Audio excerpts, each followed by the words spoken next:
Summoners and spectators from the toxic pits of Zon to the skyscrapers of Piltover, it is finally time for the Risen Esports Divine League Grand Finals, and our teams are set for the matchup. But let's take a look at the road to get here, because it has been a long one for both of these squads. Your winners bracket champion Team Envision Power and your losers bracket gauntlet runner Glacial Esports Black. But let's take a moment to meet both of the teams and break down just how they got here. Let's begin with our lower bracket challenger, Glacial Esports Black, an organization that's been a part of the North American amateur scene for years. And their squad this year in Divine League has been through the ringer. Number 7 seeded going into the playoffs, locked into the lower bracket after 1 week.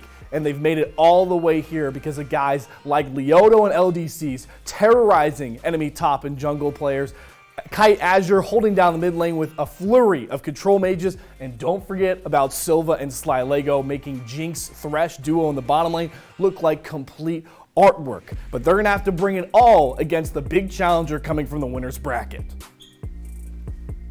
Now, this is a logo Divine League fans know all too well. Team Ambition, back in their 3rd straight Grand Finals, this time with their power roster, and it brings some familiar faces. Mark Boots, as always, the team manager and the superstar in the mid lane, known for his Akali, bringing back his championship pedigree. They're also bringing back a familiar finals MVP, I Am Sam. His Darius has terrorized the league already.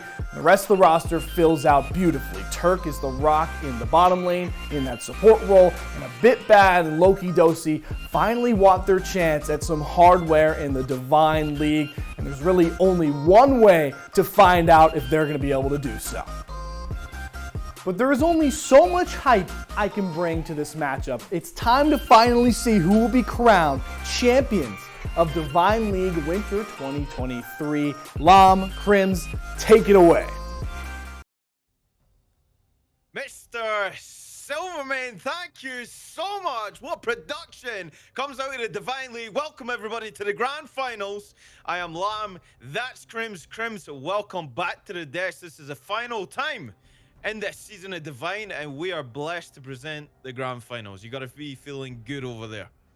You know, I'm feeling good, but it's a little bittersweet because, as you know, Lamb, this was going to be a tri-cast. So we got a shout out to Gordo here. He was supposed to be with us, but he has definitely calmed down with something sick. His voice has been destroyed. And so we're going to have to say RIP Gordo for this one. We're going to miss you, bud. It would have been an amazing tri-cast. He's not actually dead. His voice is just, let's just yes, clarify that before Gordo's we hear voice, those lawsuits RIP. coming through. Yeah, Gordo, if you're out there, which I'm pretty sure he is, we definitely miss you, buddy, and we hope you get better soon. And hopefully, some spicy best-of-5 action coming at you right now. We have a titanic matchup on our hands here, Crims. Team Ambition Power taking on the losers bracket winners, Glacial Esports Black. Tell me a little bit about both of these teams and what you're expecting tonight. Well, I think for both of these teams here, they've made their way through these brackets, and some of them not really challenged. I don't think they've really gone the full distance here. And I mean, just in the last few, all of them nice and very consistent play throughout. So for both these teams, I'm expecting that if one of these teams is going to be playing at a higher level, I think it might actually just be a smash. And you know, Lamb, a bit disappointing. So we want to make sure both these teams here are playing at peak performance, and that way it's going to be that 3-2, because we've been casting a lot of finals and they've all been blowouts, Lamb. We haven't had that best of 5 go to 5 games yet. We need it. That's what we need. And I mean, the way that Divine has gone all season, we have seen glimpses of one-sided, I mean, more than on one occasion. But these are the best team scrims. It comes down to what is here in front of us tonight and across the board. And I'm especially looking down there in the bot lane. we're going to see some action. We got to see some action. It's going to be explosive. Usually that game one is just to get a feel for what your opposition has to offer. And with the way that Team Ambition Power, we know them all too well. How they play the Rift, how they play Summoner's Rift, how they make sure that no matter the circumstances in the game, they come out on top with some ridiculous picks and some really interesting plays in the macro sense. But Glacial Esports Black, like I said, they're here for a reason. Yeah, both these teams are here for a reason. And yeah, I think the hotly contested picks are going to be in that bot lane, Lamb. The Jinx, the Thresh, that is a big duo combo. And there are things out there like the Caitlyn Lux. There are things that can contend with that duo in the bot lane. Maybe you also want to go something a little more aggressive with the Draven. I don't know if that's going to be played here today, but it's a big factor having a Jinx in the game. Something like Jinx, Zeri, these champions are so good right now in this current iteration of the meta. They can really hard carry. And so that's going to be a factor if they're going to let it through on the side Team Ambition, or if they're going to go ahead and take that out of the equation or try to find a counter. In the mid lane, we have these control mages and something popping up like a Veigar. So either these teams, if they're adapting, going for the Veigar, or they like that Ahri matchup, that's going to be a really big deal here. So the control mages in the mid lane, as well as having those bot laners, are going to be a huge factor. And, you know, Iron Tempest has some interesting champions as well to contend with those control mages. So we'll see if that's going to be what they go with. But I think you either got to play these power picks or you gotta find a counter to them. And just to lay it on top, tanks in the top lane, Lamb, they're huge right now. Absolutely just manhandling team fights with their CC. So the meta has been changed, and now it's about how well you can adapt to that new patch.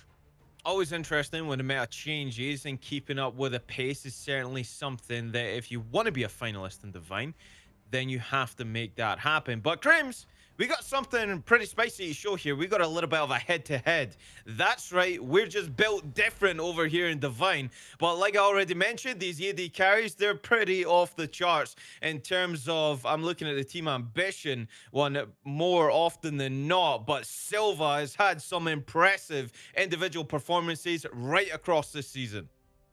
Yeah, both of these have been crazy AD carries, and it's a bot-driven meta, so it makes sense that good AD carries have made it here to the grand finals. Loki Dosi on this Xayah is a huge pick in the meta, and to the contrast is that Jinx. So both these AD carry players are playing really strong picks right now. The Xayah offers that team fight damage, the CC, as well as that survivability, while Jinx has that snowball effect in a team fight. And so I'm expecting, Lamb, both of these teams here to have answers, to have expectations of these champions coming out, and that's either going to be an answer in a ban or a counter. Well, I know we're kind of hyping on the point of these AD carries. They're such an important aspect of both of these organizations, but they can't be alone in that department. We're kind of looking towards the support as well here in Sly Lego and Silva's chemistry, and of course Loki Dosi and then Turkey as well. They're kind of off the charts. I mean, if it's 100%, then it's looking a little bit more than that. The way that they gel together, and then of course that bodes well into the jungle department, and it really looks good. I mean, they make Summoner's Rift look easy. League of Legends, sometimes a difficult game, Crims. I've spectated some of your games, and you definitely make the most of those. But we're not spectating just anybody today. Team Ambition Power taking on Glacial Esports Black. Now, predictions for the draft here, Crims. Where do you want to see those bans focused on? Is it going to take away from the AD carry department, or are we going to look across the rest of the ref tier and go up to the top lane? Is that Shen's going to be taken away first ban? You know, it's top lane bans are going to be a bit rough. It's really if your top laner plays that matchup. I think Rakan ban is really solid. Zyrakan is extremely strong. So making sure they don't get that duo is a lot of good ideas right there. The Jinx, it's gone. Sylvia not going to be playing that Jinx. I think that's solid champion. If you line up a control mage plus a tank, it makes team fights extremely difficult to win here. And so taking that out makes a lot of sense. And the Shen's going to remove that global ability. And that means, right, that they want to play to that bot side with that Shen. That's the whole point. You play weak side top, and then you teleport your Shen down to the bot side, make a team play through that Shen. So they are basically targeting exactly where Glacial want to play this game. Meanwhile, Hecarim is being taken out. Really strong early game jungler who can run over the game early. And that's a really good pick into some hard carry champions, as well as that Zeri being taken out now. So some of the best team fighters, Lamb, AD carry position, are gone. Well, that Thresh is going to be That's locked in interesting. and cemented for Turk in this case. So that's also a takeaway from Sly Lego. So good in this champion. There's a variety of hook champions still left on the board if they want to try and contest with that one. But Thresh offers you something just a little bit more than the rest of them, Crims. Thresh does give immobile AD carries a way to get out, as the Zaya is also going to be a takeaway here. So counter takeaway is a bit of a revenge pick, as we have the second option available for Glacial here. They could power pick a jungle. They're going to go ahead and grab support right away. So I think this is a bit early for a Braum. Typically, you want to pick Braum if you know they're going to dive, and you don't know that yet. And now Team Ambition can flex away from a dive, team comp here, and go for something more like poke, something a little more rangy. Don't have to engage, something that you could play back. And now Zaya Braum are going to lose a lot of effectiveness in the draft. We'll see what that pairing is going to be. The AD carry can be answered here, so no secrets across the picks and bans thus far. But what do Team Ambition Power have? They've Okay, got an Aphelios. Aphelios. Okay, so Makes that sense. scaling going to be online.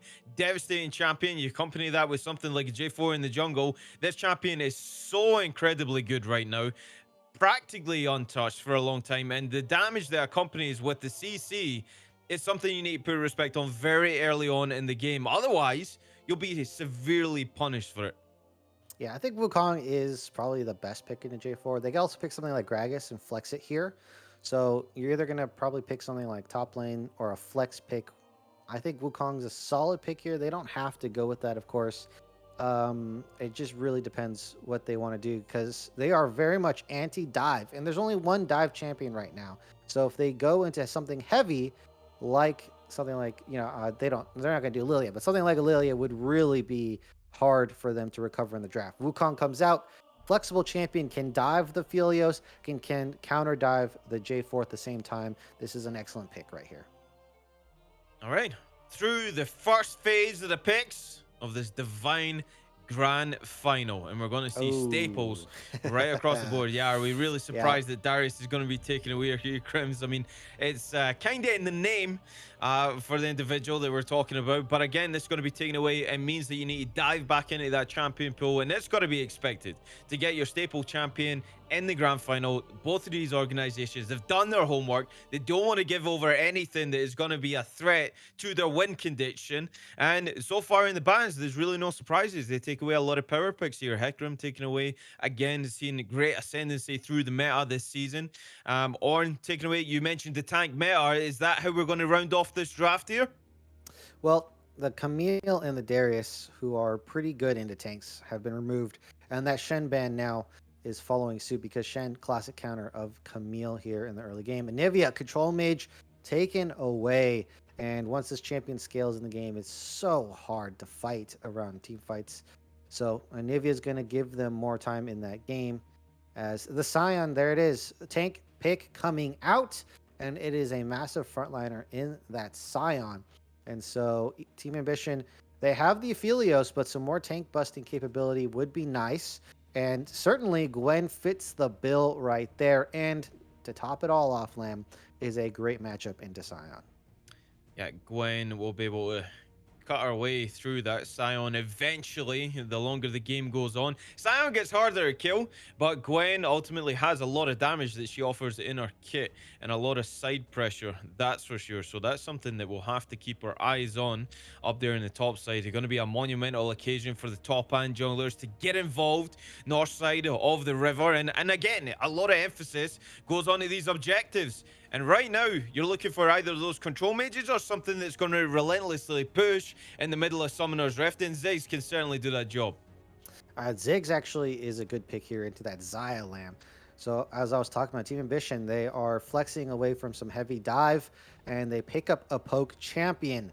And that means that Zaya's going to have to do a lot of bomb dodging in this game to be effective, because if she gets put behind HP in these team fights, will have to make an early exit, and that's going to give Team Ambition an angle for free objectives here. And not to mention, there is no healing so far on the side of Glacial Esports Black, and that means that poke is going to stick. And there is the Ari that I was talking about. This is such a strong champion because once you get a lead, when you face check something like an Ari, that just opens up so much vulnerability to losing around these objectives here. And not to mention is very strong in the mid game where you can dive on the backline to something like an Aphelios or a Ziggs and get some kills there. So both of these teams here, they've adapted to the draft a little bit as Scion Ari comes out. That's going to be buffing their team fight capabilities as well as the dive with the Ari, and Team Ambition activate on their long range and poke with the Aphelios and Ziggs. And so I think that both the teams have adapted to the draft. I think Team Ambition, though, I think they eke it out just a little bit more. Well, I haven't asked you for your predictions yet, Mr. Crims, but I'm certainly sure we will get to that point. But again, you already mentioned that you really like that Ari pick, and going into that mid lane is going to be so important for a variety of reasons. And the main one is giving your jungle ascendancy to go and take the game to the opposition, and usually accompanying that in the control mage aspect of it, you can certainly do that. I mean, Ziggs is going to be hyper pushing. Ari really likes to try and get involved, you know, in those skirmishes in the river, that kind of thing. But again, the Spirit Rush is such a key component to any team fight. If that charm lands on the right target, it's going to be problems being activated here. But let's talk about it from north to south here. Let's go up to that top lane. So give me your predictions on how the first 15 minutes of this game is going to go based on what you can see in front of you as we're just running it back in the picks here. Well, I think for top lane, if we're just going to go running it down straight from top to bot, Leoto has a very small window of effectiveness against BMD here because, as we all know, Gwen will eventually just chop that Scion to bits, and that means that Scion has to be finding angles to get an advantage early, which Scion is not the best at for a champion, and really going to have to rely on LDC's ability to get ganks early to shut down the Gwen. So that is going to be what's going to happen topside. Otherwise, BMD is going to run away with that in the top lane. Mid lane here, I'm going to skip over jungle actually. Mid lane here is going to be in the favor of that Ari, but it's not really like a heavy winning Ari matchup because Mark Boots can push in the lane, match Ari, as well as poke her out with farther range. Once there's that level 6 point, then we're going to see Kite Azure really get in there and start making effective plays against Mark Boots. So that is exactly what I think is going to go down the mid lane, and that's when we start bringing in the jungle here, LDCs, as well as a bit bad. J4 is a monster ganker. And so if you ever find these solo laners without the jungler, that is sure to be a kill. But in the 2v2s, Wukong can avoid a lot of abilities, a lot of damage, and can turn those around. So for that top side, I think it's going to be a bit rough for Glacial Esports in the early levels because there's going to be a lot of push power from the Ziggs, and that certainly can change things up, and Gwen's going to be just fine in the Scion. Yeah, we'll see just how they want to play the game, though, Crims. I mean, we're always on the fence when it comes to Team Ambition Power. They keep us guessing almost every single time. And that's what's so exciting about this organization in general, from all the way up the top to the bottom. They like to just have fun on the Rift, and they're certainly competitive. We're taking a look at the runes here. Surprise across the board here. We've got a ghost on the Aphelios. Traditionally, kind of want to see that. I mean, there's no really any reason to take that cleanse other than if you're worried about Kite Azure landing that charm on you. I mean, I think Ghost is perfectly fine for popping off in a team fight, and I think that it's perfectly acceptable to go with the Ghost here. I think the only other option you would really think about is the cleanse, but it's just Ari that you'd be able to cleanse, and so you're not going to really be running into the Braum. I do think that the Ziggs pick, though, is, it's pretty interesting. I think Mark Boots plays a lot of control mages. I would have liked to see that, something that could pair well there. But you know what? Ziggs is just such a banger pick here that I'm going to have to give a lot of credit to whoever thought of the Ziggs pick. A plus. I A really like it plus. overall. Okay. Yeah, A plus from Crims is good. That's more than what I get. But guys, just before, if anybody is not paying attention, then predictions are certainly up for this grand final in Divine. You need to get them in. I mean, if you're sitting pretty with the channel points, you're certainly having a good time. But we're running it through here. You can kind of see what each individual are taking to the Rift here. Obviously calculated in terms of what they want to take. Grasped Undying on the Scion here at Crims. And we're obviously thinking that that's going to be Gwen heavily favored, unless the unthinkable can happen and Scion can bully that champion into the turret. It's really going to be based on that 2v2. There's not a whole lot of melees for this Gwen, but there is a Braum there. So, BMD, you got to be a little bit careful. Don't get CC, don't get locked up on this Gwen. But if this Gwen is on the flank, free firing, going to be a lot of damage going down in that mid game. We'll just throw this down to that bot side here. The Xayah Braum is so tough to engage into, but that is what is so good about Team Ambition's bot lane picks. The Thresh of Philios, you don't have to risk your life to go for the kill. You can also just play back, use the hooks, and there's a lot of far range poke abilities that Philios gets with that cyan gun. I don't know the name of the gun. Do you know the name of the gun, Lamb? I know. You're asking, what's the one champion? I see this to Crims every single time. Every What's the champion name I of the can gun? Well, handle. you're supposed to know all the names of the spells. I know the You're supposed guns, to and know. I know that the red and the white is the ones you want to try and play around. That's kind of like the way that my knowledge goes to it. This is why you're color. This is why you're color. Doesn't All right, so realize it, but you he could play is. the range game against the Xayah, and then the J4 can come in. You guys can dive, blow her feather storm, and get the kill there. So I think Team Ambition, I like what they've done here. I think they have a really flexible, full, comprehensive draft, and I'm also pinning them to be the favorites here. Okay, so give me your prediction. You said you've already mentioned favorites. You've already mentioned a bunch of things about the compositions, but tell me who's going to take game one of your Divine finals as we prepare to get actually loaded in. Come on, Crims, give me it. Oh, this one, I think Team Ambition is going to take this game one here. There All right, you go. it's always a handshake. I don't do any analysis. I just go with the opposite of what Crims does, and then eventually, I'm right. I end up. Can you being on a hot imagine me streak. saying I think Team Ambition is gonna? Well, you know, it's a different history with a different team here, but yeah, I think I like the play style here of what they've chosen, and so we'll see if that Ziggs Mark Boots. I'm expecting to pop off on this Ziggs. All right, we'll see if Mark boots are boots made for walking or made for talking, because there's a big difference when it comes to who wants to take that all-important championship in Divine. We're loading in the Rift, ladies and gentlemen. I want to welcome everybody once again to your Divine Grand Finals. Best of 5 is here. Team Ambition Power taking on Glacial Esports Black. And now, it's the theater of amateur dreams here, Crims. The Divine League stage is set. One of these teams will be crowned the champions, the other an opportunity ultimately squandered. But now all the talking stops, all the action begins, and so far, 5-point defense activated from both teams, and we're fully expecting them to take this game a little bit slower, try and see where they can gain an advantage, and maybe that's a story to tell as the series goes on.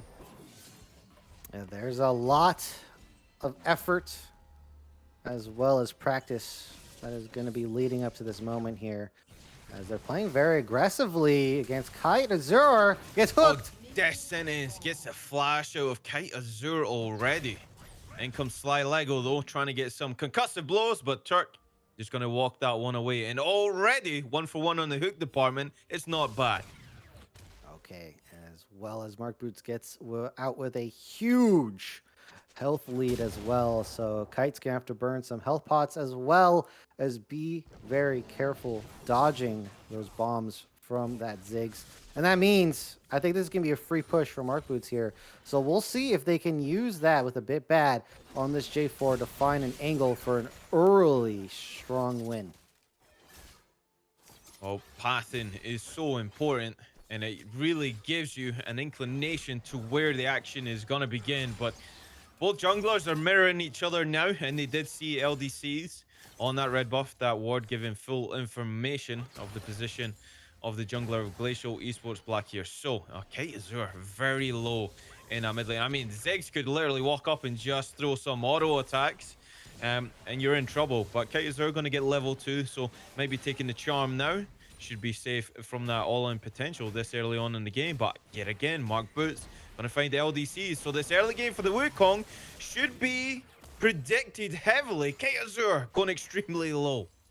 I think that ward might be a bit overboard because you kind of already know where LDCs is. So no real reason to just ward him up again. You probably want to see if he's skipping camps on the bot side here. But they have basically full knowledge that LDCs is on this bot side. Early TP being burned as well. And Mark Boots wasn't really going to be looking for a kill, just wants the early pressure on Prio there. And now has a CS lead, and I'm going to imagine a EXP lead in that mid lane. So Mark Boots off to a good start, and I expect this to be climbing in the more recent future here. Full clear coming from a bit bad. LDC's already behind, so J4 has the first move basically here, Glam, and we'll see where they're going to send this J4. Yeah, a bit Bot bad. side looking pretty good.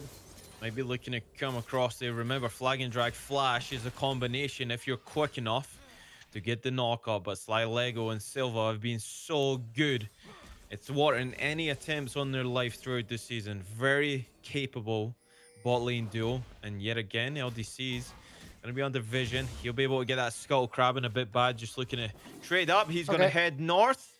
And that'll just be the handshake of the Skulls.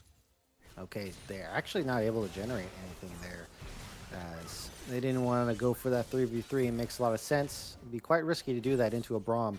Super strong early with those concussive blows. So they're just going to trade the Scuttles, and this is Nightmare. A pause. Hold that thought. Hold that thought. Yeah, we hit a pause as we investigate what is going on, because we can't be taking on the Rift for too long. We're too ready for it, Crims. Again, that mid lane looked like it was going all Zig's way. Ari manages to get the back off, and it was back to full health and trying to contest that wave again. So maybe a missed opportunity really there in the mid lane. What do you think? I think that it's a small win versus the really big play here. And taking the small win is, I'm never going to have a problem with that. So gets the TP advantage, or gets the first TP advantage, as well as EXP and gold lead. So I think it makes a whole bunch of sense. If you're not really going to invade the Wukong, then you don't really need to risk all on that one play. So I think it's perfectly fine. All right, if you say it's fine, I'm going to agree with you. And again, we're still yet to see. J4 was hovering around that bot side. I mean, we didn't really talk about what's going to be strong side, what's going to be weak side here.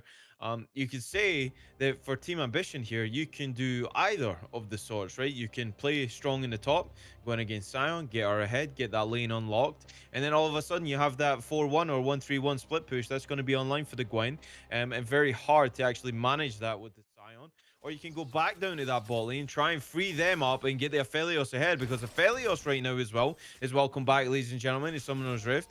Aphelios is in a really good spot in the meta right now. Very strong and capable AD carry. Oh, both these junglers. So smart right now. Looks like they're going to go for a counter gank and a gank at the same time. However, LDCs get spotted, and this is a full retreat. Doesn't want any of that 2v2, and Wukong will follow J4 into the jungle here. So LDCs trying to maybe take the fight. Knows the Flag and Drag is going to be back up now. Okay, a bit bad's going to be forced off the Gromp for now, and really can't do very much. Gwen stuck underneath that turret, comes back in. Smite fight for the Gromp. Who's going to get it? Oh, LDCs, I think, actually got that. He's going to go forward again. A bit bad. Messes up his combo. Crushing blow. The red buff not on the Wukong anymore, which might have got the kill, but it's going to be cut off. Mark Boots going to take a walk from the mid lane. Attacking on, missing a lot of bouncing bombs. Should have it back with the auto attack in first blood. Going to go over to Mark Boots as he capitalizes on that LDC's overestimation in the blue side of the jungle. Yeah, that is a miscalculation that also costed LDC's flash. And that means he had to fight. He had to contest with Mark Boots there, and was not the victor. Wukong doesn't do that great into magic damage. BMD looking for the kill on Leoto. Doesn't have the ult though, but he might have it anyway. A level down, Leoto, he just needs to keep walking, and he gets a flash perfectly timed. Otherwise, could have gone down. So level difference is the difference between Sion dying there and Gwen starting to flex the muscles up there in that matchup. Yeah, didn't want to use the ult to get away because of the potential of a dash flash into the face of Leoto. So if you're wondering, that is why. Just had to take the damage on his way out. Ends up burning the flash anyway. I think the real big deal right now is Mark Boots. Has a kill, is consistently pushing in Kite Azure, so there is no roam action from this Ari. And this Ziggs, if he continues to power up, is going to be that poke menace that I'm hoping he will be. And just Oh. look at the outrange happening. Burns the ultimate as well. This Ziggs play so far is perfect. It's just wasting resources of your opponents, and you're going to get stronger yourself. Okay, Azura going forward just for the auto attack. Had to use 2 remaining dashes in the Spirit Rush. So trading ultimates, not a bad thing for Mark Boots here. Means Ari is going to be less immobile to actually get away from those bombs. And it looks Lantern like going Turk down. Dark Passage going to bring in the AD carry. Loki Dosi. No, it isn't. It's a bit bad, actually. Jarvan. Aphelios left in the 1v1 against the Zaya down there in the bot side. And starting to see these roams from Turk. And he certainly knows how to land these death sentences. Yeah, Turk has definitely been landing death sentences in the roam so far. First one on LTCs. And, sorry, first one in Kite Azura. And now, again, landing on Sly Lego here. This is going to be all the pressure they need to get this dragon, as that Mark Boots pressure poking coming through, as well as the range from Loki Dosi, gives them another opportunity for this dragon. They take this one. And I have to say, Team Ambition, they're doing well, controlling in the early game. They have a kill up. They get the Hex Tech for themselves. That's going to be great on Aphelios and Gwen. Gives them that attack speed that they need. And so far, Team Ambition, they're getting exactly what they need to win this game. They're on track. And now for Glacial, they need to start doing something, because BMD is going to start manhandling Sion up here. They haven't really activated Kite Azure at all, who is the main focus of their comp, and this might be their one angle. Yeah, no ghost on the Gwen now. Halamus goes out, so Wukong needs to bide his time a little bit. Does it perfectly. LDC's Needlework comes out, going to heal up the Gwen a little bit more, but LDC's has enough in the tank to get the job done. They drop the top laner, Team Ambition. All right, so they do activate that Wukong level 6 to take out the Gwen. That's going to slow her down, give them more time in the Sion matchup with Leoto here. That does mean that bot lane's going to be pretty free to play aggressively here, because they know Wukong's on the top side, as well as the fact that Wukong ultimate is down. That's their big worry. Level 6 differential on the supports here. Loki Just a bit of a trade. definitely wants that fight now. These guns are... They're the guns, Crims. That's the guns you want if you want to take the fight. Look, doesn't matter what the name is, the amount of damage that comes out. The chakrams, whatever the other thing is called, it does. The ninja stars. That's what we call them, ninja stars. No, there it's we Chakram. go. It's Sevram and Chakram. Chakram. All right, we got it. I knew think we so. could do it. I'm not an expert on the names. I just know the colors like you. And like every good League of Legends player, they just know the colors. They don't need to know the names. As we kind of glossed over it, but that is a Rift Herald pickup. So this mid lane pressure coming through and giving them tons of objectives early. And I think we're going to see that Rift Herald come towards the bot lane and give Loki Dosi a bit of a boost in this bot lane matchup. Oh, LDCs is probably looking to reset here. 1400 in the inventory right now, and that hell is going to be dropped. So Mark Boots off to such a good start in this game. Oh, they have the has Zig a satchel. good lead, actually. 1100 over the opposing mid laner here. They're going to drop Shelly. LDC is going to be here as well. Forward goes Kite Azure with the charm. Manages to get a bit bad, looking for something more. One more Spirit Rush. Orbit Deception lands as well. Looks like LDCs doesn't even have to get involved onto the Ziggs. But again, Kite Azure showing capabilities on this Ari. Okay, so they give it over to Mark Boots on the Ziggs. And that's not like a terrible choice or anything. I think that in terms of the comps, Loki Dosi would have a tough time into the Wukong. However, they're really going to need damage for that Sion here. As Turk lands a hook, they're going in on Sly Lego. Looks like this is mostly going to be disengaged, though. Stand behind me comes out from Sly Lego, now level 6 on the Brom. So Glacial Fissure is available if anything is to happen. LDC is looking to get the wraparound here. That ward is about a timeout. If they know it's there, they'll play this nice and slow. Looks like he's going to try and get the back off instead. No action going to happen. That wave is pushing away from the bot lane of Glacial Esports Blast. So jungler resets, picks up the Divine Sunderer. All right, that is the very, very important first item for Wukong coming through. Gives him so much power in 1v1s and team fights as well. Aphelios really gonna have to watch out. So Loki Dosi positioning has to be pretty good, even with Turk there on the lantern. And this dragon coming up in a minute. I think this is gonna be a very pivotal point for both teams. As Turk gets locked up here. He's coming back. The ultimate goes out from Brom, drops the Mark exhaust onto Loki Dosi as well. Distance goes out, gets cleansed away. Feathers come out, roots up Aphelios. Silva looking to claim one. LDC's actually takes it. He takes both. Wukong gets paid twice and the bomb comes in. A bit bad, has to flag and drag to safety. Cyclone Signet activation goes out. Cataclysm gonna go back forward, but a triple. The charm. This could be the quadra, and the LDCs will donate that one over to his mid laner as he collects on 3. Ari gets in on the action too. Kaida Zor picking up 2 kills, and that skirmish is really going to give a lot of gold back to Glacial now. And look how many plates they're going to pick up as well. They do have that Wukong into the J4 matchup that I was talking about, Lamb. And look at the score line, 4-1-2 to 1-2-1 from a bit bad in LDCs. It's just such a good counter to J4, and it gives you the opportunity to engage and disengage here. And Talk us through this again, Crims. All right, so Sly Lego, they get the lockdown onto Thresh here, and they're going to neutralize a lot of Loki Dosi's damage with the Braum. Hook from Turk was good, forced to burn a lot of stuff. Loki Dosi can't get out of the Featherstorm roots, and that's going to be a huge deal here. Lantern was not going to be able to save. So Mark Boots overextends to try to get the damage out. And here we can see the interaction. Wukong prevents a bit bad from getting that R right onto the Xayah, and Silva lasts just a bit longer, and that stalls for time for Kaito Zor to get in position to kill. And so that Wukong power coming through, the level 6 change is such a big deal. Unfortunately, though, they don't have enough of a win tempo-wise to get that dragon, so they have to go for a second fight here. Sion's actually coming down to the bot lane here. He's going to be here right now. He actually takes some of that CS. He says, mine, if I'm going to make the roam, I need to get paid for it, but they're looking to start up that dragon and even them out here. Glacial Esports Black off the back of that team fight. Looks like they're going to even up the objectives.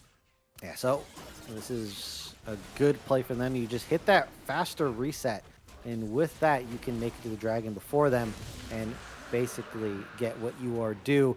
And Sion was looking to get paid in Dragon's Blood, and he does get his payment.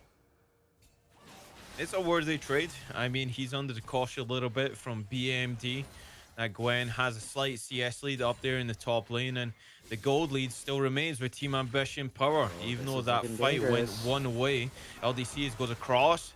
Satchel charges a great disengage to knock Kaitazur back. Will Spirit Rush back to the minion wave.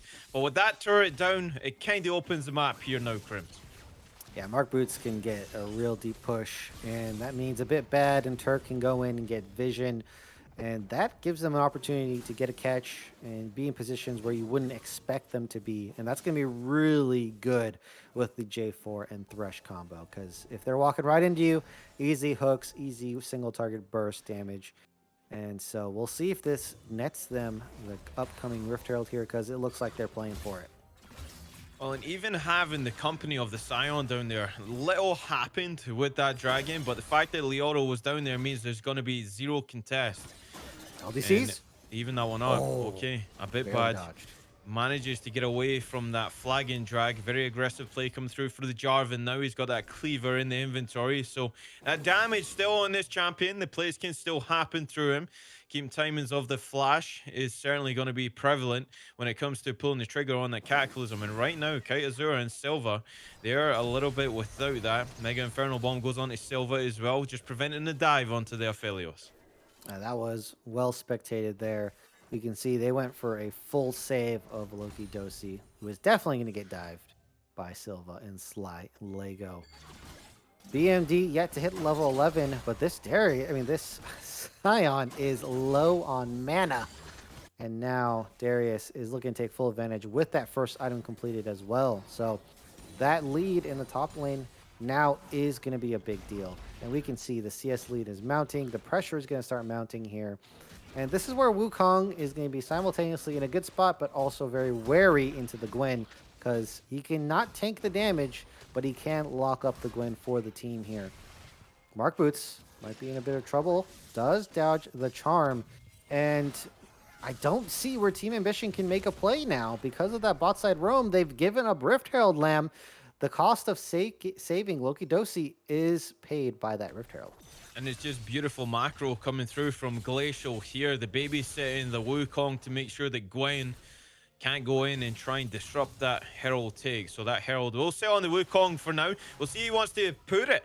Ultimately, missed out on the first one. That went over to a bit bad, and they dropped that in the mid lane. That's why that turret is no longer there. And Ziggs will look to get the back off again. But I want to bring your attention to certain individuals here, Krim. So throughout the Divine season, Kite Azure has been a staple in that mid lane. It's been absolutely phenomenal. And now that he's got that Ari as well, it's kind of frightening. Will we expect to see this? I mean, it's very clean so far from him. He is down in the CS department. He's got 2 kills to the good. But will we see that going forward throughout the series? Is this a bannable champion away from this individual? Ari is an interesting champion because, of course, if they're really good on it, they're going to have a lot of effectiveness. As Silva going for a little trick here. Might have just been caught out. Looks like they decide not to pull the trigger. But, yeah, it's a good champion in the meta. But it's kind of one of those champions that's not ban-worthy, Lamb. So that's a bit of toss-up. I think we're going to have to say coach discretion for the ban or not on that one. And so far, Team Ambition says not bannable at the moment. Not bannable at the moment until it goes 10-0 here, Crims. You heard it first. But again, that spotlight is being shared. LDC is actually in a really good position for Glacial as well. 4-1-2 now has that Black Cleaver completed as well. So this Wukong is hitting like a truck right now. Yeah, Black Cleaver is going to do a lot of assistance for Silva's damage. It's just such a good multiplier for the team. And so that is a good mark there to be watching as Kraken Slayer comes out for Silva. Not going to do that. Oh, here we go. LDCs, 1v1. Oh, jungler flex, Spirit Rush to safety. Shield goes up by Sly Lego. Kite Azure goes in for a little bit more. Doesn't land on it, Loki Dosi. They're going to trade objectives in the turret department. Bot for top.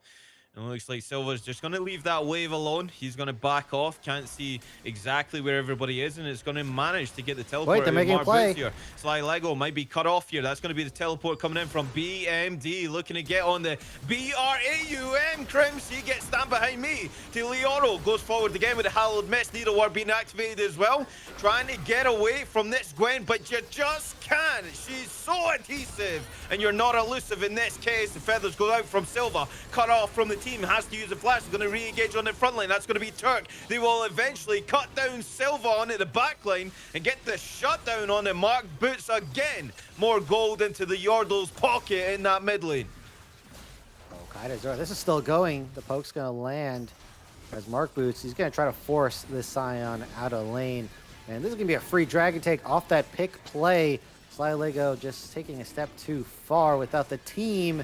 And I have to say, Lamb, that's a huge mistake from Glacial. They did not want to fight small 1v1s or small skirmish scenarios. They want to play as a team that really activates the power of Scion and Wukong.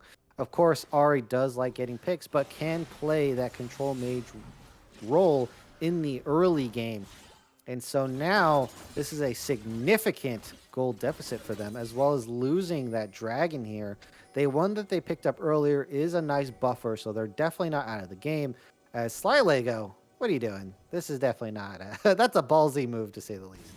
Yeah, he's walking up in full confidence that if anything is to go wayward, then his team's right behind him. But again, gonna pay attention to a bit bad here. Very aggressive on this jungler. And of course, going against Wukong, Sly Lego will eventually be caught out. He's not confident enough, and BMD picks up a freebie. The Braum just wandering in the enemy territory. Yeah, that gusto is definitely not helping Sly Lego right there, as this Rift Herald also ends up being a complete wash. Honestly, it's better not even to use it, because that's extra EXP onto Gwen. It's not really the gold that matters. Turk going for a play. The Hex Flash Q misses, as it's just a complete favor turnover to Team Ambition now. Leoro, last going to safety for a bit bad. He'll find that pink ward and settle for that one. Sion, handshake, go back to that top side, keep up the farm. He is behind in the CS department against the Gwen, but this is Gwen going to be relentless in pushing. Bot lane now being rotated to that mid lane, try and get the staple. Descent is going to go out, it's going to land on Kite Azure. It's going to be the Everfrost charm into Loki Dosi, gets away with the dark passage. Descent goes back out, down goes the box, but the flay is not going to land, not going to enter that one. So a lot used, it looks good, but nothing gonna happen. LDC is waiting in the wings though. He says, think twice about that, Lamb. Goes back on the Turk. Cyclone gonna be activated as well. A lot of damage, drops the Thresh. Teleport being activated as well. Boots. Leoto is gonna back this one up.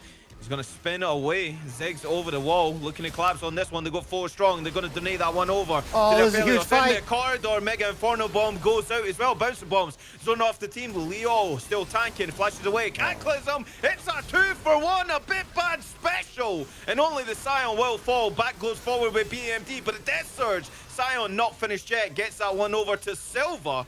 He grabs another kill in this game. So Flash, that's going to be the bouncing bomb. It's going to be flash away from Silva. He's still burning. Another kill on him, Arbuz, tanking the turret for way too long.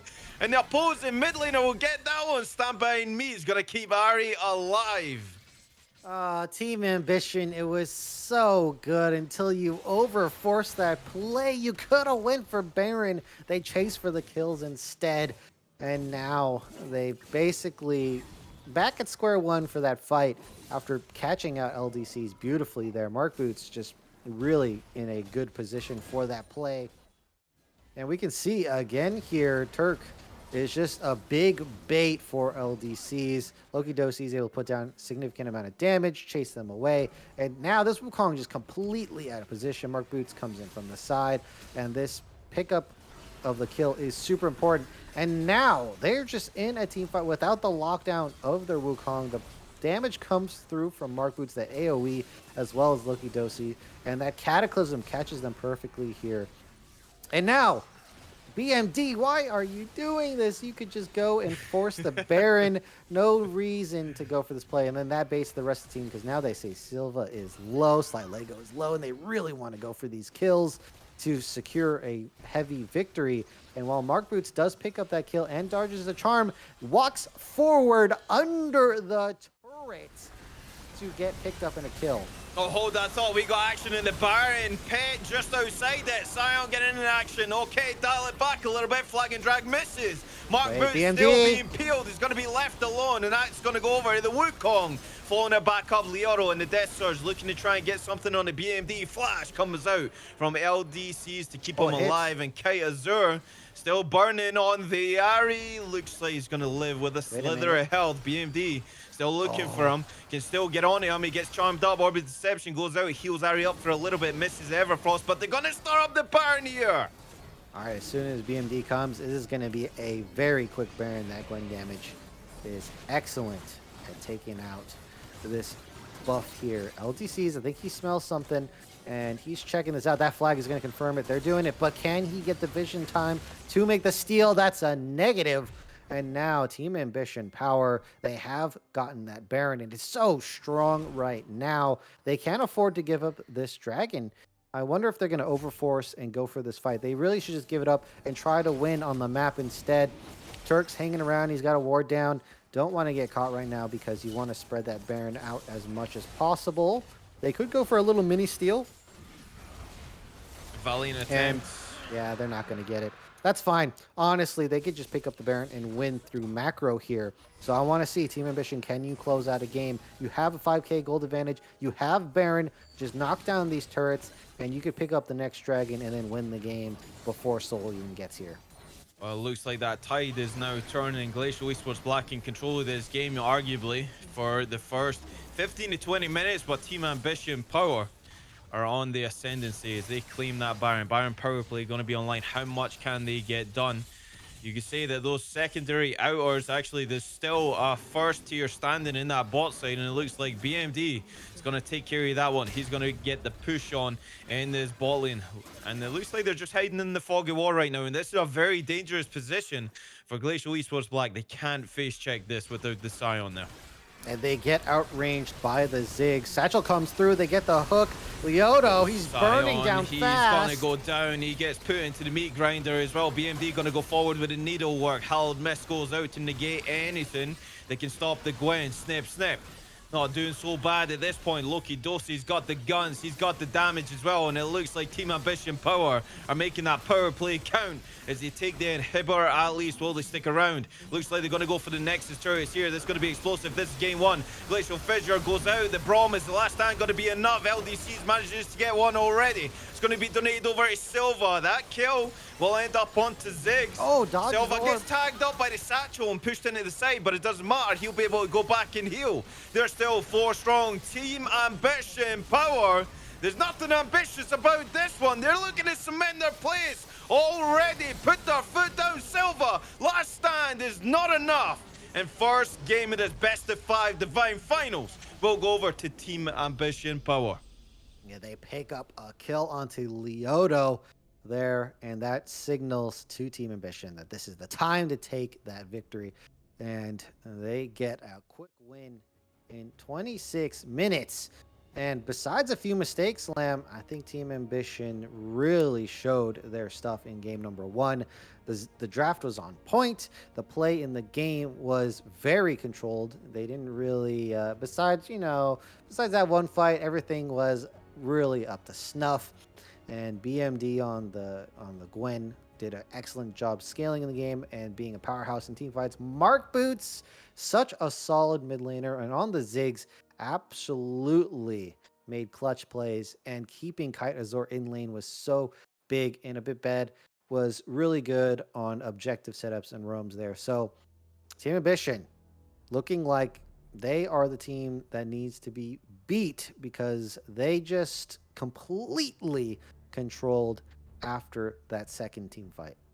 Well, look, it was competitive, Crims, and that's not something we say all that often, but the end result remains the same. I mean, the goal lead, you can see that graph just spiral out of control, but a lot of that damage is accompanied by Mark Boots in that mid lane. The Ziggs got off to such a good start in this game, and once he got ahead, didn't look like he took his foot off that gas pedal as he drove Team Ambition Power all the way to that win at the very end there. And of course, Silent Assassin up there in the top lane.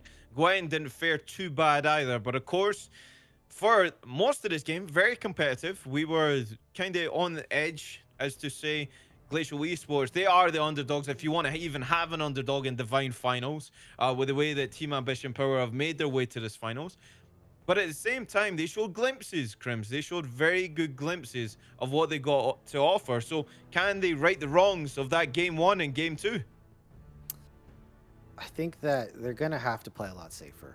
Sly Lego getting caught out a couple times definitely did not help in their tempo, as well as going for these team fights with a member down. Like, LDLs or LDCs is going to die there. You know that Sly Lego is taken out. You know, like, your Kite Azor is zoned out of the fight. Like, why are you guys going in 4 versus 5? It's just never going to be a victory. And despite the fact that you guys are a team fighting comp, you really need your full force of your members there to play that style. And multiple times they are caught running in and they are at a disadvantage. So I think Glacial, if they sit back, relax, and understand that that's what they did wrong in that game, game 2, they can pull it together. Because I'll be honest, Team Ambition, they didn't get away with 100% score. They made some mistakes. Glacial Esports were able to capitalize, but they could not get the game under their control. And because of those picks, threw the game back into the hands of Team Ambition, and they did not let go that second time around. No, and that's usually the case when it comes to this organization. They are just so wonderful and so talented when it comes to Summoner's Rift. And again, we're in for a spectacle. I mean, I'm very much down with Crown. I'm actually not even going to say we don't want to see that number /0 in this series, but the best of 5 is still alive for Glacial Esports Black. They can take a lot of positives from that first game. They went toe-to-toe for a lot of that game. And of course, that jungle, it looked really good. I mean, the Wukong was everywhere, very, very busy and very proactive. So again, go back to the drawing board. I mean, I'm sure they've got something cooking anyway, but we've got something cooking for everybody else. But we're going to go to a small break. And when we come back, we'll get prepared for game 2 of your Divine Finals right after this.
Ladies and gentlemen, welcome back.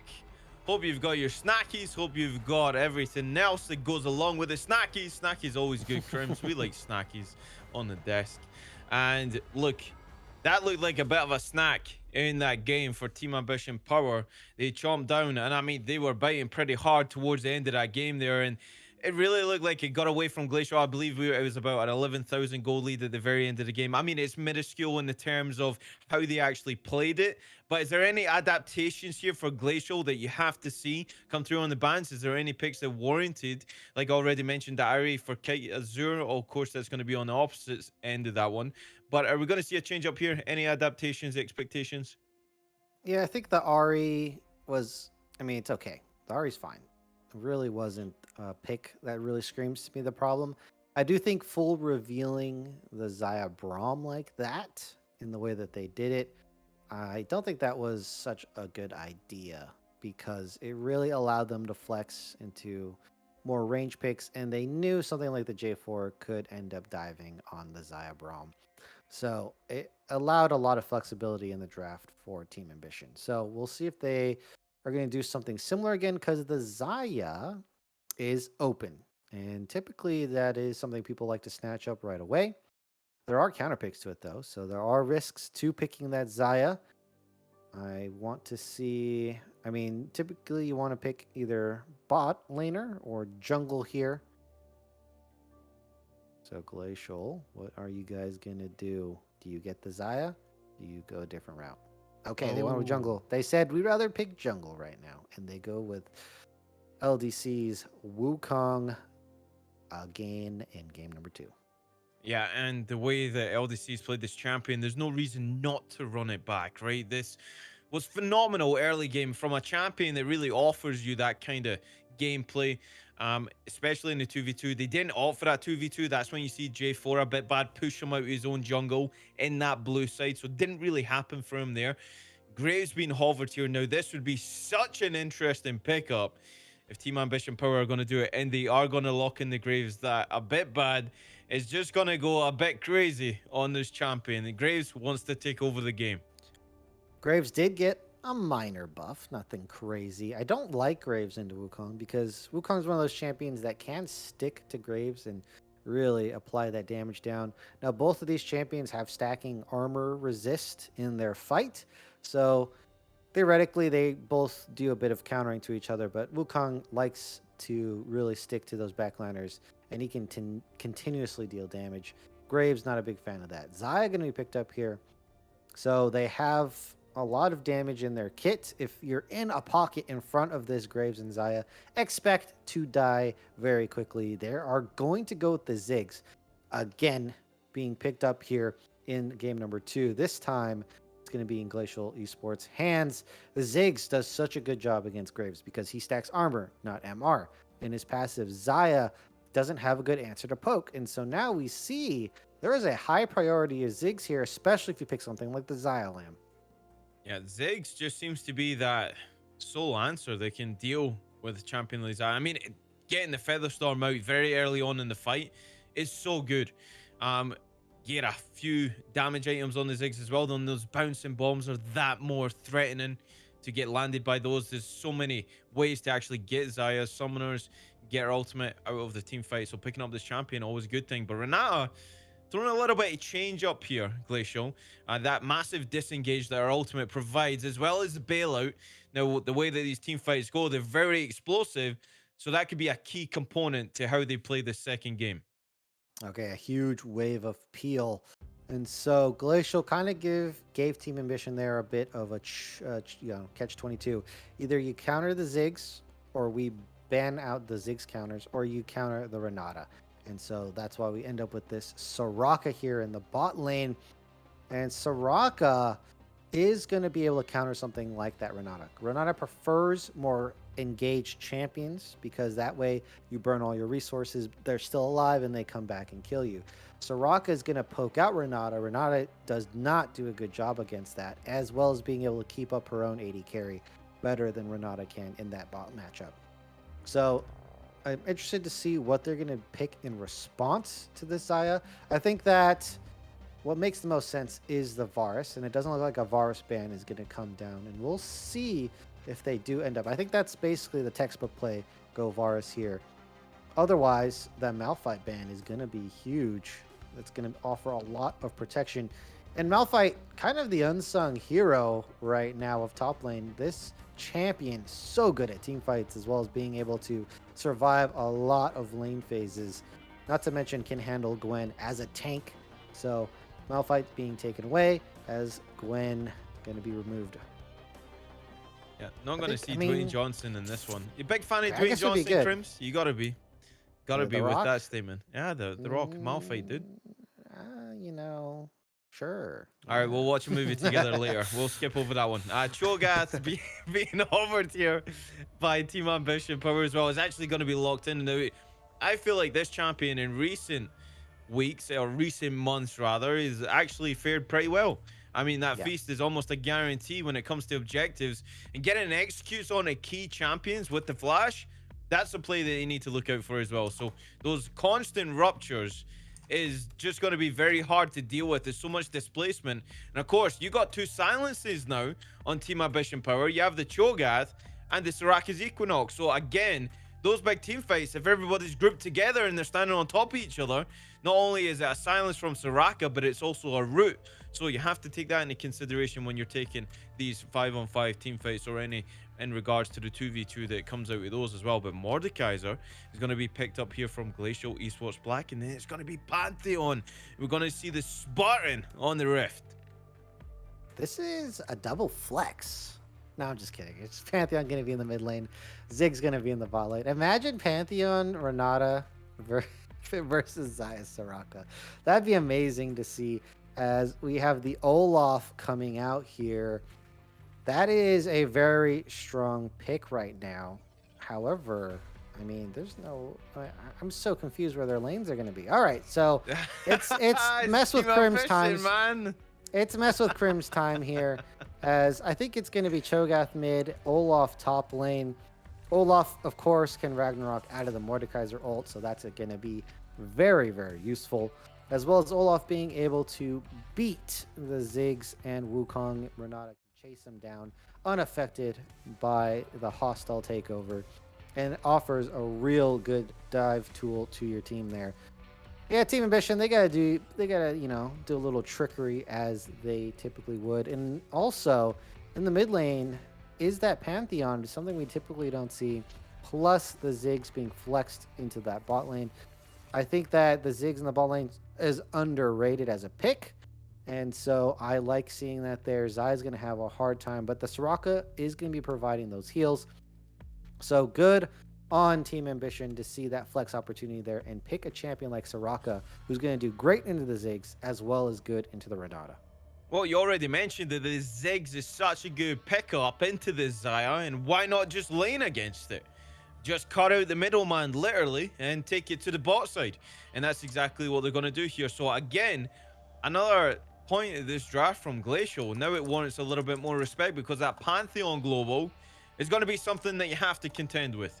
I mean, double TP, and it looks like it's going to be Cho'Gath mid as well. So we're seeing a variety of champions just being pulled out of nowhere for game number 2 here. I'm excited for this one, Crims, but talk me through this. And I specifically want you to digress Team Ambition's team composition. I want you to tell me how this one's going to fare out. They picked up the Graves, hyper-aggressive jungler, wants to always take the fight, but you already mentioned that Wukong is a great pick into that champion.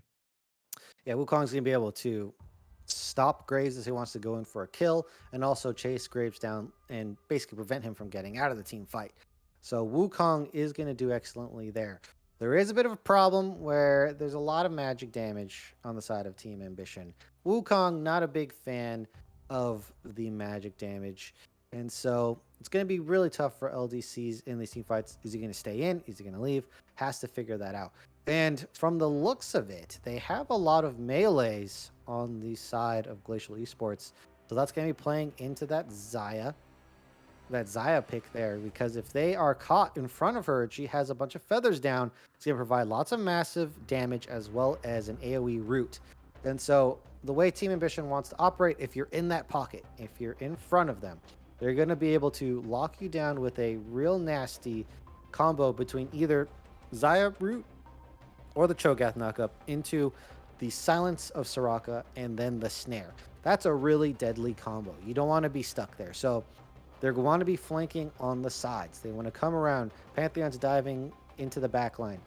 Pantheon and Wukong coming from the side angles. They don't want to just fight it straight up because they're going to get locked up. So, in terms of what Team Ambition have to do, they want to make sure that happens. So, they got to close off angles, ward, make sure people are not on the flanks, basically corral them in front of you, and then just absolutely roll them over with your comp. And again, let's actually transition back over to the opposite side of the spectrum here. Glacial Esports Black, they go behind a game already in this finals. They draft up something that is two takeaways. So they bring the Wukong back for LDCs, and of course, Zig's going to be taken away from Team Ambition Power. Um, and now they pick up the Renata, the Mordekaiser, the Pantheon, kind of round it off. So keeping them guessing. And again, how is this Pantheon going to fare? Because it's not like the Pantheon of old, Crims. Oh, no, no, no. This Pantheon can become a problem very, very quickly, especially into Graves, Zaya, Soraka, and even the Olaf here. I mean, for God's sake, even the Cho'Gath if he's not keeping up with the pace of the game. Yeah, the Pantheon is going to be a menace early, and that's basically Kite's job.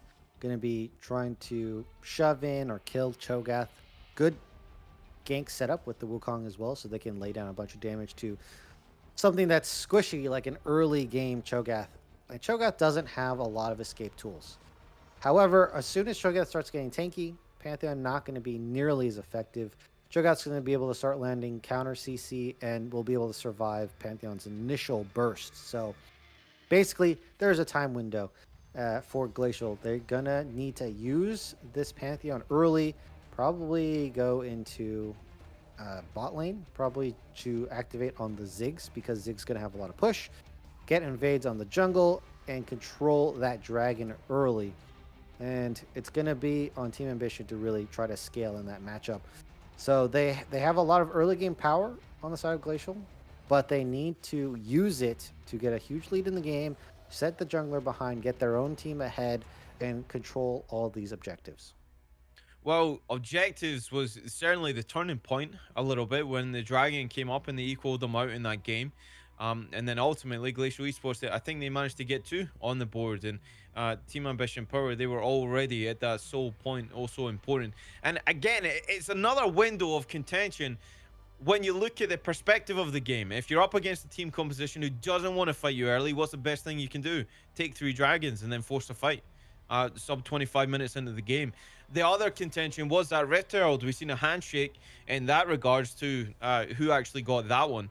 And of course, the Jarvan picked up that first Rift Herald and actually donated the gold over to Mark Boots in that mid lane. And of course, the Ziggs just went infinite with that gold. So it was a good decision regardless. But again, Graves is a champion that wants to take these objectives. Wukong's the exact same way. And with the playstyles of both of these individuals, are we going to see the same aspects of game one? Is there going to be any transitions? Are we actually going to see an obvious strong and weak side in game two?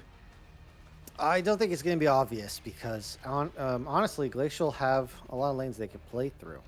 So they can really shove up and assist another lane. I mean, Mordekaiser is going to be able to take it early to the Olaf. However, once level 6 comes around, it's going to be really hard to stop BMD, especially because he's just going to be able to deal so much damage and tank up at the same time. And so if he's going the Ravenous Hydra build as well, that's going to be a lot of AoE healing that he can pull off on these three melee champions. 3.5, we're not as kind, or 3.25, we're not as kind of melee-ish. And so they can play through each of their lanes here. They're going to have that push power. I think that the biggest deal is going to be that mid lane, though. They really want to make sure Kite's going to be ahead of Mark Boots. Well, we're about to find out, Mr. Crims, who's going to be ahead, who's actually going to take game two as we get geared up for that game two. Summoner's Rift, ladies and gentlemen, is just around the corner. And of course, get your predictions in if you want to be cashing in every single time that the game goes on. Then especially, Crims, I'm not biased, so I can't do it. But I am going to ask you for your prediction in this game. Who's going to take game two based on what you can see in front of you right now? Man, I think it's I kind of want to go Glacial on this one. I kind of want to go Glacial. Why? Tell me why. I just think they have too many angles for early game to find an angle to win this game. But if they toss that, well, obviously Team Ambition is pretty good at catching and getting their own win. Well, as we approach another, somebody said it best. I think it was Mr. Slayer. By the way, how about the production on that video? Phenomenal, Oh yeah. phenomenal. And I believe that it was Slay Fire, the duo, killing it as always to bring Divine the best production you've ever seen across the amateur league scene. But again, ladies and gentlemen, I think Mr. Caddy, if you will, send us to Summoner's Rift so we can see who is going to take this also important game too. And I mean, the stakes are so high here, Crims. But okay, Caddy's not going to take us there. He said, "This is Caddy. I quote Team Ambition Power, more like Team Ambition Pause." Crims, we're throwing shade in the producer aspect. But again, I just want to say that the stakes are so high, mistakes are so costly, and you can see in that game that they were very competitive. But again, focus on your own game. Make sure you stick to the game plan. And in this case, if you are Glacial, where are you winning through? Where's your prediction gonna sail on through to get you that dub? I think their biggest one's going to be that mid lane, but they can win through any lane, as I said here. And I'm really looking for them to play with their prio. So, Glacial Esports, if you could win this game, you have hope in the series.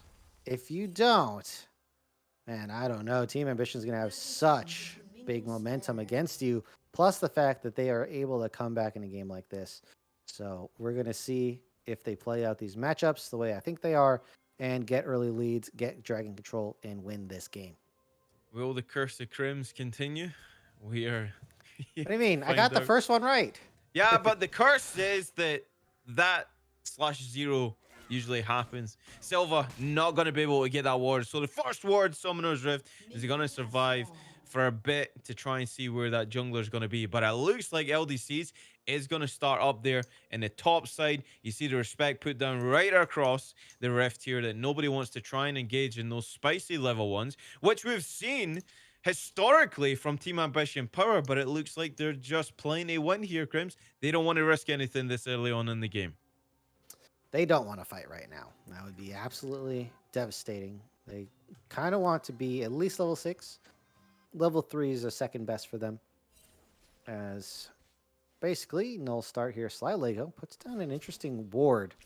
I'm wondering if they're trying to catch LDC's early bot gank from that top side here. And if they do spot him, that's going to be a pretty big brain play there. Silva should be able to get full push in this lane. Ziggs just so good at that.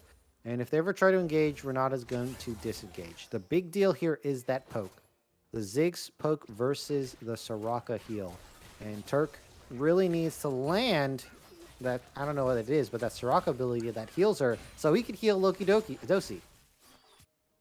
Well, that's a big talking point that usually goes wayward, and it is the star call there, Mr. Crims, that gets you some back onto the Raka. And of course, Astral Infusion is such a powerful spell that Loki Dosi can take so much infinite damage from Silva, but it won't matter if this Soraka is nice and healthy, can heal you up infinitely. And we'll keep our eyes on how that 2v2 is going to go. But Mark Boots finds himself not on a caster, but he finds himself on a Cho'Gath. So it's a big change up for him in this one.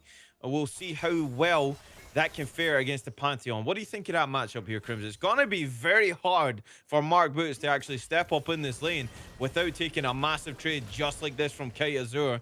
Gets the silence down as well. He's actually trading heavily back, and those minions are helping out.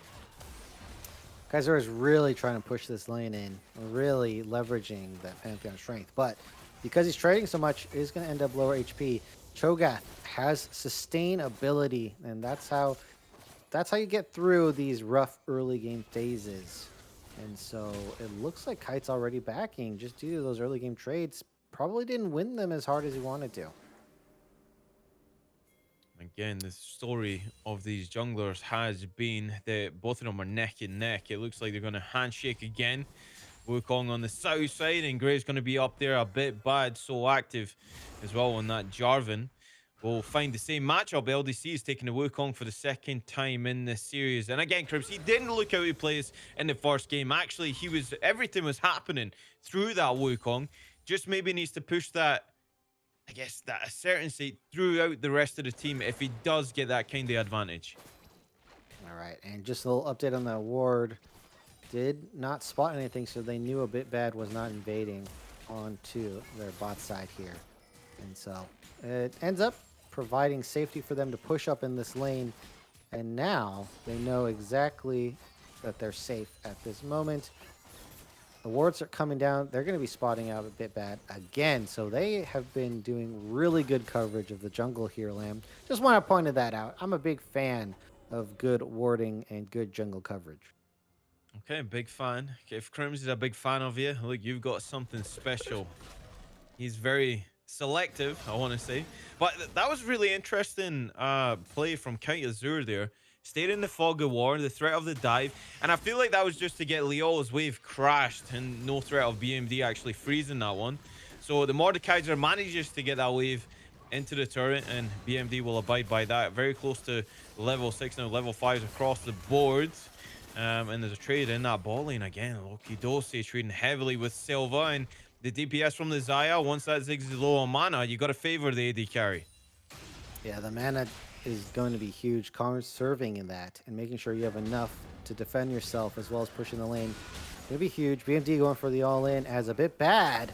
Might have just got caught here. Pantheon doesn't find an angle in, and so is able to save the Raptors from himself. Gets level 5 first. And it looks like they're trying to set up a trap for Mark Boots here. Oh, flash in. They're going for it. Flash stun gets pulled back with a handshake as well. And first blood, seen it so many times already. The LDCs, everything happens through this jungler, and he gets the first blood in this game. Oh, Ragnarok's BMD, in. Ghost activate level 6 means it's Norse God time. Leono drops in the 1v1 solo ball over to BMD. BMD doesn't get first blood, but he picks up the second one.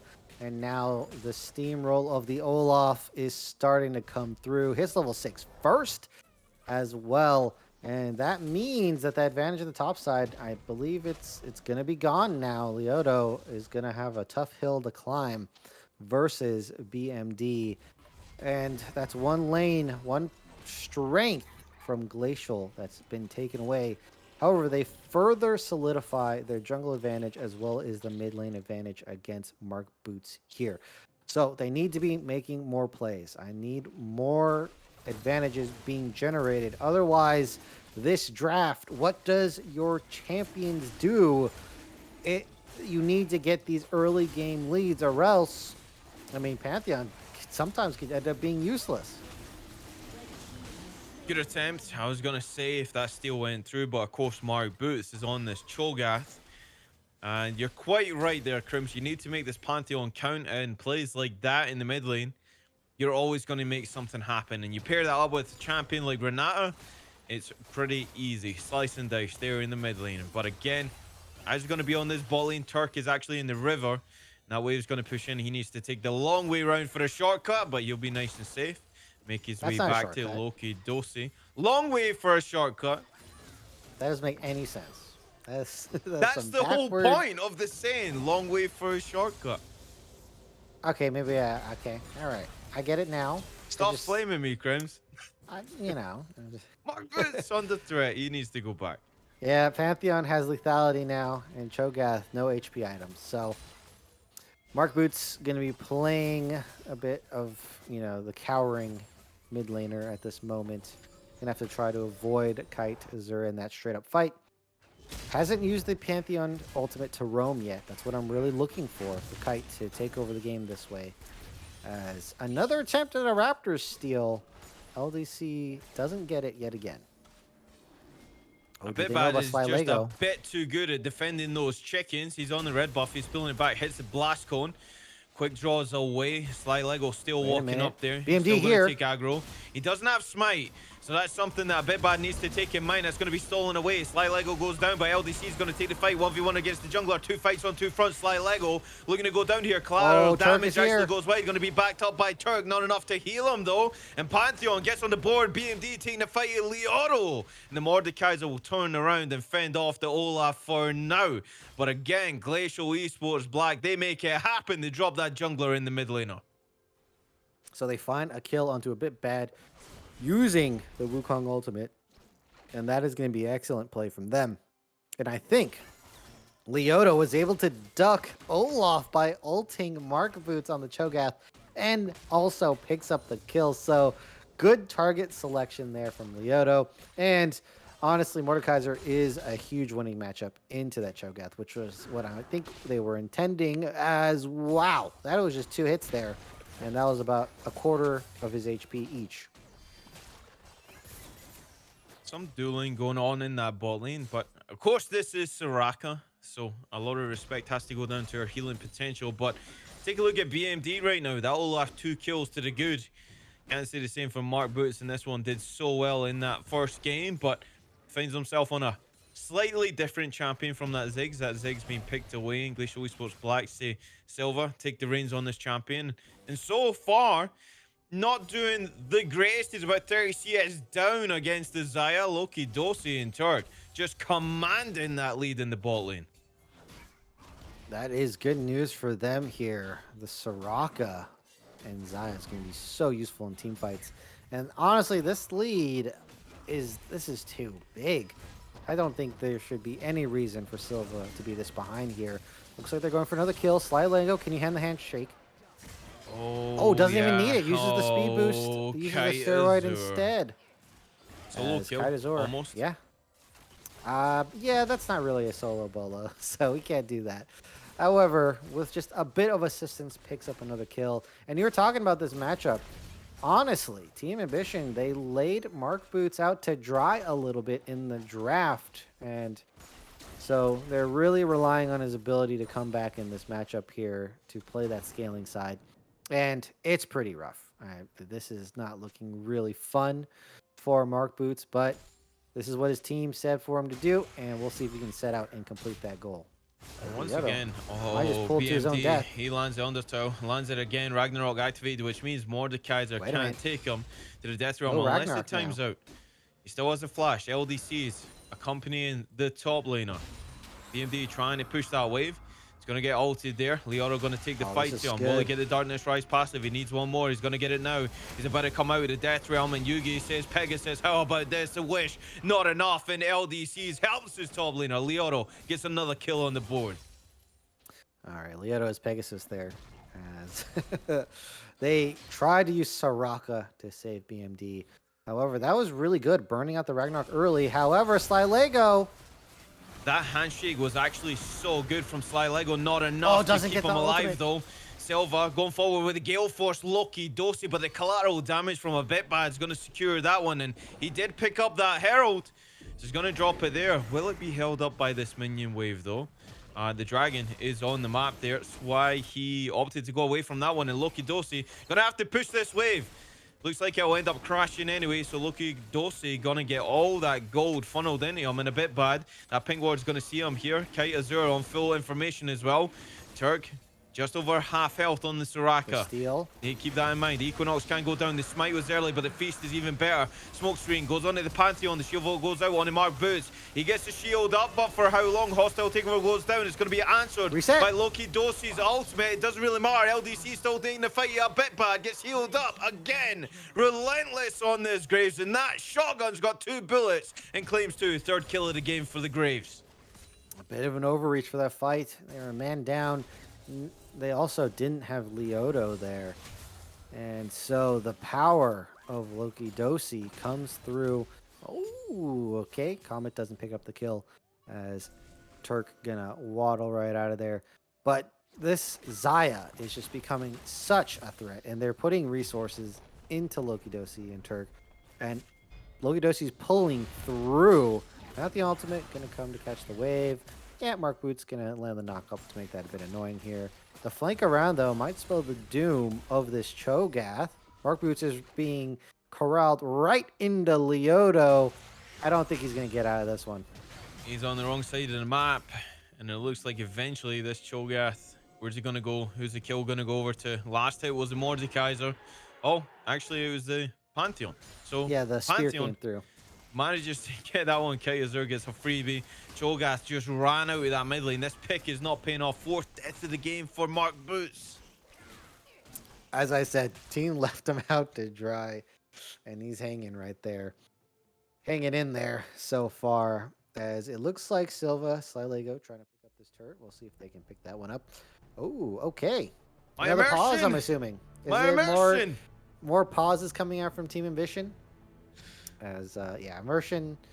Yeah, you've been taken out of the Matrix momentarily here, Lamb. You got, I don't know, unjacked? Unplugged?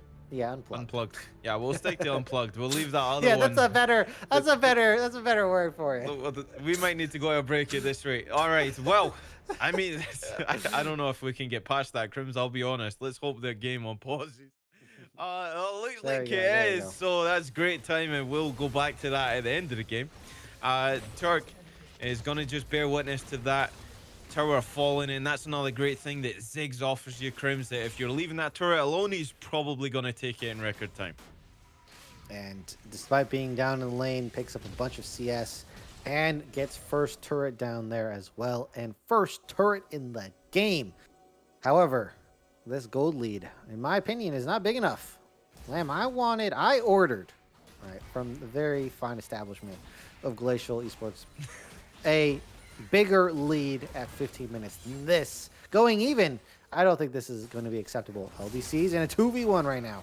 Oh, Equinox went down as well. Didn't get the invis until now. A bit bad. Gets disengaged with a satchel charge. Very clean coming through from Silva. Keeps his jungler alive. We'll start with the red Kite. buff. Oracle is going to get Kite Azure. He's going to quick draw back. Remember, Graves gets stacks of armor. Imagine do they have they're actually Soraka? going to go back on the Soraka. They got her. All right. Pantheon secures the kill onto Turk. A freebie. The bait was successful, and it looks like LDC is turning back around for that red buff. Well, fortunately for Team Ambition, not much to lose right there. No objective. Unfortunate for Glacial. However, we'll see if they can use this for a bit of a vision denial. Wait a minute. Silva, bit of trouble. Oh, smoke screen goes down as well. Looks like a little too early from a bit bad, but they managed to get a good trade over onto Slylego. It won't force him back just yet. He's going to hover around his AP carry in Silva. And he'll be able to just clean out this wave, and Mark Boots going to push it again. 4 deaths on the Cho'Gath, but he's keeping up the CS numbers, so that's the main thing. And of course, those 3 stacks so important on the Cho'Gath to get big and beefy so that you're a problem. Leoro taking a lot of damage from BMD. He is ahead in that top lane. That CS is growing from now 40 CS difference between the top laners. LDCs is actually going to take a fight against a bit bad again. Smoke screen goes down on top of him. And Warrior Trickster will get LDCs out of there right now. They just keep going back, Crims.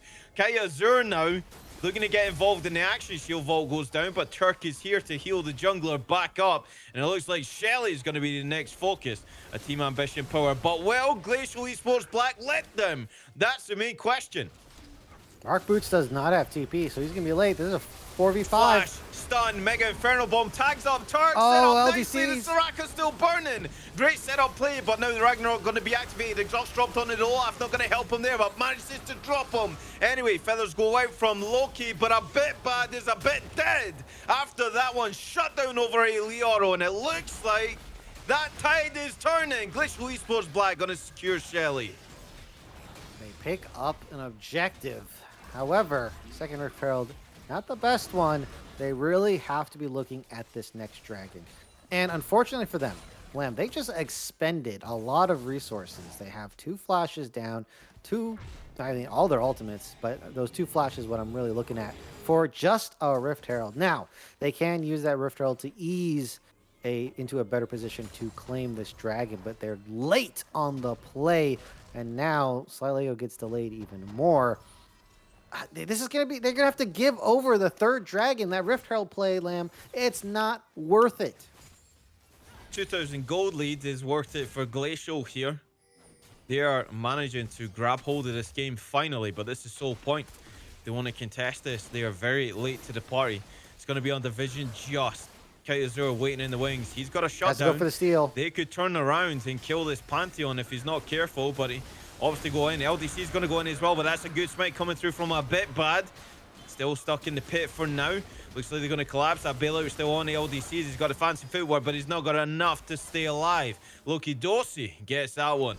Jungler of Glacial went a little bit too far. It was a very good effort, but soul point is achieved for Team Ambition Power. They have secured the soul point. And now their win condition has very much activated. I mean, time and time again, they're pulling them in towards this dragon. And you can tell, Glacial Esports, they don't want to be there. They're afraid of getting full turned on. And despite the flanks, they're not able to distract a bit bad enough to get the dragon steal away. And now Team Ambition, even though they're down in gold, they don't mind a 1k deficit. They really would rather prefer having 3 dragons in a row. This Rift Herald, I mean, there's a world where they get a lot of turrets, a lot of gold off of it for the side of Glacial, but likely not going to happen if you're watching the map and paying attention here. And now, in 4 minutes, Lamb, Team Ambition Power are going to be in such a good spot. They're going to be able to force a team fight, potentially pick up the dragon, get the Baron after winning it, and basically winning the game. Well, ladies and gentlemen, that's it. We can get up and it's all over now. Thanks, Grim. Spoiler alert. Only kidding. We can't see that far into the future, but it's a really good take. I mean, the way that they're playing the map right now, they might be down in that gold department. Only 2,000, by the way. Less than that now. Is that CS discrepancy is actually being closed. Looks like Sly Lego might be caught out here. That Everfrost doesn't land, and the Rupture going to go wide as well from Mark Boots. He's managing to get up there now. This Cho'Gath slowly stacking the health. Has had a really rough early game, but still unscathed. Hasn't fallen in quite a while now. Yeah, Mark Boots has gotten tanky, Lamb. He's done it. Mark Boots has got his boots. Yeah, he's got the boots, and now is in much better position. Has the Everfrost as well to assist in locking down his opponents. Something that they really don't like. And Rift Herald will claim a turret, so okay, they get that 1 turret that they are due from that Rift Herald. However, nothing more than that. So all they have really to play around with is a 2k gold lead, and they're going to be forced into this dragon. And I'm going to assume that Team Ambition are not really going to try to do anything until that starts coming up. Well, the one thing that Glacial Esports Black haven't done for these dragon takes is get Mordekaiser down there. And he is the sole reason why that might not go over. He can either take away the Graves, which is probably the more ideal. I mean, they have the backup in Mark Boots. He can get the feast on the dragon, then it might be a problem. But take a look at the gold just between it. There's hardly anything where these leads are, just apart from the Pantheon. He's been accelerated beyond belief in this game. Kai Azur, you got to have broad shoulders, Crims, to get this Pantheon to pay off and carry the game. We're going to see action happening now. Speaking of devil, when he shall appear, a bit bad under threat. Leoro is here as well, and the Graves just manages to get out. The peel factor is real. Ghost activated on Leoro as well. He manages to grasp him in that ultimate. Can the Graves get out of this one? It's going to prove very difficult for a bit bad. As soon as he comes out, he's stunned up. He's going to be shut down. That's going to go over. Hostile takeover is absolutely key and on point, but it's being chained up. Oh, here comes the Olaf. Ragnarok activated fight. Still going on the front line. It doesn't really matter. Pan that camera. Back over is the Olaf drops silver. That's a double kill onto the top laner. BMD showing the way and leading the charge for Team Ambition Power. BMD cleans it up on the backside, and Loki Dosi gets the kill onto LDCs, basically in a 1v1, and now they're just streaming right over to the Baron. Mark Boots didn't even use his ultimate, and they're picking up an early Baron after winning that fight. Glacial, they knew time was ticking. They had to pull the trigger, and so they go for that play. Kite team, I just picked up a kill. We'll see if he can pick up anything more than that, though. Can he do the miracle play? I don't know if he can here. This is a coin flip. BMD doesn't get a shield. He gets the stasis for now. Baron goes over with the feast, and he'll get shut down as well from the Cho'Gath. So Mark Boots gets his first kill of the game. Take a look at the Zaya. She got paid so heavily off that last team fight. Is Zhonya's now completed for Mark Boots too. Wait a minute. This pull for the Baron means that they are Team Ambition is late here. Mark Boots is walking in really early. I don't think They they don't see see him him. though. But they know that TP went down. Mark Boots is doing the smart thing. He's waiting. However, a bit bad, walking into danger. They gotta blow him up. That's exactly what they're gonna do here. LDC's manages to kill the opposing jungler. Ragnarok activated. Leo still taking the fight in the front lane. Obliterate the comes reset. up. Keeps him alive with a bailout. That's great play from Renata and Sly Lego. Mark Boots taken into the realm of death. Can he squash the bug? Stasis activated as well. It looks pretty good. It's a statue. Yes, but Wukong will get that one. Zion Raka, the only ones that remain with the Baron buff here. That dragon stacking is gonna stop as Glacial Esports Black put their foot down in this game. Oh, it's not see if they can over. continue It it. ain't over, baby. Oh, hold on. Rooted up. Kai Azur might be in trouble here. Loki Dosi, handshake away from the mid laner. Very close. You see how much damage this Zaya is outputting in this game. It's not a joke.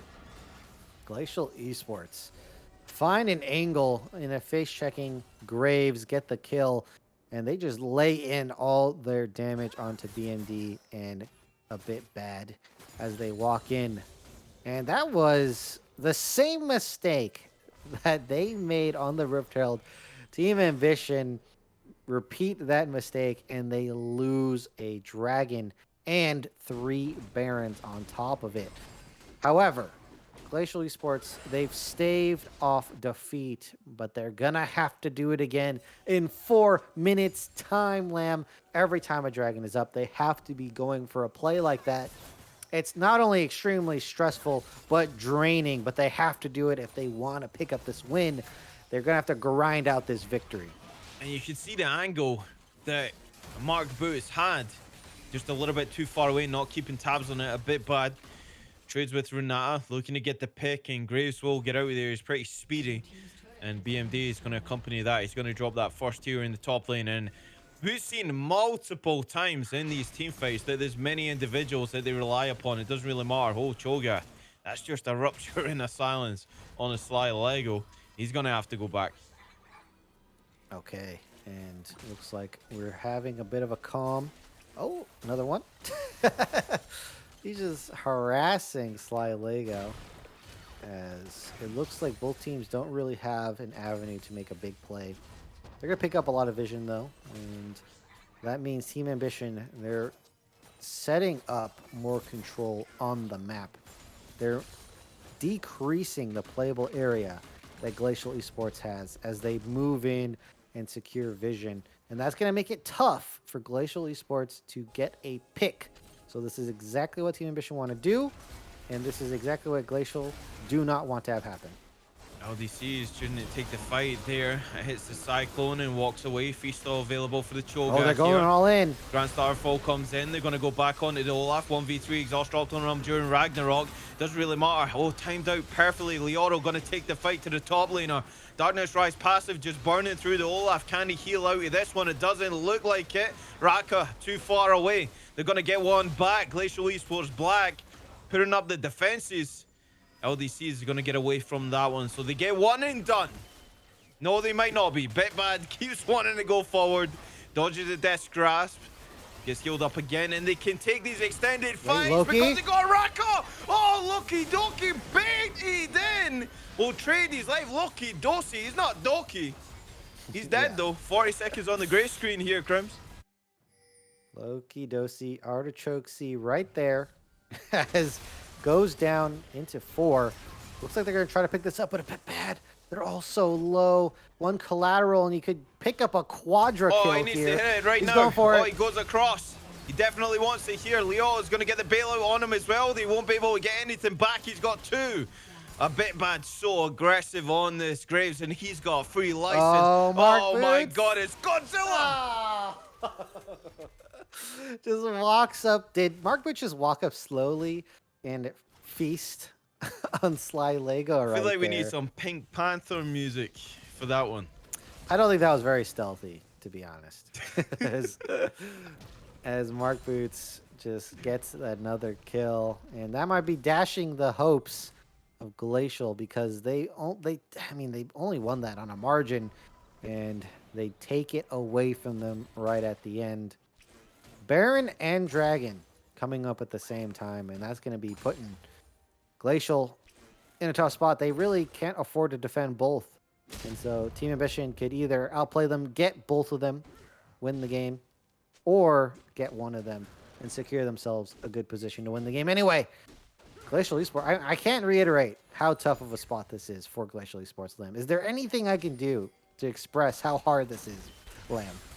No, not other than saying the words, this is probably very difficult for them. Something like that, along the lines of that. It doesn't really matter. Sly Lego on the next focus. Leoto takes a bit bad to the Death Realm, still taking it to a hold in the wall. Mark Boots, he feasts again on Sly Lego's head, and they're chasing down Leoto now. Slowing him down with the axes, Undertow connecting, getting the recess. Mega Inferno Bomb goes out. Ragnarok going to be timed out there. BMD still leading the charge, still very healthy. They got that Soraka, they got the insurance policy, and it looks like they're going to cement this game by taking the soul. And now their win condition here.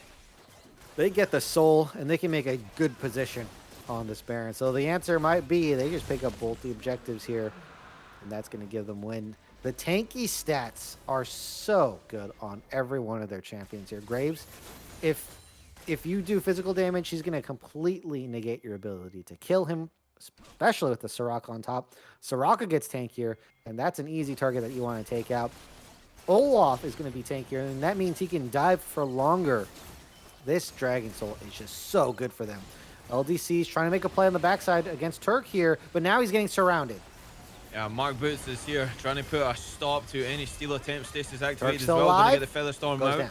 Loki Dosi still chasing up LDCs. Pantheon still rooting him up here as well. Still getting the heals out, and a bit bad's going to turn back around and drop him. BMD might fall. Silva here with a short fuse. Auto attack. Silva gets one back for the squad. Very, very close in terms of staying in this game. It's on a thread. Crims, the gold lead is 3,000, but the Baron still on the map. They get them off it, so that's a win for Glacial Esports Black. Yeah, basically a Hail Mary play right there, and they do get Turk. A very important kill, probably the easiest kill for them to pick up, and it was still pretty difficult. And Silva making the outplay onto BMD there also saves that play. So coming in a bit clutch, but that's not even giving them a winning position. They're really just stalling the game out here, and they need something really big to come back in this game. The only thing I could think of is, of course, picking up Baron would be really good, but maybe their only hope is getting that Dragon Soul. Well, Elder is 4 minutes away if they are needing that one, but you can see how much value that Mountain Soul has. It's so hard to actually just kill Turk, just lasts forever, this Soraka. And really, your answer to that was the Pantheon, but he's kind of fallen away now. He's picked up that Guardian Angel, so that Hail Mary play, we might be seeing a run back of that one to try and stay in this game. Otherwise, Team Ambition Power, they're racing away a 2-0 in this grand final. Team Ambition Power, looks like they have the flank around. A bit bad, gonna lead the charge. Teleport's coming in as well. That's going to be the Mordekaiser's going to take away Turk here, so a bit bad. Won't be able to get healed for now. Gets the GA out of the Pantheon. Over the side there is LDC is taking on Mark Boots. He's getting ready with the feast. Loki Dosi going to get Kite Azure. Still taking the fight to Leo. He gets pulled in. Death Grasp on multiple Mega Inferno Bombs. Not enough to kill them. Raka just out healing everything. A bit bad might go down here. The Cyclone going to go on and Crushing Blow. Secures the kill. But now Wukong left alone. Handshake pulls back BMD, but they're 4 strong still. The Rupture lands. Cho'Gath just gonna back in front of him. Hits another one. No, he's gonna miss out on that one. Looks like LDCs. He's getting followed up by the Gale Force, and the bailout is not enough. He goes back in, and he'll eventually fall when Team Ambition Power excel that goal lead. 4,000 now, and they're looking to secure that Baron. Yeah, they tried to get Turk. Is able to survive. A bit bad. The one going down, but they have the Cho'Gath. Hold up. Cho'Gath getting really low from the Baron plus Silva. Soraka kill comes through. Wait a minute. A Hail Mary #2 coming through. And again, they prevent the Baron Lamb, but they're giving it their all just to do so. 2 minutes away, the Soul is going to spawn an Elder. I mean, to think the game might just come down to an Elder, despite how strong of a lead Team Ambition has had throughout this game, is a crazy thought to me. It is, and it goes to a credit Glacial Esports Black's passion to stay in this game and determination not to go quietly, so to speak. And so far, this is proven really good for Ziggs now. He's got 4 items completed. He just actually finished off that void staff as well. So Silva is hurting on this champion, level 16 now. And foiling 2 Baron attempts is certainly going to do that for you. But again, that Baron is the key component to Team Ambition Power closing out this game, unless they can get a pick, unless Sly Lego can get picked off here. It looks like he is. They get the support, and of course, it's going to be a bit bad donating that one over. Everything through this jungler, and now, 3rd time's the charm here, Crims. All right, we'll see if they can pull it off this time around, as it looks like they're going for a fight. Oh, Grand Starfall comes in as well. They drop the jungler. No chance of a contest here, and it's into the meat grinder. Goes the rest of the squad. Silva being fended off by 2. BMD gonna get that one. Stasis activated for Mark Boots. I believe he was taken to the death realm with Mordekaiser. He's gonna try and go back here. These death timers are pretty up there. Over 30 seconds before one of the major carries is back on the map for Glacial Esports Black, but it looks like Team Ambition Power are just gonna reset with that Baron. All right, they flipped the coin 3 times, and now it lands heads for Team Ambition as they slaughtered Glacial at that fight cleanly enough to pick up the Baron, and now they're looking for this soul here. I'm surprised this game took this long, as now BMD playing heavily aggressive in the spot side, playing very far up. Oh, they don't even want to leave it to chance at the soul. That is a very smart play from Team Ambition. Don't even give them the opportunity to get back in the game. Just win off this Baron. LDCs goes in. That's going to be the clone. Yodo. Rupture goes out as well and captures the Mordekaiser. Hostile takeover is used very early on in the team fight. Another tool not going to be available for this push. It looks like they're not going to go for the Nexus turrets. They're going to back out and just methodically take this base away and take this game away. This game too also important to try and win this one. And Glacial Esports Black, they're about to go 2-0 down in the Divine Finals. And it looks like Sly Lego's trying to pad the stats again with the 8th death of his unfortunate game. They bring out the Renata. It didn't work. And now those Nexus turrets are going to be under siege. The LDC's got the wrap around here as well. It's going to take a monumental effort to try and negate this one, but it looks like Zig's going to drop the Raka. BMD going to fall as well, but they focus the Nexus turrets. LDC is still going to go in. He's going to drop. Grand Starfall comes in from Kite Azure. He gets kited out as well by the Zaya Nexus. About to explode here, in Team Ambition Power go within 1 of the championship.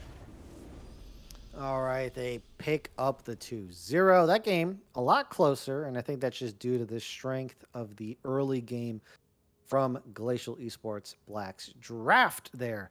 However, they're not able to pull off the win here, Lamb. And Lamb, do you remember what I said about what happens in game number 2 if Team Ambition wins? Nope. Okay. I don't. You gotta have Short-term to tell memory me again. loss. Yeah, that's Short-term right. memory loss here. I'm like a goldfish. If Glacial could not pick up the win there, I don't think they have what it takes to pick up the reverse sweep here. Team Ambition Power, I think they have got this series to lose now. And looking at these stats, I mean, look, Silva. I mean, look at this damage coming out from the Ziggs. There was a lot of front lines to cut through, and certainly was able to pick up the damage. But if we look at the reverse side, look how much more damage they did as a team through the Olaf Graves and that Zaya. And many times they tried to toss it up, Glacial Esports. They came from multiple angles, but the scaling wasn't there. They just didn't have a good enough lead to make that play. And so, time and time again, Team Ambition, they win enough in the team fights to continue their streak towards these dragons. And once they secure that soul in the Baron, game over. And it was a gripping contest right up until that 21-minute mark where things started to go south for Glacial Esports Black. Very unfortunate again with the circumstances. And you have to say, the Ziggs takeaway, very intelligent. And giving that to Silva, had a great game on it. We already mentioned that Ziggs is such a good pick into the Zaya, and it proved that that is an answer to that champion. We've seen these run back in both games now. Now, again, Crims, I bid the question to you, is there any adaptations? Because right now, it looks like Team Ambition Power, they can pick whatever they want. As soon as they get even one hand on that game, there's no coming back from it. Glacial Esports Black, it's like they're trying to ascend. I mean, we already metaphorically went over this on a different cast, but they're trying to ascend that mountain, and that mountain is just way too high. I mean, the oxygen tank is running low. They need to go to base camp, and right now that base camp is 2 games down. How do they get back into this series? I think they're going to have to really up their draft game. I think so far Team Ambition throwing them for a bit of a loop, to be honest, as well as me. I think that they are not finding edges in the draft. That would really help them out in the games, because the way that they're kind of forced to play certain styles in Team Ambition pretty much are ready for it. In this last game, they had strength. They could have flexed it anywhere on the map. They went for mid and top. And meanwhile, Team Ambition picks up huge wins in the bot side. Now, eventually, Silva does find that turret first, and that's good for them. But that meant that they didn't pick up any dragons, and that was a huge detriment to Glacial. So they're going to need to find a bigger advantage, maybe go for the draft gap in game number 3, because you really need it to help you win this game. Right now, you can't win with a draft deficit. You need to have a really solid draft to beat Team Ambition. Otherwise, I think it's going to go like game 1 and game 2. Well, I'm already seeing ready for the reverse sweep. Krems, you might eat your words for the first time. I hope so. I hope so. The Lamb Krems curse, it may continue. It may continue. But guys, we're going to cut to a small break. It's been a very inviting final thus far. But can the reverse sweep be done? Glacial Esports Black, they're right under the pressure now because Team Ambition Power, they're 1 game away from that championship. Find out after this.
welcome back, ladies and gentlemen. As you can see, I've actually got a new guest on the deck. Who are you, and what have you done with Crims? Where did he go? Yeah, Crims is not going to be around anymore. Sorry, he's gone. But it's going to be me, Dims, here. And for all you people out there looking for a reverse sweep, it ain't going to happen, let me tell you. This case is done. Team Ambition, they're going to win 3-0. Easy clap. All you fans out there of Glacial Esports Black, pack it up. Go home. It's done. Leave the stadium early. Go do something else, man. Because you're just going to be watching a slaughter out there. I'm absolutely speechless. I think I agree with everybody when we say we don't like Dims, we want Crims back, but we'll deal with Dims for now. Maybe it's like Dums. Dums Dims. Was that? What do you mean? Dums No, Dims. I'm Anyway, we're just- gonna go. yeah, We're gonna go for it. Mr. Dims, why is it not gonna be a reverse? Why is it not gonna be a reverse sweep here? Why is Team Ambition Power gonna take this 3-0? Have they showed enough to deservedly get that 3-0 in this final? Team Ambition, of course. I mean, come on. What else they got to do? All right. Come on. They win game number 1 from a really strong early game team. Game number 2, they're scaling all lanes. What else they need to do? Come on, Lamb. Get this in your head. Team Ambition, they're going to win. All right, we got a Team Ambition fanboy over here, which there's nothing wrong with. I'm sure there's many here tonight to see how this is going to transcribe as well. But Dims, Yeah. What's up? if we're looking from the flip side here, let's get serious for a second. If we're looking for the flip side here, Glacial Esports Black, I know you said that this is going to be a stomp. I know you said it's very one-sided, but what can they do to change your mind? What can they do that much better? Because the past 2 games, when it's been early, just transitioning into the mid, they've looked pretty good. So how can they make that count in the latter stages of the game? As we actually see the thresh locked down for Team Ambition Power. First pick. Yeah, Glacial Esports, they could just play better. That's going to do a lot to help them out here. So, Team Ambition, just too good right now. Just too good. Okay, very, very insightful. All right, let's see the handshake here. Let's see the handshake between the supports. Looks like it's going to be the Nautilus. It's going to be locked in as well. Okay, so Nautilus is a hard engage that you need to make things happen. And I mean, what do you pair that up with an AD carry role? Jinx taken away. The Yeah, Zaya is still here as well. But what do you take?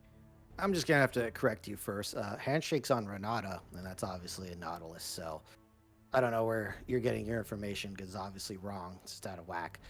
And all right, so they're picking up Zaya and here.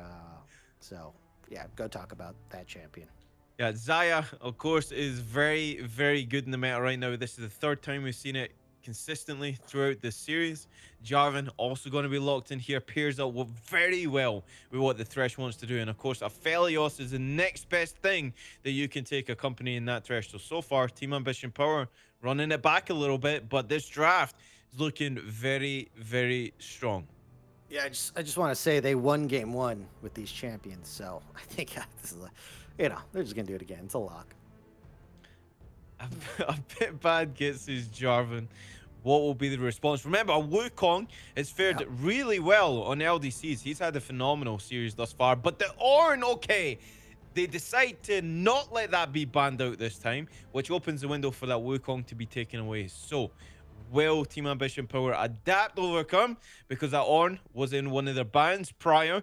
Will they answer with that with anything else? And of course, they got so many capabilities to ban out. The Gwen being one of them, that's going to be taken away. So the Ornn is going to fare very well. He can still 1v1 you, even though he's a tank. Yeah, I really like that Glacial Esports are trying something new here. They got this Ornn pick a bit early, but BND, I don't think he's afraid of an Ornn. I think he's got so many answers. He's got Olaf. He's got Camille. We'll see if they ban that. Yeah, you took out Gwen.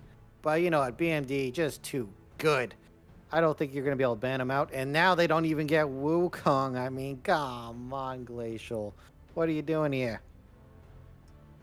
They're cooking up a storm. They've got to have a good answer to this Jarvan. Otherwise, not taking the Wukong here can prove a little bit risky.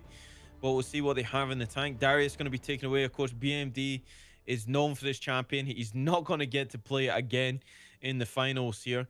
And what will be the very last ban here? They can look at a variety. Okay, they're going to take away the Swain. The Swain ban makes sense.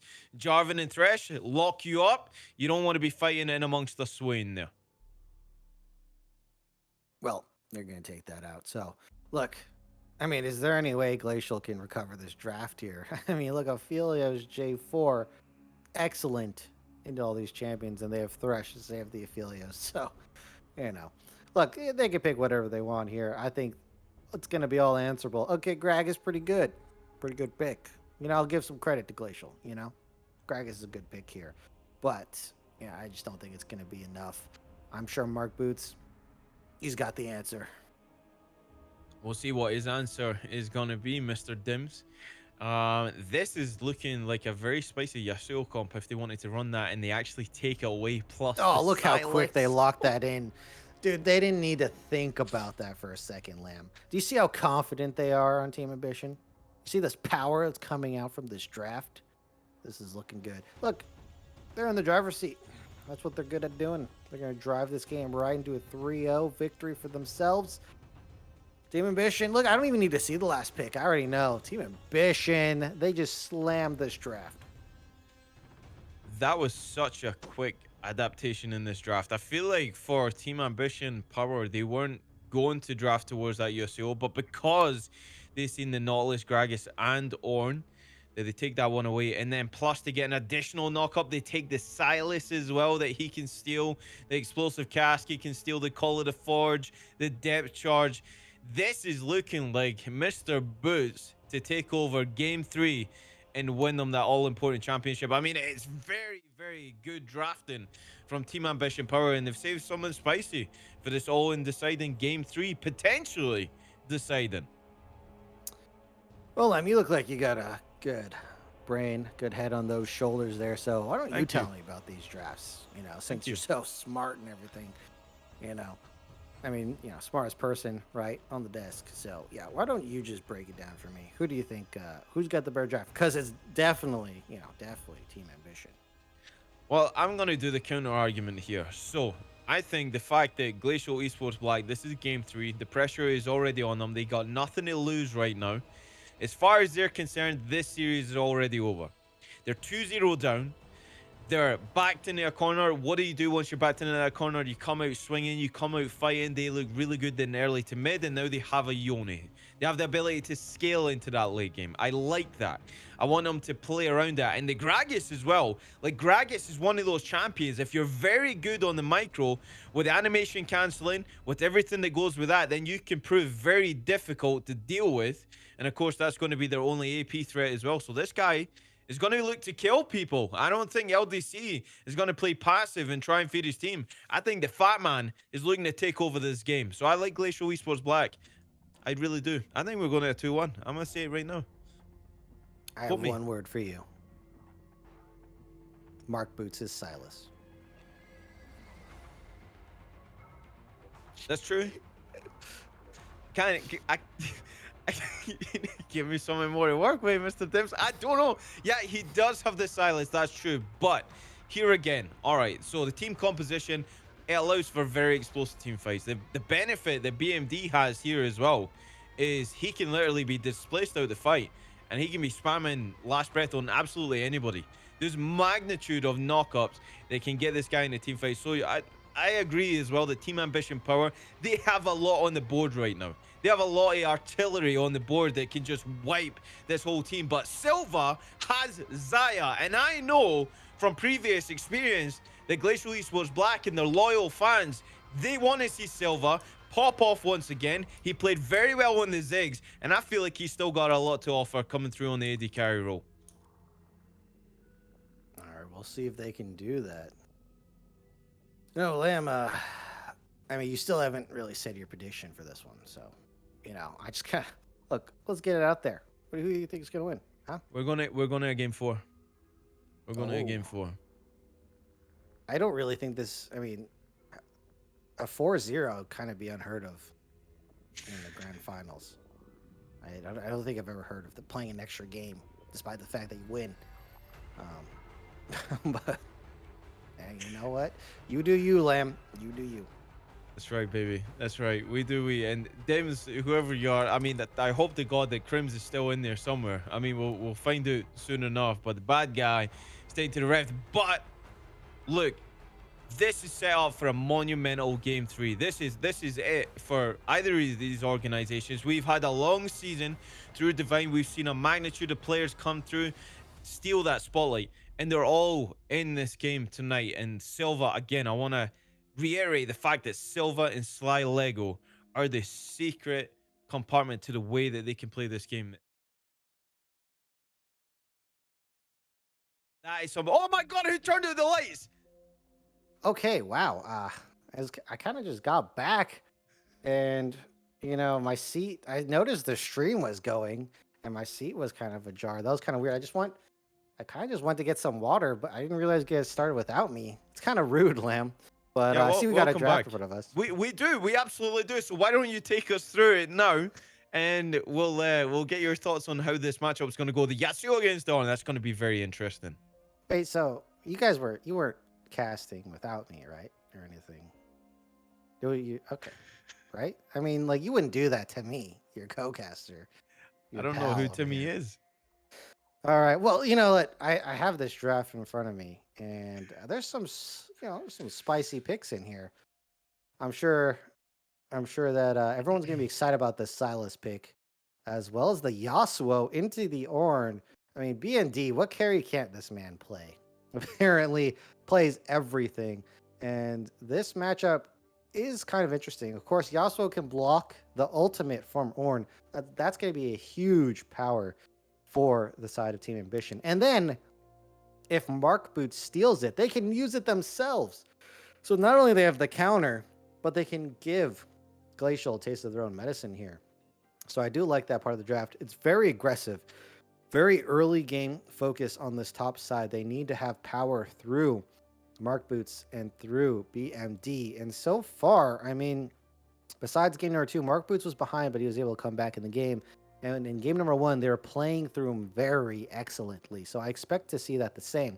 So they're going to play heavy topside, have Loki Dosi scale. And in game number 1, remember, that game looked the easiest for Team Ambition. Once they got the lead, once Loki Dosi was scaled enough in the game, completely wiped on the team fights.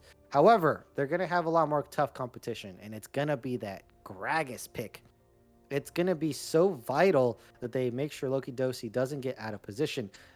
Brown man Darius has to make sure that none of these key ultimates come through. Gragas ult or the Ornn ultimate. The win wall is going to have to do a lot of work, but if they can do that, they're going to be able to take control of these fights early game, and they're going to need to make sure Loki Dosi has enough scaling to cut down these tanks. They're going to play heavy dive, but once that happens, I think Team Ambition are set up for a really good game. On the opposite side, Glacial. I mean, you just chill back, relax, make sure you scale on the top side on that Ornn, play through your bot side, and then you can win the game. I think they can have that possibility. Zaya does a lot of team fight damage, and they also have dive, as well as kind of Yona can do dive and peel at the same time. So I like what they have. They need to kill Loki Dosi. They need to scale on Silva, and then they can win the game through their bot side. CCS, thank you very much for the raid.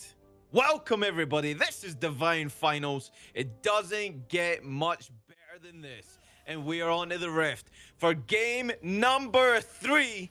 It could be the final time this season we see Glacial Esports Black. But Crims or Dems, whoever the hell, I prefer Crims. He's a nicer guy. They are not going to go quietly here. They've drafted something that's a little bit different. Silva gets Zaya. That's where my eyes are going to be focused. But of course, we look at the Silas, Mark Boots, phenomenal consistency in this mid laner. Had a rough start on the Cho'Gath, but ultimately became too big to deal with. And now BMD gets Yasuo in game 3, and he is set up flag and drag. Silas hijack on multiple targets. Ornn, Gragas, Nautilus all sets up this Yasuo. And of course, the Flay from Thresh. I think that even knocks him up as well. There is a lot of wombo potential between the J4 Silas and Yasuo here. And that's going to be the real engine of the team.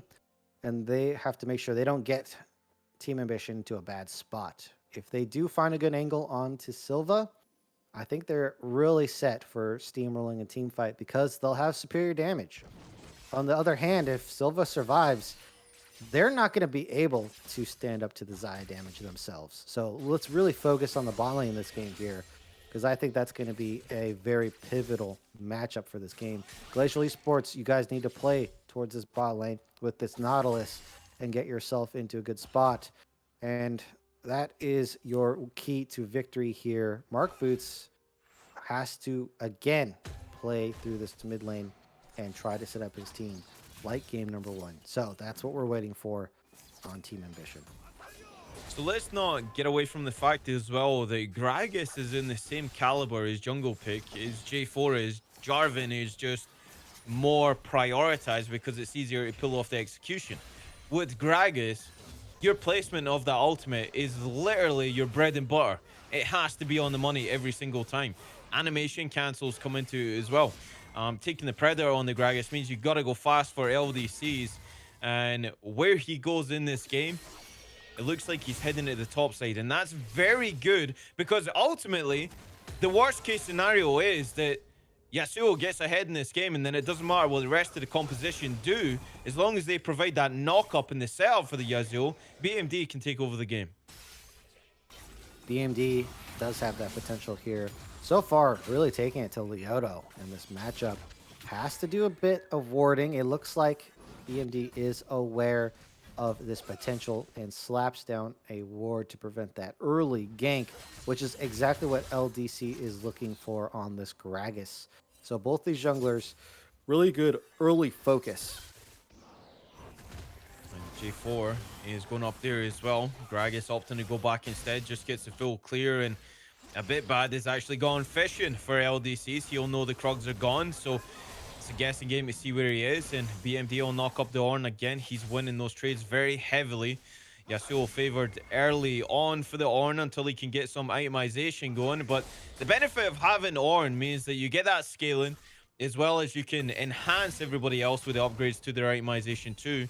And it looks like they've roamed slyly go up to that mid lane looking for Mark Boots. This lane is pushing as well. LDC is waiting in the wings, but Nautilus just going to return to that bot lane. Yeah, they can get the push as that's a hook going wide. Return fire landing. They have the root. Silego not in position for a hook. As this mid lane's gonna be hotly contested here. As Leoto's out of mana, so that's gonna be probably a TP coming soon. But yeah, this mid lane matchup hotly contested between both of them here. They're gonna need jungle attention to really solidify their win. As BMD really keeping Leoto stuck in the top lane, as Yasuo has basically infinite resources. And Mark Boots just gonna dash away from the Predator activated Gragas. Picked up those boots on his last reset, and LDC is actually gonna go fishing for the J4 instead. We'll understand from the information he sees on that top side that Jarvan has to be south side somewhere, setting up the dive. Wait a minute, look mid lane. They're gonna make it happen. Flash away. Oh. LDCs might drop here. He's gonna pop the health pot as well, and Silas makes outplay. But that'll be a trade over. Flash in to try and secure the kill on his sly. Let go. And that's gonna be Loki Dosi. 2 summoners down in that bot lane. The outplay on Mark Boots is getting the Kingslayer and then the knock up into Kite. That was just beautifully well done. And that is, yeah, let's definitely get a replay of this one. So they get the double knock up, and unfortunately for LDCs, he starts walking out, but the kill's not secured yet.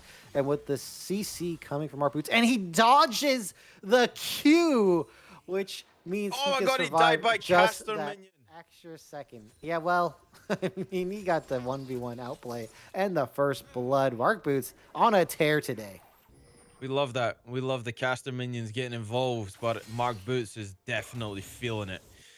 He's got a vibe that just keeps on cruising through that mid lane. I mean, even if we get to that mid game, he's always in a good position, regardless of the state of that wave. And it looks like a bit bad fishing around here as well. Trying to make sure that this crashes. Kite Azure going to take the 1v1, goes back in. Gets the knock up there with Immortal Wait a Steel. minute, Leoto. Level 6 going to be achieved as well. And Ornn's going They to don't know. collapse back on here. Hullet Forge going to go through. No wind wall to save him. This time, Silas, Soul Unbound comes out. Not enough damage. Hijack goes through. But Ornn, Leoto claims the kill. And Mark Boots, the roam from the top lane, pays off. A bit bad was not able to stop Leoto from ulting there. And that secures the kill. Back on the Mark Boots. So this attention into the mid lane is just proving deadly for both of them here. Now Mark Boots doesn't have that opportunity to steamroll that mid lane with the Yone ultimate himself. And yeah, this one's looking hotly contested, Lamb. And great showing from Glacial. They're not going to go down without a fight. And I'm liking the mental. And a mental reset is so important when it comes to the final, especially. I mean, there's so much at stake, but for Glacial, this does feel like it's slowly getting away from them. They're 2 games down, but they're not out, and that's the most important thing. They have a slender gold lead in this game, and Silva is up in the CS department. Aphelios just looked to reset there, and we're yet to see a play on this dragon that we usually see around the 79 minutes mark. And looks like so far the Glacial are in that south side of the river. Kite Azure going to take the fight. Either Dissonance as well. Dodge. Sly Lego's anchor just falls short. It landed onto Mark Boots. Otherwise, a re-engage might happen. Flag and Drag, no level 6, no Cataclysm available. LDC, however, has the explosive cast. A bit bad. Going to eat the anchor. He's going to get displaced with explosive cast. And Sly Lego will pick that one up. They get the jungler, which means the reward is even bigger. They're going to get the first dragon of the game. That was overly ambitious because Loki Dosi wasn't even there.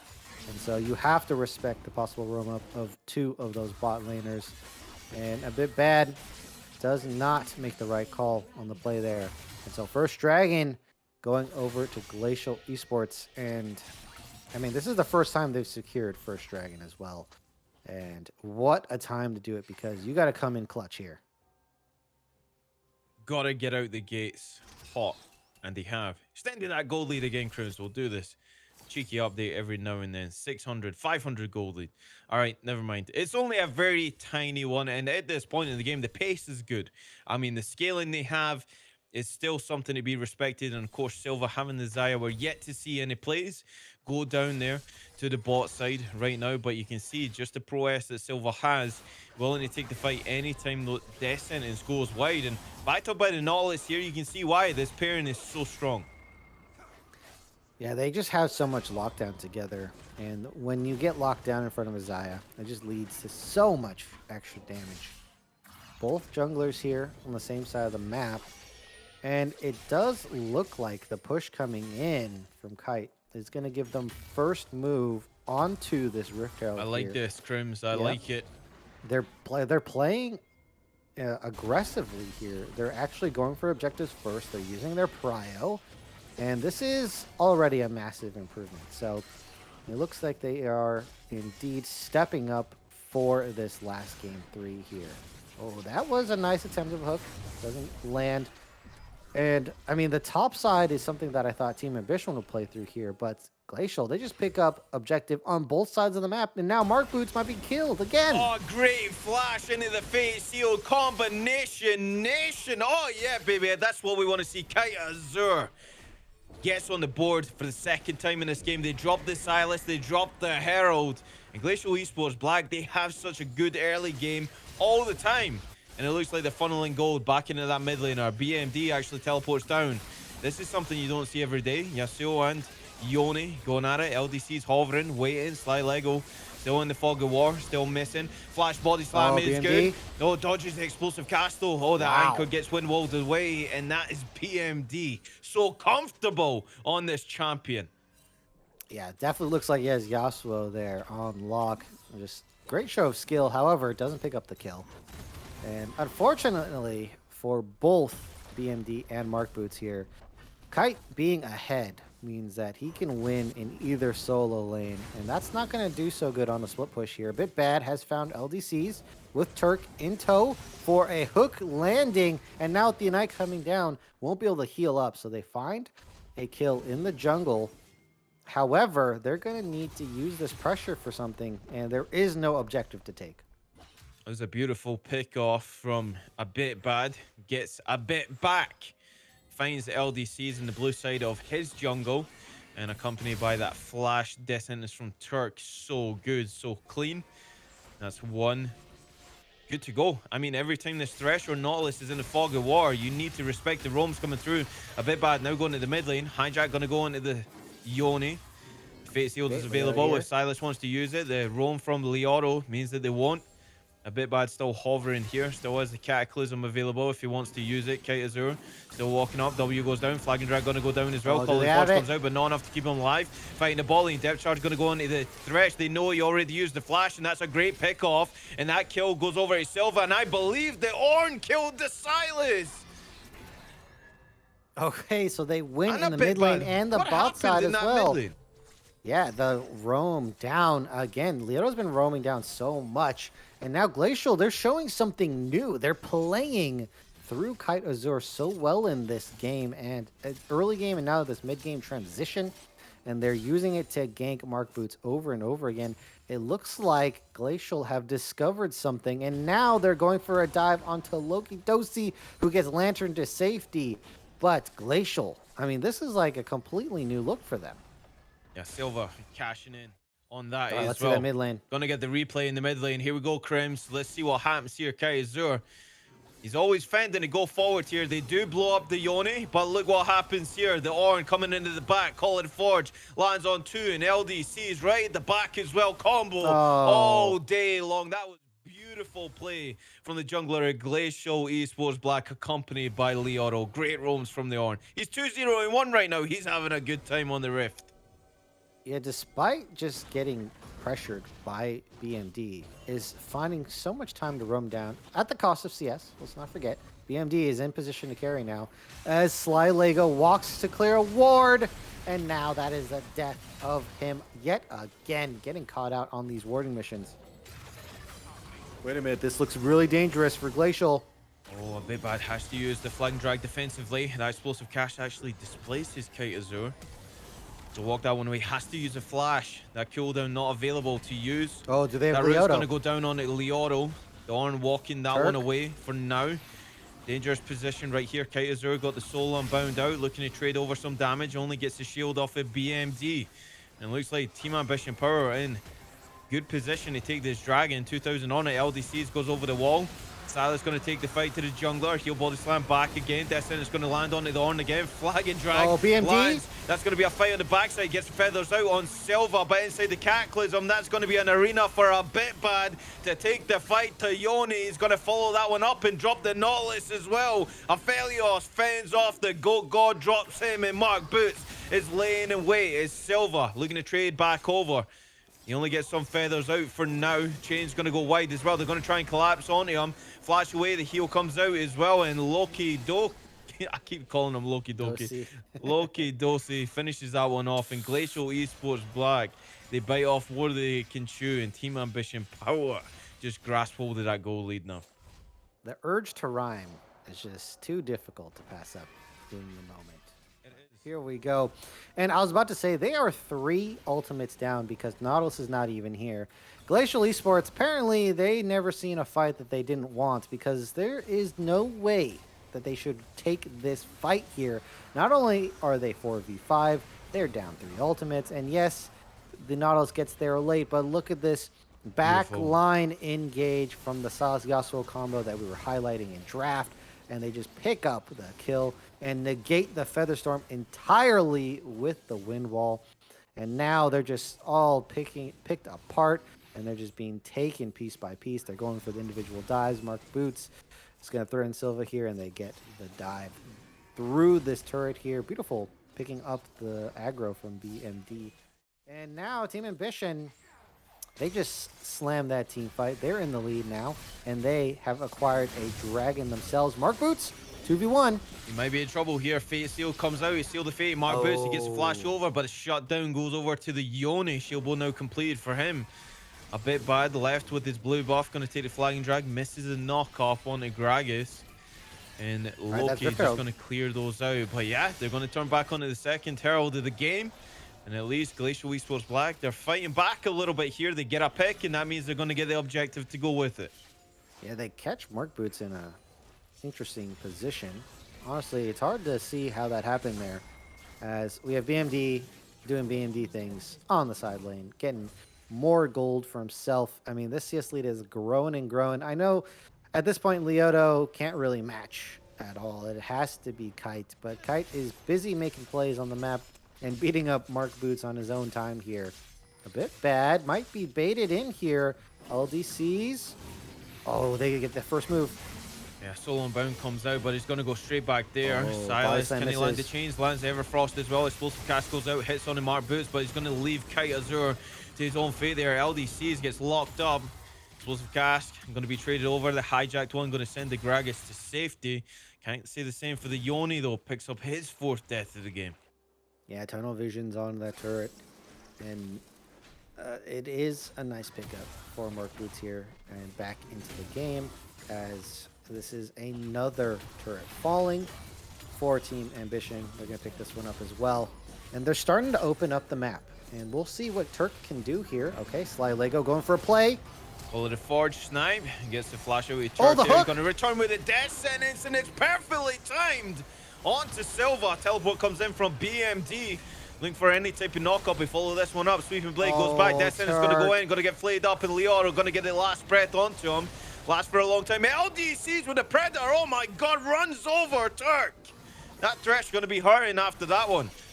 And LDC is actually going to drop the Herald here as well. So trying to get that turret down in that mid lane. Will it crash though? It should. It's going to be shielded. Then face heal goes wayward. It's not going to land on anything, but this is just to get the charge off and to make that happen. LDC is getting flanked here. That depth charge is going to go back onto the jungler. Going to drop the one from GEB. And already, Team Ambition, they just fight back at every opportunity. Team Ambition find the flank. They find a pick as well. And BMD, I mean, this looks like such beautiful Yasuo play. Gets the knock up onto LDCs.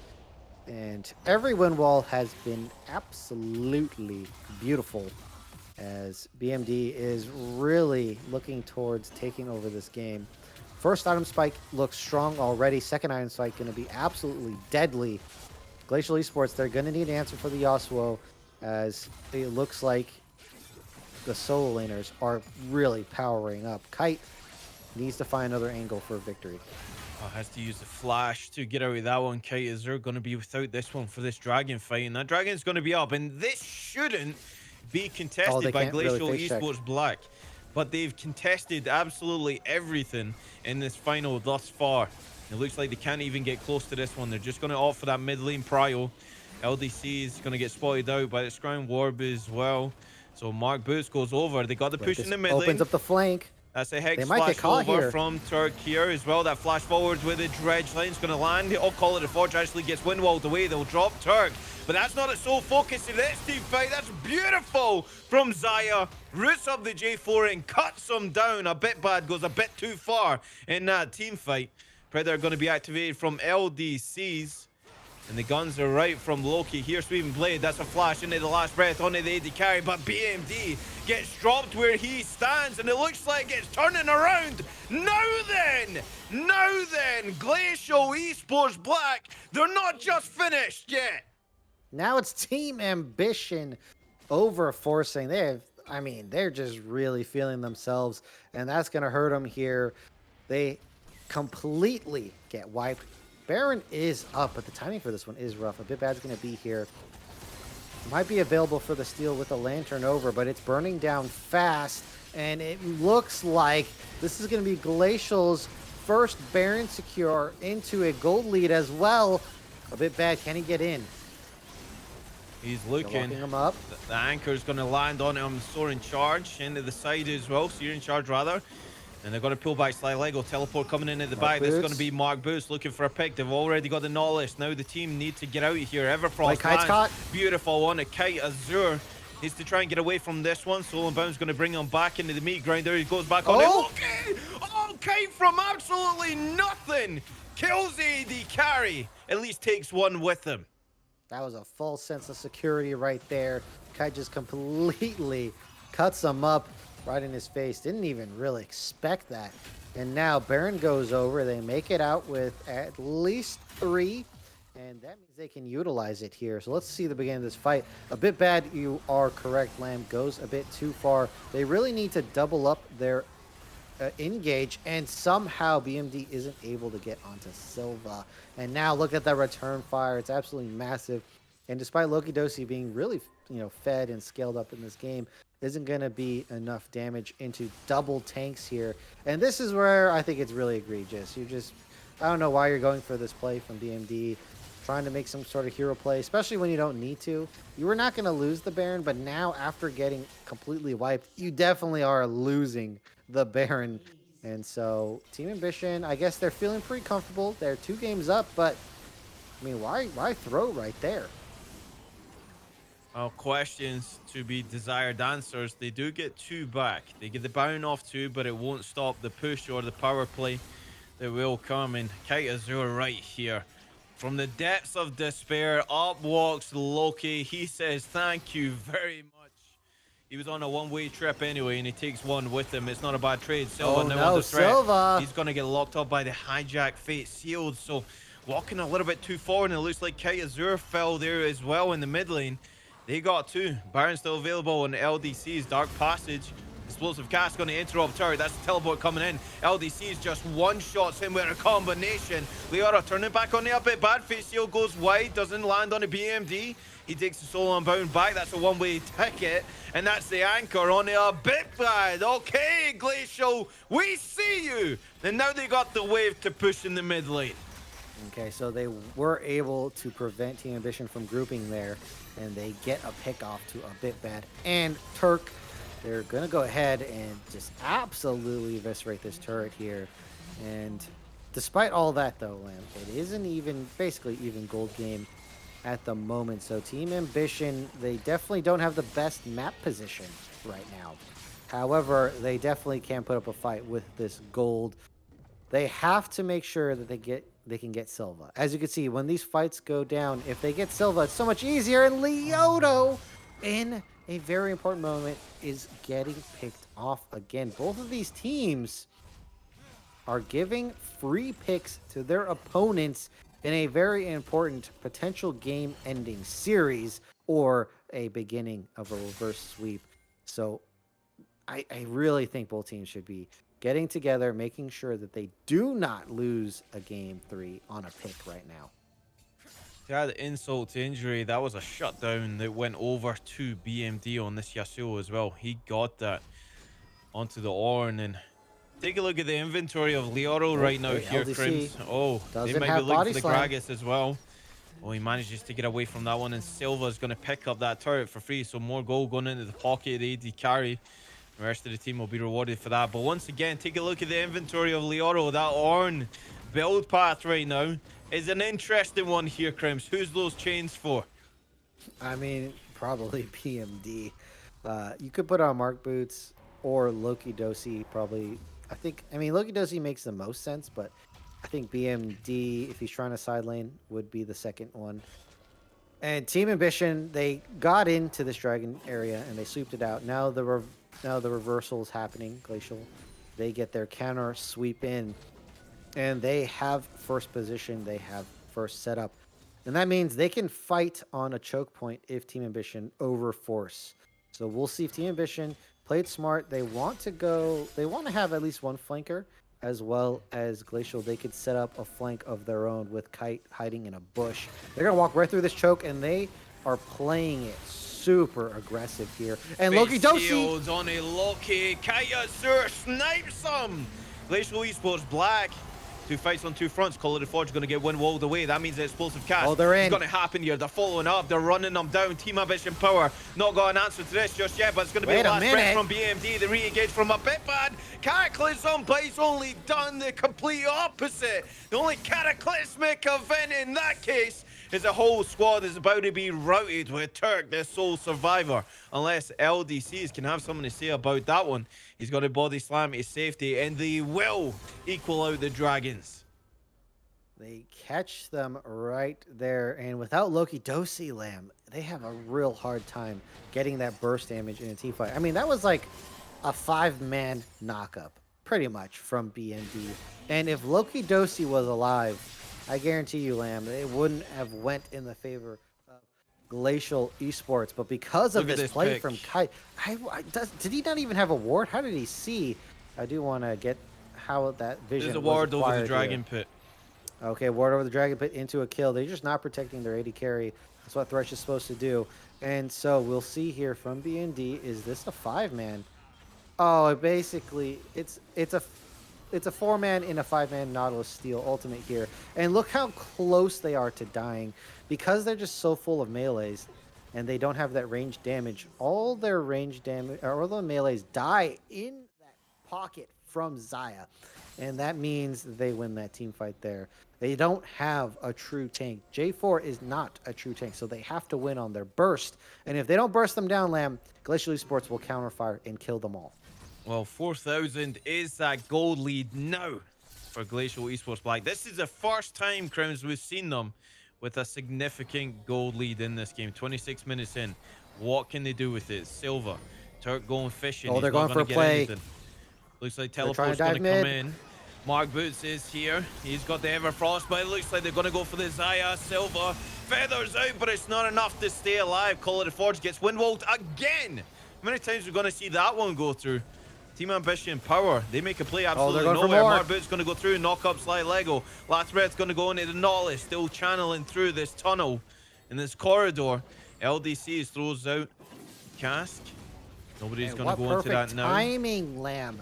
They Baron's did gonna that be started just up. as the Baron spawns. And that means that pick will lead right into a Baron. They're going for a fight. Glacial, you can't do anything about this Baron. It's 5v2, and you have Kite on the bottom side.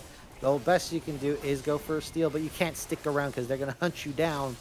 And so they trade bot turret for the Baron. And I mean, Team Ambition, they've made some mistakes, but they've also made some crazy plays. And that call is absolutely a game saver for Team Ambition. Not only do they kill Silva, they get 2 kills onto Sly Lego, and they pick up the Baron and LDCs as well. Oh, Loki Dosi, I think he's just, Mark Boots, I think he's dead. Oh, he hit the stasis, so Mark Boots still alive for now. Leoro being followed by wait a bit minute. bad. The teleport's going to come back in, re-engage from the Yoni. Manages cancel. to get Mark Boots. Silas off the map right now, and will leave Kite Azure to his fate. And Oren will walk that one away, uses the enhanced blast cone to get out of that one as well, and a bit bad on the hunt. That dragon is They're looking just mid. over 2 minutes away too. Oh, you don't want to smith there. Smithing levels, you're Oh, about the to be cancel. answered by a bit bad. Still slowed them down. This one has to use the flash, but it's going to be followed up as well. Bellow's Breath to go unstoppable. Still healing up. Searing Charge to get away. Hex Flash going to come over the wall from Sly Lego. Hook going to land onto the Thresh right now. That's the Call of the Forge going to go through. This time it knocks up Into the carry. cast. Explosive cast. It's measured, but Loki gets out with it with the Gale Force. Silva goes forward. 2v1. He manages to get the Aphelios, but Thresh will secure the kill onto Silva. 3 members remain. BMD going to join the fight here as well. LDC takes a 1v1. Hits the stasis button against a bit bad. Not enough to stay alive though. He'll go back to take those chickens. And the Baron power play from Team Ambition still online. That was a valiant effort from Glacial Esports there. The Ornhorn into the cask looked absolutely solid, and it did result in a kill that they wanted. However, they didn't get it basically as clean as they wanted. Silva goes down in the trade, and that means they give over a turret. And that gold lead you were talking about, Lamb, well, it's gone now. It got evened up, and well, good job. You cast your curse then. Hey, look, it's not my fault. Probably is. Honestly, we're cursed to the heavens. But Glacial Esports Black, they got to be looking to the heavens now to where this game went so wrong. They're so close to getting a pick They there. let that go. Oh, Sly Boots Lego here. might be dead here. No, Mark Boots can't take the fight because he doesn't know where the rest of the squad are. That could have been the Nautilus going down for free again, but maybe a little bit of mercy being shown that Mark Boots doesn't want to try and throw this game. He's got 8 deaths. I mean, at 10 death, you may as well just go for it, honestly. I mean, I heard it's a bit of a power spike. So It might is. as well. Just ask the top laner. I mean, he's not playing it correctly, let's be honest. 2 deaths in this game for Yasuo in this one. Yeah, definitely needs to up his death game to hit that power spike sooner. I think they're just misplaying here. As Team Ambition, they get position on this dragon. A bit bad. Wow. Okay, if that landed, would have been a different story here. Look how far up they're playing. They just have no fear TP comes down. This could be a catch potential. They're going to commit everything for the jungler here. It looks like he gets rooted up. He lands. He just lives forever. Loki. They get the AD carry. Again, Kite Azure with a snipe. That bot push is still going on, though. And it looks like Silas will just have to abide by that. No more Baron. Have to get out of that one. And Gragas, LDC's actually ran down a bit bad. So they get 2. And it's a contest once again as GEB look to go to Soul Point. Yeah, I noticed something that Team Ambition have a bit lacking, and that's respect. I don't know why they're playing like this.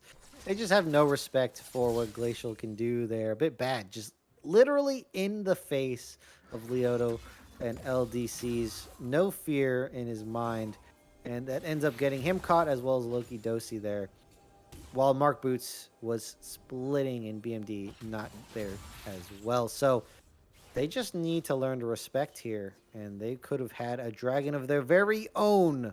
So we'll see if that ends up being what they will fall to. So look at this. Look how far up he is. We have Silas and Yasuo in the jungle. So this is 100% the correct call from GEB. Look, he's walking up right into Sly Lego's face, and that lets him get a free CC. And then we've seen this 100 times already. Kite Azure in Loki Dosi's face. I think we know exactly what's going to happen. Nice cast cancel as well.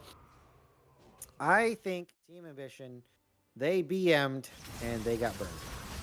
Well, Mark Boots is going to run into just an onslaught of feathers. Silva, accompanied by Sly Lego. This pairing is so dominating across Divine this season. They're looking to go one step better and bring a game back in this best of 5. And so far, so good. That hook's going to land, though. Not going to be taken. That would be a one-way trip for sure for Turk. And Glacial, they're going to mount a siege on that second tier in the top lane. And it looks like there's not a whole lot that Team Ambition can do about it. Oh, wait a minute. Sly Lego, a step too far? This might be baiting everyone into a fight. Oh, that wind wall actually still cancelled it. It went in the wrong direction. It doesn't matter. Okay, the carries. Kite Azure looking for the AD carry. No, he's actually going to face steal. The flash away from BMD is good. Anchor going to land on the front line. They're going to go into Cataclysm. They're going to lock up too. The feathers going from Silva. He's being demolished by Loki. Still taking the fight. Still peeling it back a bit, but secures the kill on it. The Go God, Kite Azure, solo unbound. GA going to be procced as well, surrounded by 4. They're like piranhas. They smell blood and they just ascend onto it. They pick off another one. It's a 3-for-1 in favor of Team Ambition Power as they defend that top lane siege. Loki Dosi dancing all over that fight. He was attacking the front line, attacking the back line, hops back to attacking the front line, and is able to avoid Kite in that fight. Unfortunately for Glacial, Kite did miss. The fate sealed, and that's a lot of damage potential being taken away. And that team fight was a bit messy, a bit bad, kind of went in, and then he was able to get out. And remember, J4 is not really a tank that wants to sit around and take the damage for the team. And so when that fight got really hectic, it allowed everyone to have these little mini skirmishes, and that played in the favor of Team Ambition. Glacial, they want to fight as a team. They want to get team setups, and it's looking like there might be a rumble in the jungle right about now. LDC's managed to get away. Doesn't get that Banshee's procced either, so he's still got a defensive tool available. That flag, yeah, a bit bad trying to get it with the flag there. Unfortunate not to. Sly Lego going to be the next focus. The 2 tanks. Nautilus not really a tank. Depth charge. LDC's goes across. Explosive cast will displace the fight. Leave a bit bad on the front line by himself. The Collar of Forge lands onto him. The Soul Unbound going to secure the kill. Kite Azure goes across with the Fate Seal, but he gets pulled back just in time. Otherwise, that might have spelt doom for Team Ambition. Baron's still on the map, and it looks like they're retreating. They don't want any more. Predator activated as well. LDC is going to lead the charge straight onto that Baron. They're going to look to secure this here. A bit bad down means that this smite belongs to the LDCs. How good is the steal going to be if it's going to happen? They have the Gragas ult combo. It misses. It goes completely wide, and now they have to get out of there. He still got it, though. All right, they have the Baron. They can reset. They can push in mid and bottom and give themselves a nice Dragon Soul. And the Wind Soul is not too bad for them at all, because remember, Kite Azure, if he hits that Fate Seal, he can chase down anyone now, as well as Gragas being able to, and the Ornn follow-up just gets a little bit speedier and that much better. So they're not going to reset. So they're staying extra as, yeah, that hook. Take Yeah, take that hook, Turk. Come on. So they're going to go ahead and give up their reset to make sure that they get in good position here. If they are set up, they can catch anyone who face checks right now in the game. There's just too much damage to survive. Even someone tanky like J4, and he's not even going a full tank build, so he'll get eviscerated if he walks up to imagine a Nautilus and a Xayah here. Wait a minute, a bit bad. Look at this flank position. Can they pull it off? You'll have to do it before the engage comes here. 15 seconds on They this don't have dragon. vision, Looks though. like he's going to wait this one out. Will this be Wait. face check though? Silva might be able to find him. Oh. No, they're still not going to face check it. A bit bad. Still waiting. Cataclysm. Still waiting. Destin is lands on the Leo. Out goes Kite Azure. This team fight is going to be so important. They go back in. They're going to root him up. They're going to kill the Silas already. They fend off a bit bad. That route is not going to happen. That route. There's only one route happening here, and they got back on the Loki. Oh, Silva secures a kill on a BMD. Glacial Esports Black are looking to send us to a game 4 right now as they wipe the floor with the first ace of the game to Team Ambition. Team Ambition. They try to go for a Hail Mary play themselves. They don't pull it off, and now Glacial Esports with the clean 5-0 ace. They're walking it down. They have 2 tanks to tank up these turrets, and it looks like they are going to strike back. And Lamb, step 1 of getting reverse sweep, win 1 game. Step 2, obviously win game number 4. Step 2, just keep winning. That's the only steps that matter. Feel it. Just take it in, Glacial Esports Black. You deserved it. We've seen glimpses of it in game 1, glimpses in game 2, and then ultimately we went a thriller on the ref for game 3 here, Crims. And man, they delivered some explosive team fights.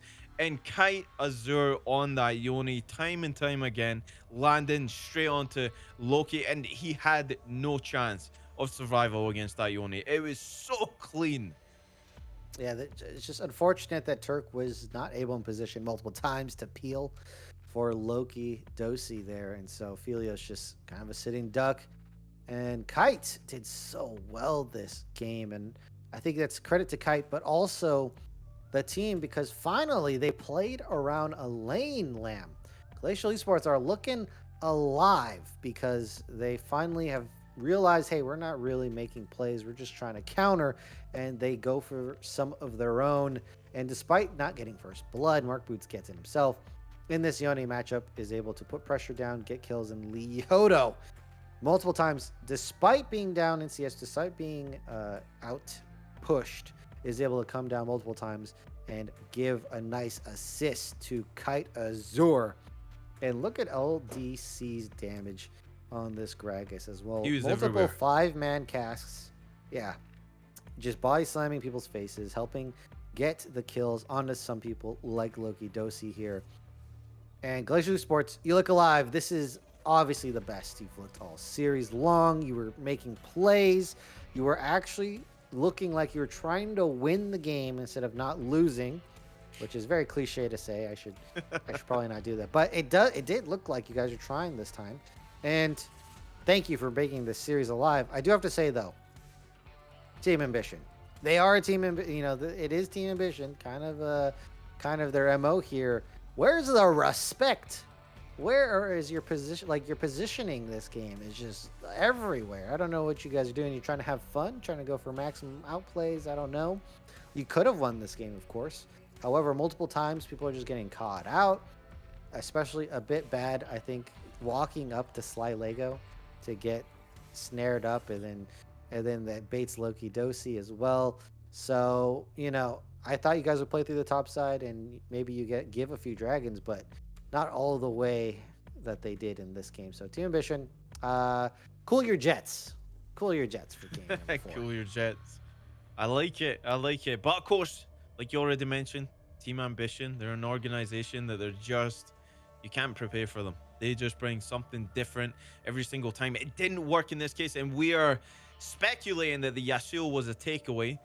from the composition of Glacial Esports Black, and they just said you can take that all you like. And again, it's just speculation. We don't know that for sure. But they get the Yasuo, they get the Silas. It looked like in team composition wise. I know Dims. Where's that Dims guy?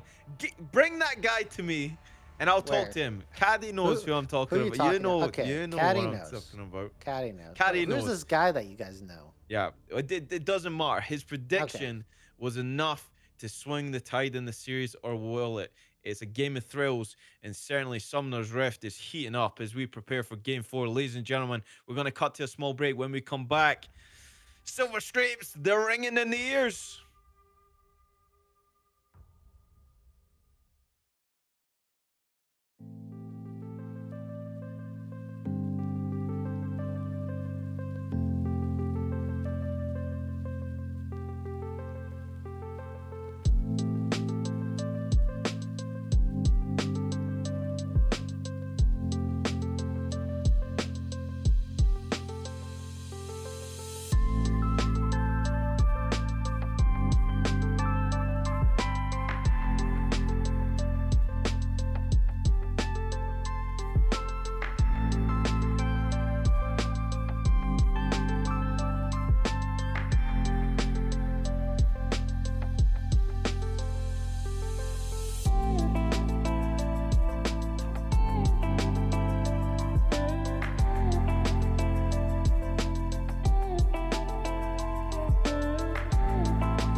Ladies and gentlemen, welcome back. Game 4 on the horizon here, Crims. It looks so much better from Glacial Esports Black in that one. But how did they keep that going here? Did they just go to the same chaotic stance? Or was it that chaotic? It looked like it was pretty methodical to me, the way that they played Summoner's Rift in that early game. They definitely had a game plan going in for Kite Azure. And yeah, Yone can be very devastating in that matchup. And when they pulled that out, I saw the attention going towards Kite Azure. I was like, this is a different look for Glacial. And it proved massive for them. So they're able to pick up the win. Team Ambition playing a little too loose as well, going for some unadvised fights, as well as the setup for the fights not being very good themselves. And so now Glacial Esports have a win on the board.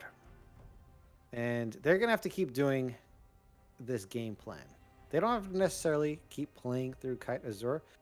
If they can play through Silva in the bot side as well, that's also an angle. I really think that they should go with similar game plans, right? Because this reactionary style that they were doing, it's not working. You guys really need to be the one making proactive plays, and that's one of the bigger key differences for their victory. Well, what did you say, Crims? Step 1 was win the game. Step 2 was win this game. And step 3, it doesn't matter because then we'll have our best of 5 and Question then mark, question mark, question mark. our curse will be broken. And that's kind of where we're aiming for. But again, Silva, such high priority on this guy to get on an AD carry that is relatively viable. Now, we've seen him on the Aphelios, I believe. Didn't really bode that well. You can say the same in that game. But I mean, Kite Azure just played phenomenal. Like every single Fate Sealed was on that AD carry. There was a couple of times where he actually attempted to go into BDM, but it just didn't happen. Of course, that Sweeping Blade gets Yasuo out of range, so it makes it a little bit more difficult. But I mean, he was up to 4 items, 5 items, and then that last pivotal team fight, you had the GA back, so he could go in and make those plays. But Thresh being hovered here is going to be taken away. I mean, Sly Lego, this is his pick. So they want to make things happen. They have to trade over Zaya, and that's what's going to happen here. But Rakan is going to be locked in. Oh, this is such a strong combo. Zyrakan are so deadly together. And with the lack of attention, I'm just going to say it, in the bot side, basically no one's going down there. Despite being a bot meta, this might just be a real good duo in this bot lane here. And it gives you engage, it gives you peel, everything you could want as well. I mean, damage on top of it. They're going to play Sivir into it. So far, I don't see anything that pairs well with the Sivir. I mean, I guess you could... I like Sivir with something like an Olaf, but I don't think we're having anything like that. They're probably going to lock in a tank here, and it's going to be the best, beefiest boy in the game. It's Sion. Well, Sion being locked in here very early on means that, well, they did ban away the Gwen. So you can see the adaptation in the bans. They take away the Darius, they take away the Gwen. They're happy enough to lock in that Sion. And of course, Ornn was banned away. So Team Ambition obviously thinking that the Ornn was a problem in that game. I mean, the Call of the Forge was blocked a couple of times by the Yasuo wind wall. But when that fight was displaced by that Gragas, there's no wind wall. It protects you then. And it looks like that Camille might find their way up to that top lane. And that's going to be the matchup. Sion against Camille. And Camille is heavily favored in that one. Yeah, some things are filtering through the draft now that there's no double bans towards B&D. The Camille is going to be in the matchup versus Sion. Now, of course, Camille wins and also has real good scaling here. And very importantly, Camille is one of the champions that can lock down the Sivir. It's hard for her to block the stun and the Hex Tech ultimatum. Have to basically choose either or. And in that time, Camille can give you the death blow. And so with this Zyrakan and Camille, there's a lot of dive onto the Sivir. So Silva's going to be in a bit of a rough spot. Has the Thresh Peel to help. Has the Sion to provide that tanky angle. But now Glacial Esports, they're going to have to pick something aggressive to help Sivir and Sion get through the early game. Wow. And if they don't do that, they might be in trouble. And taking the Yone out is definitely a good answer here because provides dive against the Zaya. But also, I mean, we saw Kite Azure in that last game. Was such a problem. You spoke about respect. How is that? Yoni and Gragas and Orn being banned away. Adaptations being made from Team Ambition Power. And we'll see what adaptations they've made. The J4 is going to be taken away. So a bit bad has to choose a different jungler in this sense. And the Okay, Wukong. So they target him. These are really good bans. yeah, I was gonna say if they don't ban Wukong, I think that gets snatched up right away. Is one of the best flexible junglers, especially when J4 is taken out. So they have, I mean, they have the best junglers being removed, but guess who makes it through as well? It's the Hecarim. You know how I feel And about his champion. Glacial. Oh yeah, Lamb gets his Hecarim in a grand finals as well. And they tried to ban dive Wukong J4, but they left open the prime pick of the Hecarim. And that's also going to offer really good assistance with the Rakan engage. So now you can imagine Hecarim comes in with the Rakan, Battle Dance with the Charm. And now, how is Silva going to survive? I just don't see an angle. The Lissandra pick here is actually really good too. I love this. This drafting phase has been so thoroughly entertaining up to this point. But how are they going to round this off, Crims? Come on, give us a prediction. How are they going to round this one off for GEB? I think the Lissandra is a good pick. Offers lockdown against Rakan, Camille, and Hecarim. Kindred is thematically correct, but I think he's going to have a hard time into this Hecarim. And you can get feared and pushed out by Hecarim. So if someone falls low, aka Silva, then they might have a way to kill him off early.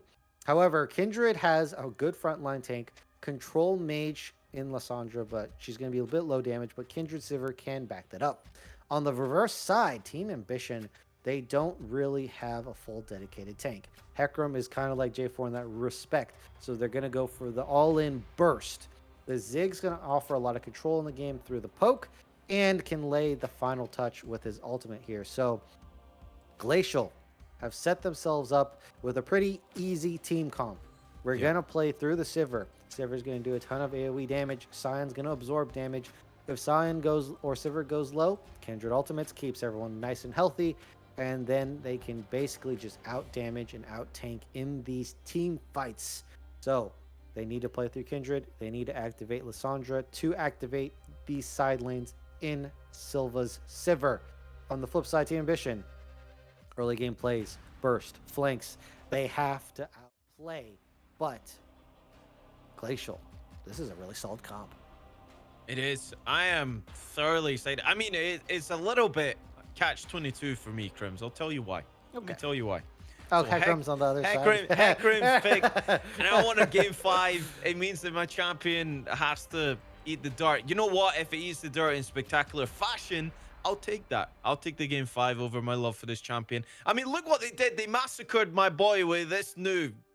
What is this? The face? You hate the face. Yeah. What the face? I mean, Anyway. updating everything but the face probably would have been the perfect move, but they had to go and change that profile icon, and then you're like, who the heck has a floating head? And then you go, oh, it's Hecarim. Okay. It's Hecarim. Yeah, Hecarim again. But, I mean, the Hecarim being locked in here for one time, we get to see different aspects of the jungle. Hecarim against Kindred. Very pacey. Usually it's that phase rush that you take out on the Hecarim these days, but Conqueror still a thing here, Crims. What do you think he's going to opt for? Yeah, I think phase rush probably up there on the top choices. Wants to dip in and out, get a kill, and then basically say see you later. So that's a good option. I mean, again, they really want to play on that burst potential that they have, where they get a kill right away. They don't want a long extended fight. Kindred, Sivir, Sion, probably some of the best extended fight champions in the game, so they don't want to make sure that happens. BMD gonna try to everyone's gonna try to kill Sivir and LDC. Basically, that's what's gonna happen. And everyone on the side of GEB who is not LDCs and Silva is gonna be saying, we're gonna peel as hard as we can and make sure that they stay alive in this game. So in the early game, they're gonna have it out for them.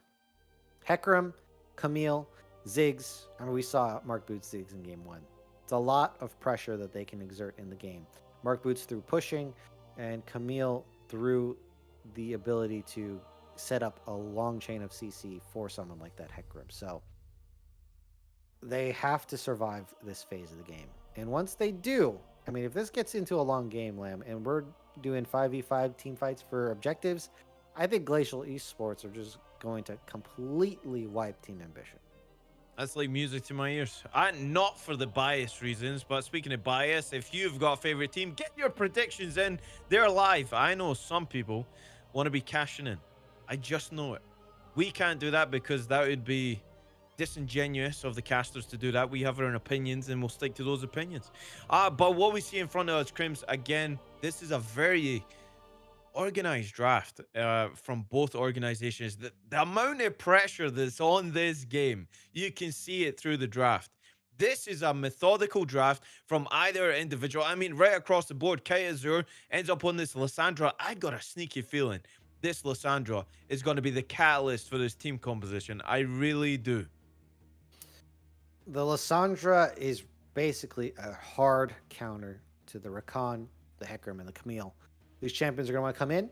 Lissandra is going to lock them down and perfectly position them for Silva to just boomerang toss them to death.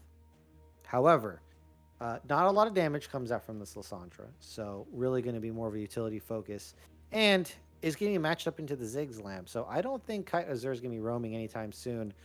And in game number 1, when Mark Boots took control of that mid lane through the pure pushing power of that Ziggs, that really shut down Kite Azure's ability to control the game. And how did they win in game number 3, Lamb? I'm never gonna ask you. I'm never gonna ask you. Azure, look, I was ready. I'm doing my job. No, I'm working. No, that was way too long a response. I'm working. Okay. It is a phase rush Hecarim. It is a phase rush Hecarim, so we can confirm that now. He's gonna be a speedy boy. Capturing him is going to prove very difficult. If you're like me, who excels at this champion, then you're going to be very difficult to deal with. Albeit that I haven't played it since that horrible change to the artwork. I mean, my God, just take it, but please, or pick a different skin. That's what the problem is here. But again, this Ziggs is going to be locked in. We haven't really spoken about this. This champion on either side is just proved to be piloted very, very well, Crims. Some very high-level Ziggs play on show. They're also macroing the Ziggs pretty well in both games that it was featured in. So Mark Boots gets his hands on it again. I imagine going to be a shutdown of Kite Azure in the mid lane. We're not going to see Lissandra roams. There is a good potential for a kill of their own if they can get the CC down.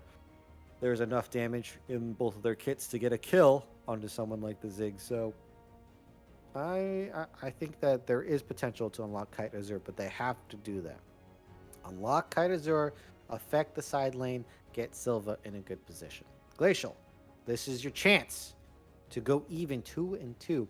And then if you guys do that, Team Ambition, they're going to be quaking in their boots. They're going to be nervous. Quaking. They're going to be filled with anxiety about that game number 5. So if you could pull this win here, what a swing and a momentum that would be for them, Lim. Yeah, that pendulum. I mean, sometimes it swings your way, other times it cracks you right in the jaw where it hurts. And right now, Glacial are on the ascendancy, so it's up to Team Ambition to put a stop to that right here, right now. And I mean, if they're going to do it, they're going to do it in some spectacular style. We know a bit bad in the way he likes to play League of Legends. And the fact that he's got a Ghost on the Hecarim kind of shows you what he's going to do here, right? I mean, the really cheesy way that you could do this is Smite Ignite. I feel like that's too greedy, too punishable. But with the way that you can build Hecarim these days, very devastating champion. Once ahead, good luck trying to even deal with it. Yeah, with the new jungle changes, counter clearing is back. And guess what Hecarim loves to do? Steal camps. Now, Kindred does like doing that as well. So I imagine it's going to be a bit of a snowball effect because once one of these champions gets ahead, they're going to start counter clearing, they start invading, getting kills on each other, and that's going to be a really big pivot point of the game. So we'll see. LDCs versus a bit bad on these jungle matchups, completely new to this series. Whoever gets the early advantage, I imagine, is going to really swing the game. I can't wait for it. And I mean, the Hextech ultimatum here from BMD is going to prove very hard to deal with as well. Now, Silva has that built-in spell shield. also has a lot of pressure. This game is, and going into the Zyra Rakan actually banned throughout this whole series, and Turk ends up getting it. We know how devastating that champion can be. But welcome back for the 4th time tonight, looking for the 5th time, to the Divine Winter League Grand Finals. Oh, it's a pause. Oh, it's Debating. a No, we're small one. back again. We're back again. Yeah, All it's right, Team just a Ambition small have pause. to pause just for good old time's sake, as we have a bit of that delay going on right now. Wow, the delay is actually longer than the pause. So okay, right, thank you there. It's just to ensure that everybody's on the same page, which clearly we're not right now. I mean, look at this. It's like a stiletto image right now. Oh, we got movement. Okay. We're Oh, back. you Slide see, it was Lego. very sneaky. What a smooth transition there. Production genius. Didn't even notice as Sly Lego is slyly, stealthily sneaking into that bush here, just to make sure that there is no early warding going down so they can take over that lane. And we're finally going to see the power of Zyra in this game, Lamb. It was banned away in all games except for this one. Yeah. A lot of things fell through. The prios in draft have changed. There is one thing that has stayed the same, and that is the Thresh. That has been the tried and true. Staple. Yep. Yeah, the staple. That is going to be interesting to see now. Who can win on the Rakan? Turk, or can Sly Lego pick up the victory on that Thresh? Both these junglers, they just like starting on the same side here. They want to affect that bot side. I imagine Big Bad's just going to go more for clear, and we'll see if LDCs can get an early advantage in a kill. Otherwise, we get another pause. Yeah, Wow. we are in the League of Pauses right now. That's actually game 4. We're just This going is to definitely a remain. pause strat. Yep. This is meant to frustrate the Chill them. casters. Not this is not this, frustrate the casters, make them upset, frustrate all the viewers, Yep. as well as their opponents. This is just all around aggravated annoyance. It's just an assault battery on the mental. And until we get back into game, I'm going to be very unhappy, Crims, because once again, my immersion is completely gone. I mean, I could literally get up and walk around for a bit, and my immersion is completely gone. I'm not going to do that. I'm not going to get up and walk around. I don't know why that would be a problem, but I'm not going to do it. Look, Don't we get seen up, okay? I'm Because not I don't getting want to up. see what you're wearing under there. No, So there's nothing. Anyway, he is Scottish. I'll let everyone know. Everyone knows they like a bit of breeze between their knees. Isn't well, that right, Lamb? that's just the cat out of the bag now. That's just it's out. Anyway, BMD actually DC'd from the game probably because of what Crims just said. But I want to get a prediction off you. I didn't get a prediction in the last game from you, but I Ooh. want to get a prediction this time. Are we going to game 5? I know we hype it up and we say we're going to game 5. It's that easy, but this is still a big hill to climb for Glacial. They won that game. They went very long in it, but now they have to repeat the process 2 more times if they want to lift the championship. Okay, well, as we're getting into game here, I think that Team Ambition, if they stop BMing and they play straight up, I think they win this game. There you go. I kept you on edge for as long as possible, as we have here Mark Boots getting harassed by an evil Ice Witch. Little Yordle versus Ice Witch, who wins? The slideshow, the PowerPoint slideshow that we are witnessing. It's Yeah, what the wins here. slideshow that is Yeah. the stream right now. Yeah, Oh my it's not production. It's actually Riot Games. They've realized that this is such a monumental final that they're gonna get involved here as well. But anyway, it looks like we're returning to regular play, your regular entertainment for this evening, Thursday, and of course, this is the last time for Divine. I mean, it's been such a long season, Crimson, thoroughly enjoyable, and now we're at that pivotal point where this is on a knife's edge. You kept me on edge before, but this matchup is on a knife's edge. Who's going to take this game 4, and are we going to get to game 5 to round off this season? I think we deserve it. Yeah, I think so. So I'm going to hope my prediction's wrong here. And you're going to hope that Hecarim actually loses the game. And we'll It see always if hope has. Fun can fact. Whenever it's picked Really? and I'm casting, it's always lost the game. Always. Interesting.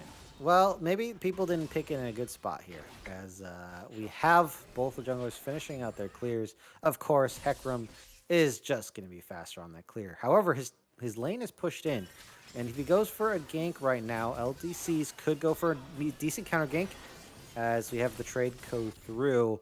And if he can get that crab fast enough before the bot lane roams up, it will be pretty good spot for this Hecarim. Okay, they're going to run straight into the level 4 junglers. Let's go, crabs up. The roam's coming. A bit bad, getting pinched. Azure first to move. Glacial path not being taken. Devastating charge Oh, going to go into this is LDCs. risky. Returns fire. Flash forward. Descent is going to land on it. A bit bad. First blood over to the Sever. Silva gets that one. Chasing down Turk now. No flash on the Rakan. Burning. The buff transfer is complete. He's going to heal up. Still walking away. Boomerang Blade going to go out. He's going to get one more. That's Silva with 2 in quick succession. Okay, change your mind. Glacial Esports, they went with this one. No. That's not how it works, friendo. I'll let you away with it. I'll let you away with it. Okay, first of all, so let's talk about Team Ambition need to respect. Again, not respecting the bot lane run up here, as Loki Dosi spares his life here. Another engage threat coming out from a bit bad. But now we have the Cyan roam down, and a bit bad is now caught in a sandwich again. Oh, Decimating Smash lands as well. Azure can get him a lead range for the Ring of Frost. Stuns him up again. A bit bad, about to go down for the second time in the game. I mean, he's just racking the deaths up. That kill will go over to Lissandra. Azure with 1. Okay, so I see why Bit Bad picked up the horse and the ghost, because he just wants to run really fast, because that's what he's doing in this game. Completely running it down. Dies at both scuttles. Look, this is not a bit bad. This is a lot worse than that right now. So Mark Boots is just getting harassed by this Lissandra. And I mean, again, just not respecting the lane state. I don't understand what Bit Bad's doing. I guess trying to make it interesting. Lamb, Hecarim losing every game might be the curse that permits or persists. This is all Riot Games' fault, because they changed his face to, what is that? Is that even, is it like a pumpkin that's gone bad? I don't know. It's very bad for a Bit Bad in this game, as well as the champion splash art. But we'll look past that for now. I've reiterated that about 1,000 times already on the cast, and we're only 5 minutes in, 6 minutes approaching on the clock. Great start from GEB in this best of 5. This is game 4. They can tie up the series. It's Silver Scrapes. I know everybody wants to hear them. And Leoro, he's going to be under threat in that top lane. They look like they've picked off Turk again. The Rakan is just going to get melted. No, he's going to live. Wow. LDCs. Hello? He's going to go across because Silva's here. Silva with a flash. Boomerang Blade. Oh, baby. 3 kills to the good. Oh, Kite dodging the bombs right there as well. And Turk gets caught out. Silva 3 kills on Simper. Definitely not supposed to be happening right now. And so Glacial, look at, I mean, this is the best gold lead they've had all series long. And it's, they just, I mean, they could just win the game right now. I mean, we'll see. Glacial, hopefully I didn't curse you right there, but the hands, or the game is in your hands. The hands, your game is in. You guys can win this one. You made it work in the end, buddy. Nice job. I can't say very much. But see, I messed up and I bailed on it, but then I dove right back into it. Yeah, you just double win trapped yourself. Kind of like Team Ambition. Oh, okay. Yeah. All right. I see it. I see it. Hooks you off the wall. BMD looking to try and get something back. Sion absorbing a lot of pressure as he does. 2 ruby crystals in the inventory. He's a beefy boy. He's chowing down on those biscuits. He's going to be nice and healthy, and it's no surprise to see LDCs accept that invitation for the first dragon of the game. Yeah, there's no reason they should be able to claim this with Silva's lead, as well as LDC's lead in this game. They get another first dragon. And I do want to point out, in game number 3, they got the first dragon, and they won. Oh, if that flavor was timed correctly, the interrupts that. It's going to pull back the feathers there, and Silva's going to throw out the boomerang blade with the ricochets as well. Feathers go out, level 6 on Loki. Still being traded back, but they get one back onto the Zaya. That's very important for the game state. More importantly for GEB, they keep the Sivir alive, only giving over the Thresh. And we usually see these supports be picked on a hell of a lot in this series, Crims. I mean, that is the highest levels of the game, Lamb. Supports are going to be making risky plays to acquire vision, And that is where most of the mistakes can be caught, just like... Frozen Tomb. BMD gets the Hextech ultimatum out. BMD is going to flash away and leave Leoro in that one. That's Ghost, going to be activated from a bit bad. He's stuck in this pit. Remember, no flash. He's got Onslaught Shadows. Oh, He can the get out of hook. this descent. It's going to land onto the Ziggs. He's got no way of getting out of this one. Followed up with a Dark Passage. Flash Flay lands onto a bit bad. Still holding on to the ultimate. Has to use it. Hits the terrain. Doesn't even get across, but looks like he's going to get a devastating charge to safety as GEB make a power play north side of the river. They're going to pick up a kill onto Mark Boots now.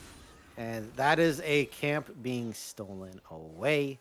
And the lead in the jungle is ever growing. I do want to see, though, if production Caddy can show us the current status of the marks, because actually, I don't think LDCs has picked up that many marks currently in this He did game. get one on that heck room, Okay. I believe. He got three, one. which is actually pretty good. Oh. Okay, so he's got 3 marks, and that's a decent start. He really needs one more. Extra range is going to be really good. But so far, LDC's in good standing with the marks. Of course, I mean, look, in solo queue, you can generate them a lot faster. So this is basically a pretty good position. Yeah, this tempo is so good from this Kindred here, Crims. Yeah, so, I mean, it's just 2 camps ahead on a heck room of all things. Loki Dosi, due to that fight in the 2v2 there, is going to be able to pick up a plate, even up the plate game here. But Silva, that's a big question that's going to be unanswered for a while. Has the Kraken, is the first one to build a Mythic, and that is, by the way, the main damage carry for Glacial Esports Black in this game, and so far is unstopped. Sub 10 minutes on that Mythic for Silva. This AD carry, I mean, look at the goal difference right now. He is up in that bot lane. But Loki did get one back, so cuts that gold lead to less than 1,000. Just barely. That's going to be an engage. Back in on the bot side on the Turk. The Flay is timed perfectly. Feathers go out from Loki. Spell shield up from Silva. Oh, the timed root. perfectly again. The LDCs is here and he's got Lamb's Respite to make this dive happen. Dance the arrows to get in range. The quickness going to go out. It's going to interrupt back onto the Kindred. Sly Lego still tanking the turret. They will get the shutdown on the Zaya, and it goes over to that Kindred. Silva living with a slither of health. How's that for a tongue twister?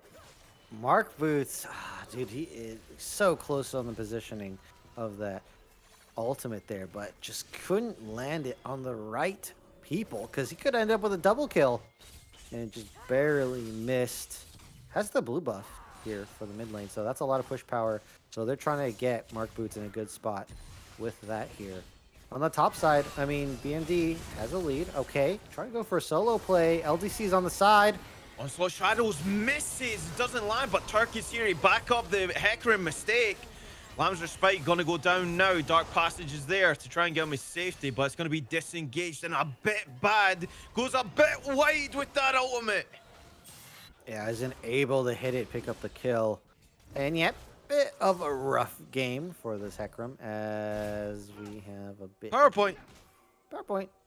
You know, Next slide. 144 frames per second, that's too much. Who needs that? I like 1 frame per second. It really brings out the animation style.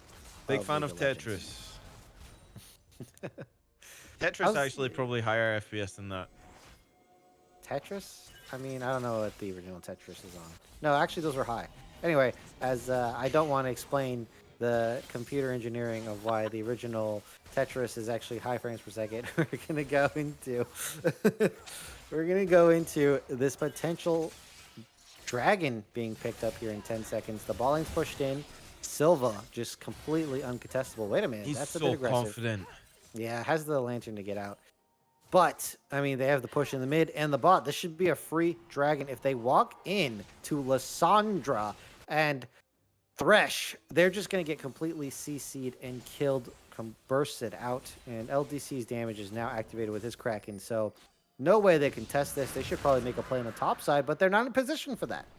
Yeah, it looks like Herald is going to be dropped by a bit bad in that mid lane to try and get gold, and he marked Boots. Oh, can they get the execute on the turret?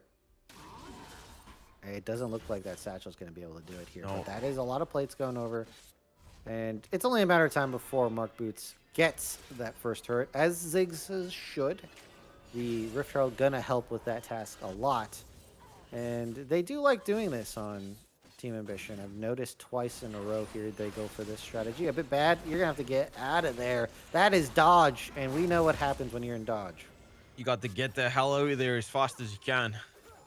And he's down in the CS department as well. And Silva just left alone with this turret. He's just, yeah, look at this intelligent play, actually, from Sly Lego here. All that gold going into the AD carry's pocket. This Sever is so rich right now. I mean, Jeff Bezos, take a look.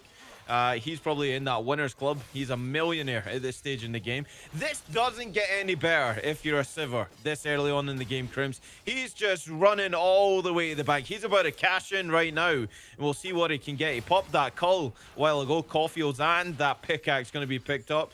So again, Gale Force going to be returned by Xayah, but Sivir still ahead. Yeah, so what do we have here? About a 2K lead onto Silva? I think it might be more than that. Potentially even 3K here, as we're just going to wait for that to pop up. I mean, it's just going to be so easy for them to win team fights now with the damage coming off this Kraken Sivir here. And it's just not going to get easier for Team Ambition. The game gets harder and harder from this point on. They really needed to make early plays, make those snowballs. Now, they can really hunker down and burst LDC and Silva still. Like, there is enough damage that they have that potential at any point, but the peel's going to start coming through, and the stronger damage means that Silva just needs to kill you before you can kill him, and that is basically why. Glacial, I mean, they're just in such a good position. And that turret is going to fall to Sivir in that bot side, and one name that we haven't really mentioned, if at all, is BMD. Such a quiet game on this Camille, still farming up pretty good in this game. He's got a Divine Thunder out to try and deal with the Scion too, but he's not going to have very much to do. This Scion can negate his whole push. Sly Lego walking forward a bit bad, waiting in the wings. Silva is in melee distance. They commit everything. Face checking is the Sivir here. He's going to fall, and it's going to fall over to a bit bad. His patience pays off. LDC going to go forward. Scion on double onslaught, going to land on a turkey. Flashes over the wall, gets way for it, followed by the dance arrows from LDCs. They'll disengage there. They spend a lot to get that Sivir, but they do get that shutdown onto the Hecarim. Oh, if they get a turret as well, so that's going to be a really good play to come back in the game from Team Ambition. And so they get the shutdown. It's on a bit bad, who is basically the most behind member of the team for Team Ambition here. They probably want it more on someone like BMD or even Lokidosi, but a bit bad is a nice one out of those three there. And so mini comeback appearing for Team Ambition. And notice that no one's going anything tanky. And as I said, they have to win off that burst. They have to find those plays where they get the angle in onto Silva and LDC. And if they can do that, that's basically the core of the comp from Glacial being removed. And so the vision game starts becoming more and more important. As we saw, Silva walks through the river. Not safe. Should have went around, take his time, and play safely here, because those are the type of plays they're going to give this game back to Team Ambition. Well, less than a minute on that Dragon, and it means that GEB are going to focus that next Herald. They can certainly drop that somewhere, get pressure down, and then push for that next Dragon, which will take them to Soul Point. So looking for sub 25-minute Soul potentially.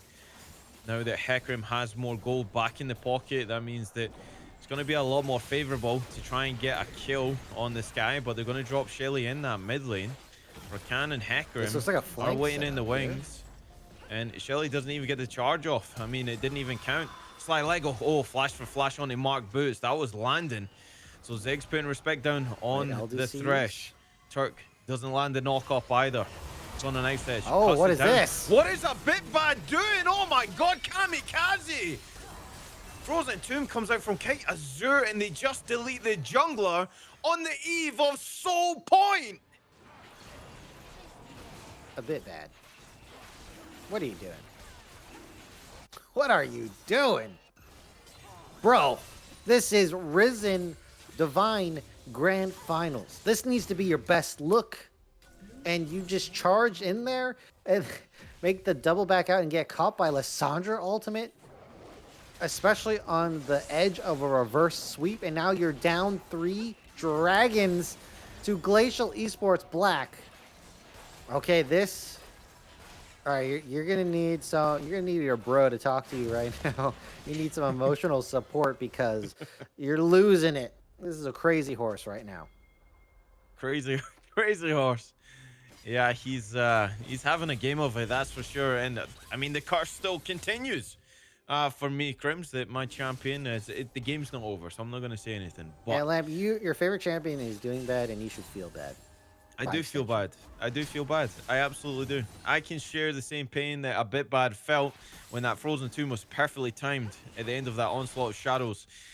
So, level 11 now on the Hecarim. Let's see what he can do as he returns to Summoner's Rift. And, I mean, they dropped that Herald in that mid lane. I believe he got a charge off on that second tier as well, regardless of the defensive stance from Team Ambition. Yeah, that turret second tier is down to just about 25% health. So, that's another condition that if they do win another fight, they can push and brute force that. Prepare for that all-important solo in 3.5, just over that. But 40 seconds, more importantly, on that Baron. They do have the skull, so that might stop them from getting it. But they're going to focus on Sly Lego. They commit everything for the Thresh. They get him off. Onslaught Shadow sends LDCs the wrong way.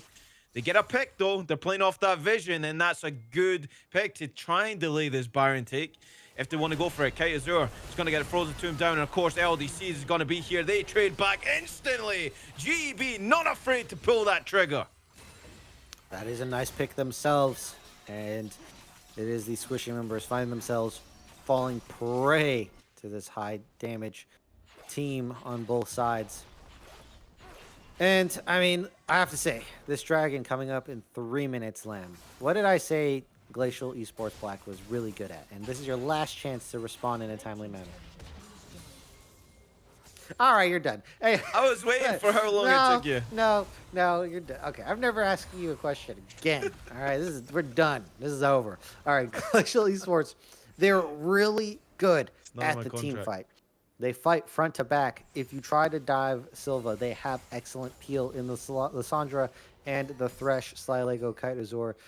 They could just completely negate your engage, and Silva's going to be free firing behind the wall known as a Scion. So Lyoto just has to stand in front, and if they get the situation, which is quite easy to pull off at a dragon, because you're going to force them in, especially at a Dragon Soul. They're going to want to come in to steal the dragon, so they have to come close to you, and that's when you can kill them. They might have got a pick. Loki manages to get out with that one. Oh, that's a lot of damage down coming back. from Ziggs.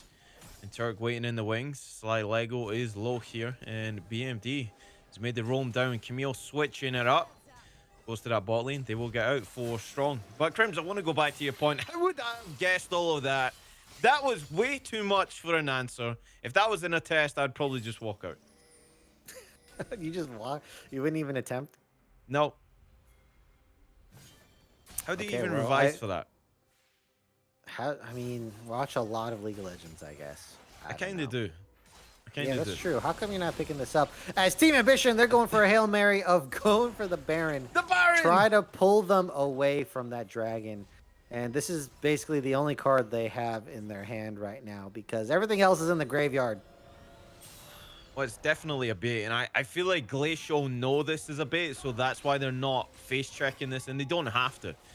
They're in full control of this game thus far. LDCs is waiting here. Not spotted by Mark Boots. Yeah, this Fog of War game is very strong. This is so important. Like the wards in this game, wait a minute. Vision game, is so important. A bit bad just opting for the Wolves. Descent is going to go in. Decimate Smash not going to knock up Turk. He'll get back to safety with a battle dance. Straight back onto Loki. Overcomes a bit bad. He's going to do the same thing. Oh, no, he's not. No, he's not. He's not. Dude, I would lose my mind if he just went in right there. Well, they have spotted LDCs. And that's full vision here. They have full control. They somehow have gotten complete control of this river here. Sly. Now, oh, he goes fishing. He lands a big one in BMD. Whoa, hold on. They just get exploded. They're trying to get out of here. That's a bit bad. Coming in with Onslaught Shadows very late. He's got damage. But LDC's got an ultimate to deny him the kills. And they're going to pick it up. And that's going to be the ace first ace of this game 4, and that's going to be Soul over to Glacial Esports Black. All right, they've mounted the comeback, and now they're going to go ahead, snap up that Dragon Soul, as well as picking up the Baron. And this game is being written down as we get a first view here, because we just had to take a little look at Hecarim. Oh. And not much to talk about. They just get melted by Silva. They can't get onto him as well. And the respite gonna save the life of LDCs, and they just clean pick up the kills with the Scion smash right at the end there. Baron Nashor goes down. Don't need to see that. We all knew that was gonna happen. As the reset comes in, and now the Baron minions will be storming the gates of Team Ambition.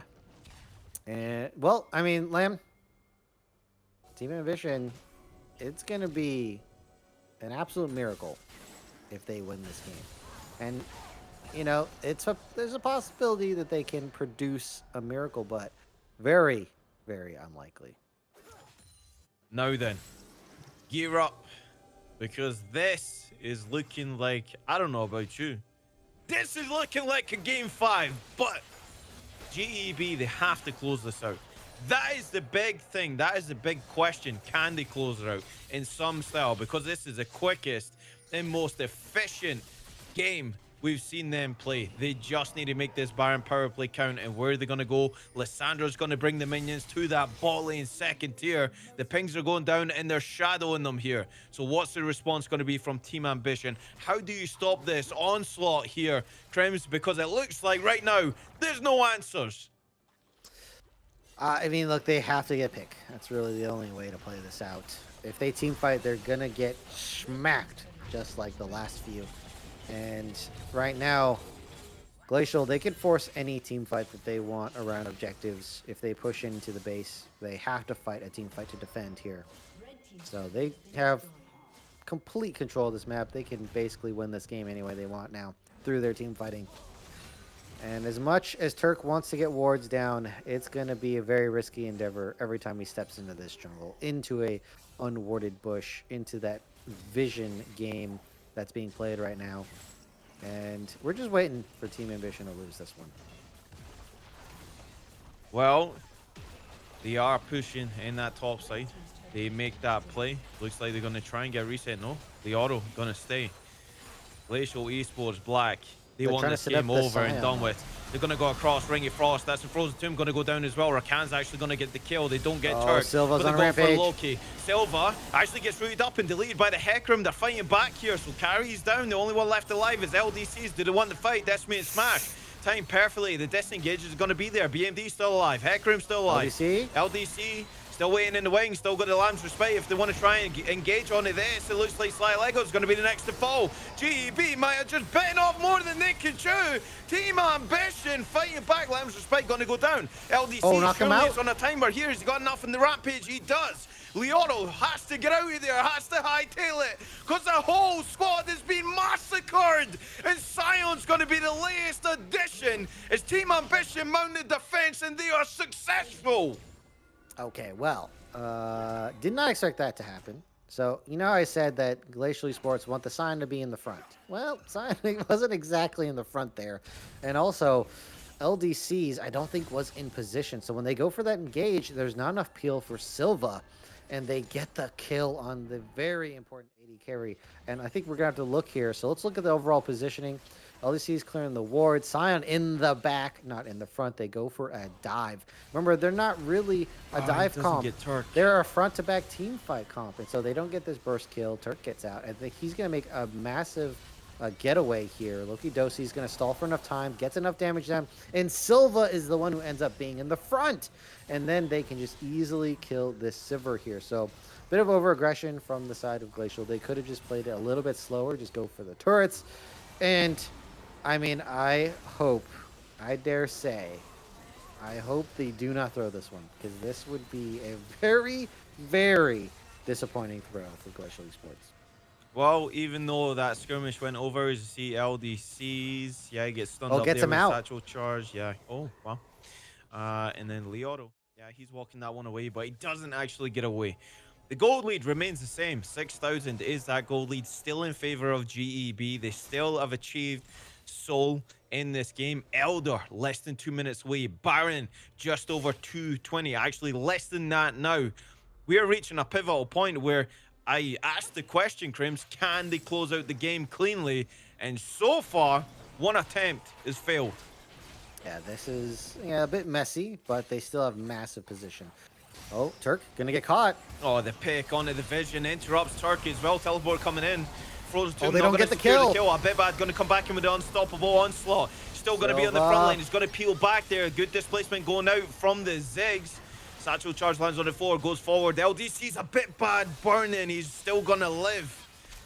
These objectives too far away. Loki goes ahead and kills Silva. Oh, it's going to be returned. LCCs will get one back. He'll get two. And the farm of the Zaya, the Rakan, the lovers duo going to go down like Romeo and Juliet. And they'll fight back all over the rift. It's a 3-for-2 in favor of GEB.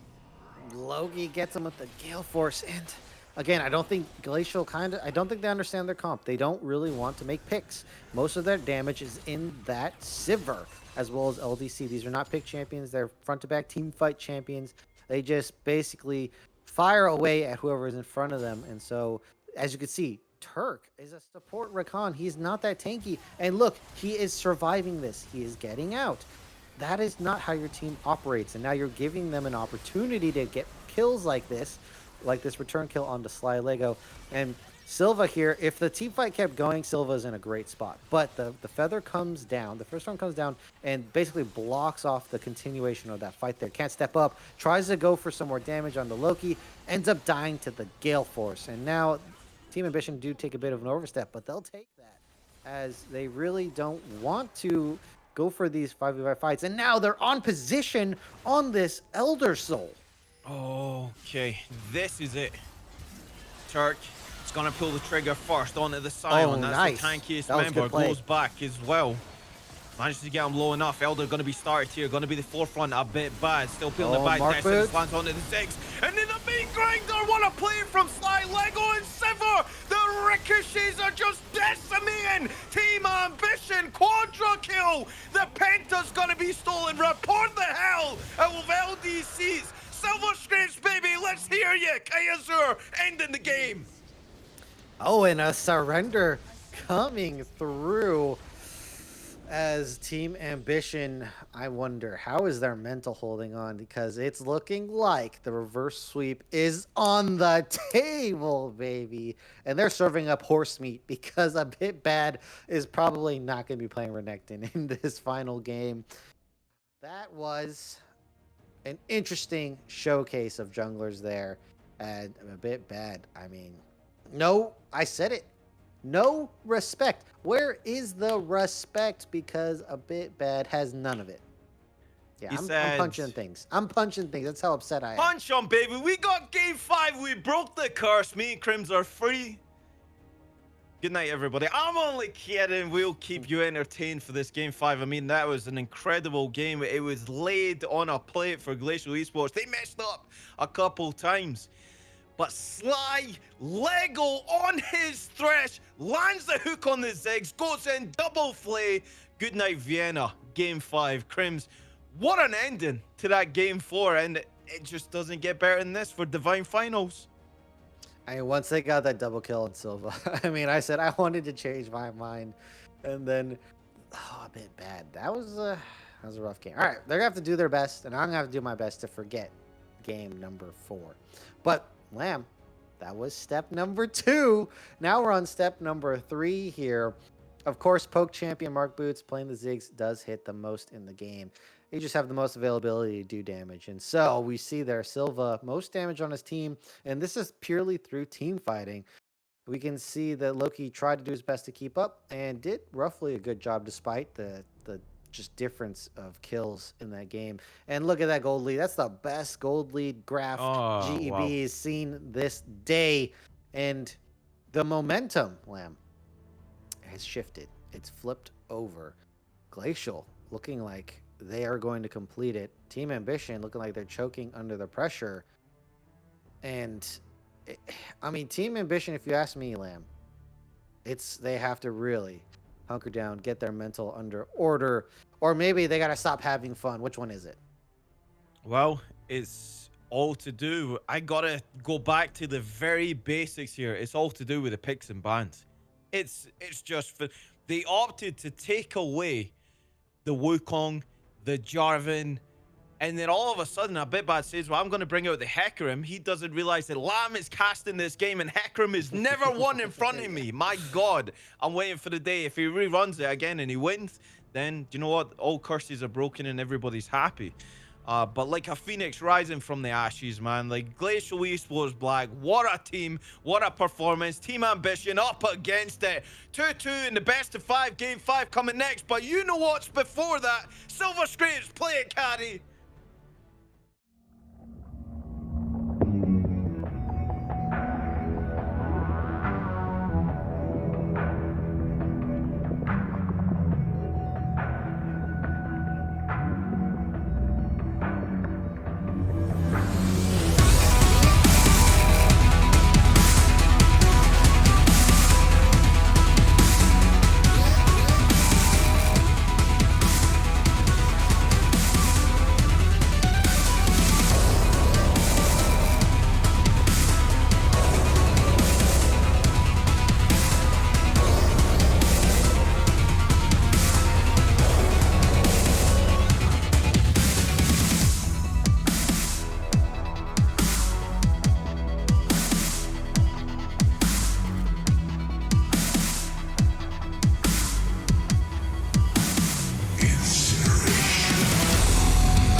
Ladies and gentlemen, welcome back once again for the last time. That's the last time we're ever going to leave you without telling you who wins this championship. Crims, it's been thrilling. The reverse sweep is on the cards, but we're still up against it. It's Team Ambition, right?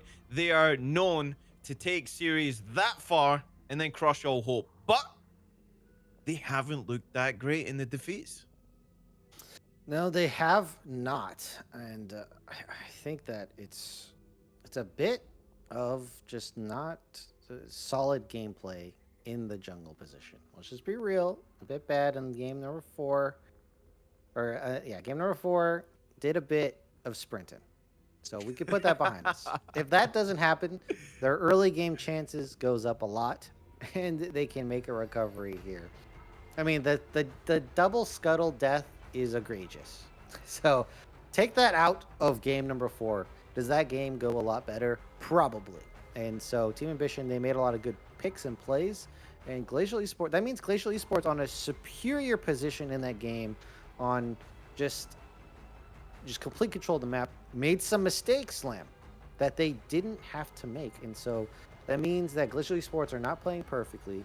They are making some mistakes of their own, and Team Ambition is capable of capitalizing. Now, they were so far behind that they weren't able to pick themselves back up in that game. However, they're not afraid to make plays still, and that might be a weakness of them, but also it is going to be a strength in a time like this. And so, if they can stabilize in the early game, I think their mid game is really going to help them pull through for this series. And also, don't give Sivir 3 kills early on. Yeah, it's like That's 4 kills or maybe four. one, three Yeah, kills and an eventually it was assist. 4.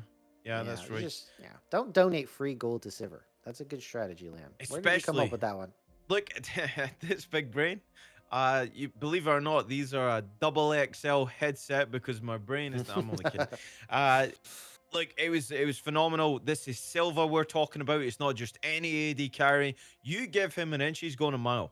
And he did that in that game. He got caught out that one time. They had to face check that brush, and then lo and behold, a bit bad was waiting for him. They burned everything to kill that Sivir. But when it comes to the team fights, and once that Sivir is untouched, all those cooldowns are used on previous skirmishes. She's just taking over. The ricochets, the crits going through were unbelievable. So, Team Ambition have to go back. They have to reset their own mental now because now they are the ones who have lost 2 games on the trot. They have to change it up. And how did they do that? We'll see through the picks and bans right now. I thought Glacial were going to win one game. I thought it was going to be a 3-1 series. But now we come to a 2-2 position. Both of these teams can win it. They have to clutch it out in this game. And now this series is just so much more exciting, so much more riding on the edge. And Glacial Esports were backed into a corner and they fought their way out. And with these new bands coming in, Rakan not going to be making their way through, as well as the Ornn, the adjustments, the adaptations, is all coming to a pinnacle that is this game number 5, Lamb. So everything they've learned in these 4 games have to be applied if they want to win in the most important 5th one. And look at these adaptations again. The support is going to be targeted and Thresh going to be taken away. The Rakan's going to be taken away. Xayah still up. Hot contested? We don't know. I mean, they didn't ban away the top laners this time either. But they do end up going towards BMD, who we rarely even mentioned in that game 4. He was kind of just that lonely passenger up there in the top side. And the tank meta that you were speaking about right at the start of the night is the one that's excelling on the north side of Summoner's Rift. Glacial Esports were using the top tank very effectively to come back in the series here. No Thresh, Lamb finally gets banned out. We're not going to see it in this game. So another matchup that we're going to be seeing in the support role here. Xayah gets taken away as expected. And I mean, we haven't seen anything like a Varus. We haven't seen anything like a Caitlyn that's going to take it toe to toe. But now it's the time to pull it out. the Varus counter into the Xayah. You can control the lane. You could take a challenge to her early. You don't have to play in her range where she's so strong. You can poke her out. You can lock her up from afar, and then you can get the kill slowly over time. This is something completely new. Glacial Esports Black, they're throwing out this Varus Oh. here to change something up and win the final game. And they're put Rel on top for more dive. Okay, so we get Sly Lego on rail. Doesn't get the trash. Earned the respect to get that banned away. So many good death sentences in that game for making Team Ambition put respect on the champion. It's banned away in the first phase, but gonna pair up with Renata, so the disengage is actually really good here against the Rel. Usually with Rel, it accompanies something else that's gonna hard engage and be that front line. Of course, Rel can pair well with pretty much a lot of champions. Oriana's another one that can sell for that. Oh, look what made it through, Lamb. Darius, how did it make it? I mean, this must be GEB laying down the gauntlet here, saying, if we're going to beat you, Team Ambition, we're going to give your top laner his #1 champion. They let the Darius go through. It's instantly locked in, and the Malphite is going to be returned. So we're going to see Titanic picks in that top lane. All right, so Malphite also is going to be here. And that is a very strong engaged champion that they can double up with the Rel. And not to mention Varus ultimate on top of that, the Chains of Corruption. That's going to be tons of lockdown. And they're going to have a real tanky front line. I think Glacial Esports, they like playing with this. They've done significantly better in this style. And they have dodged a very, very terrible matchup on the top side. This one here, gonna be able to survive on the Malphite. You can actually run away from Darius. I don't know, Lem, if you know the strategy, but if you run away from Darius and you don't get in his range, he's never gonna kill you. Wait, if you run away from Darius, he's not gonna kill. I mean, it's just that easy. This is why he's my color caster. That's Lamb this analysis guy right here. there. That is. We're actually switching roles here. I'm gonna give you the main point. No, actually, it's true. If you run away from Darius, can't stack those hemorrhage passive stacks on you. That's the main thing that causes him a threat. But look at the adaptations again. J4 taken away. Silas, Swain. I mean, I can see it here because Swain would be so good with Rel and Malphite. That's going to be banned away as well. And the Yoni, we're not going to see Kite play that one again because so clean on that champion. But what are they going to pick up here? That's the main question here, Crims. It's got to be the jungle, leave the counter for the mid lane, or are they comfortable enough with that mid lane? Because Kite has been playing phenomenal. I do wonder if they go for the Ahri, because it's going to line up with the Varus very well, and it's going to give them more backline potential onto the Xayah, and that's who they really want to target here. They're going to pick Anivia. That's going to be a control mage in the mid lane, and so this is going to bump their damage up quite a bit, Lamb. However, they're going to have to scale in that Kite. Yeah, no, you're right. Up here, not down here, up here. As we have the damage going through the roof. Anivia is really good against something like Darius because you can keep him at an arm's reach, and he really can't walk through the storm.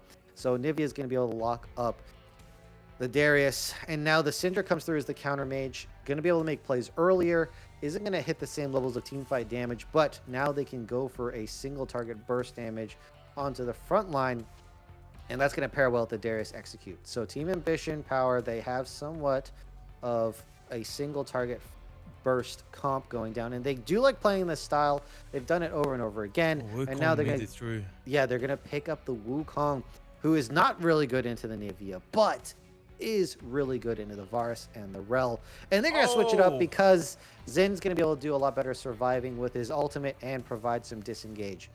And so now the final pick being locked in. These are completely new drafts, completely new champions, and everything's being tossed up in the air at this game 5. Everyone's just pulling out all their tricks to get this win.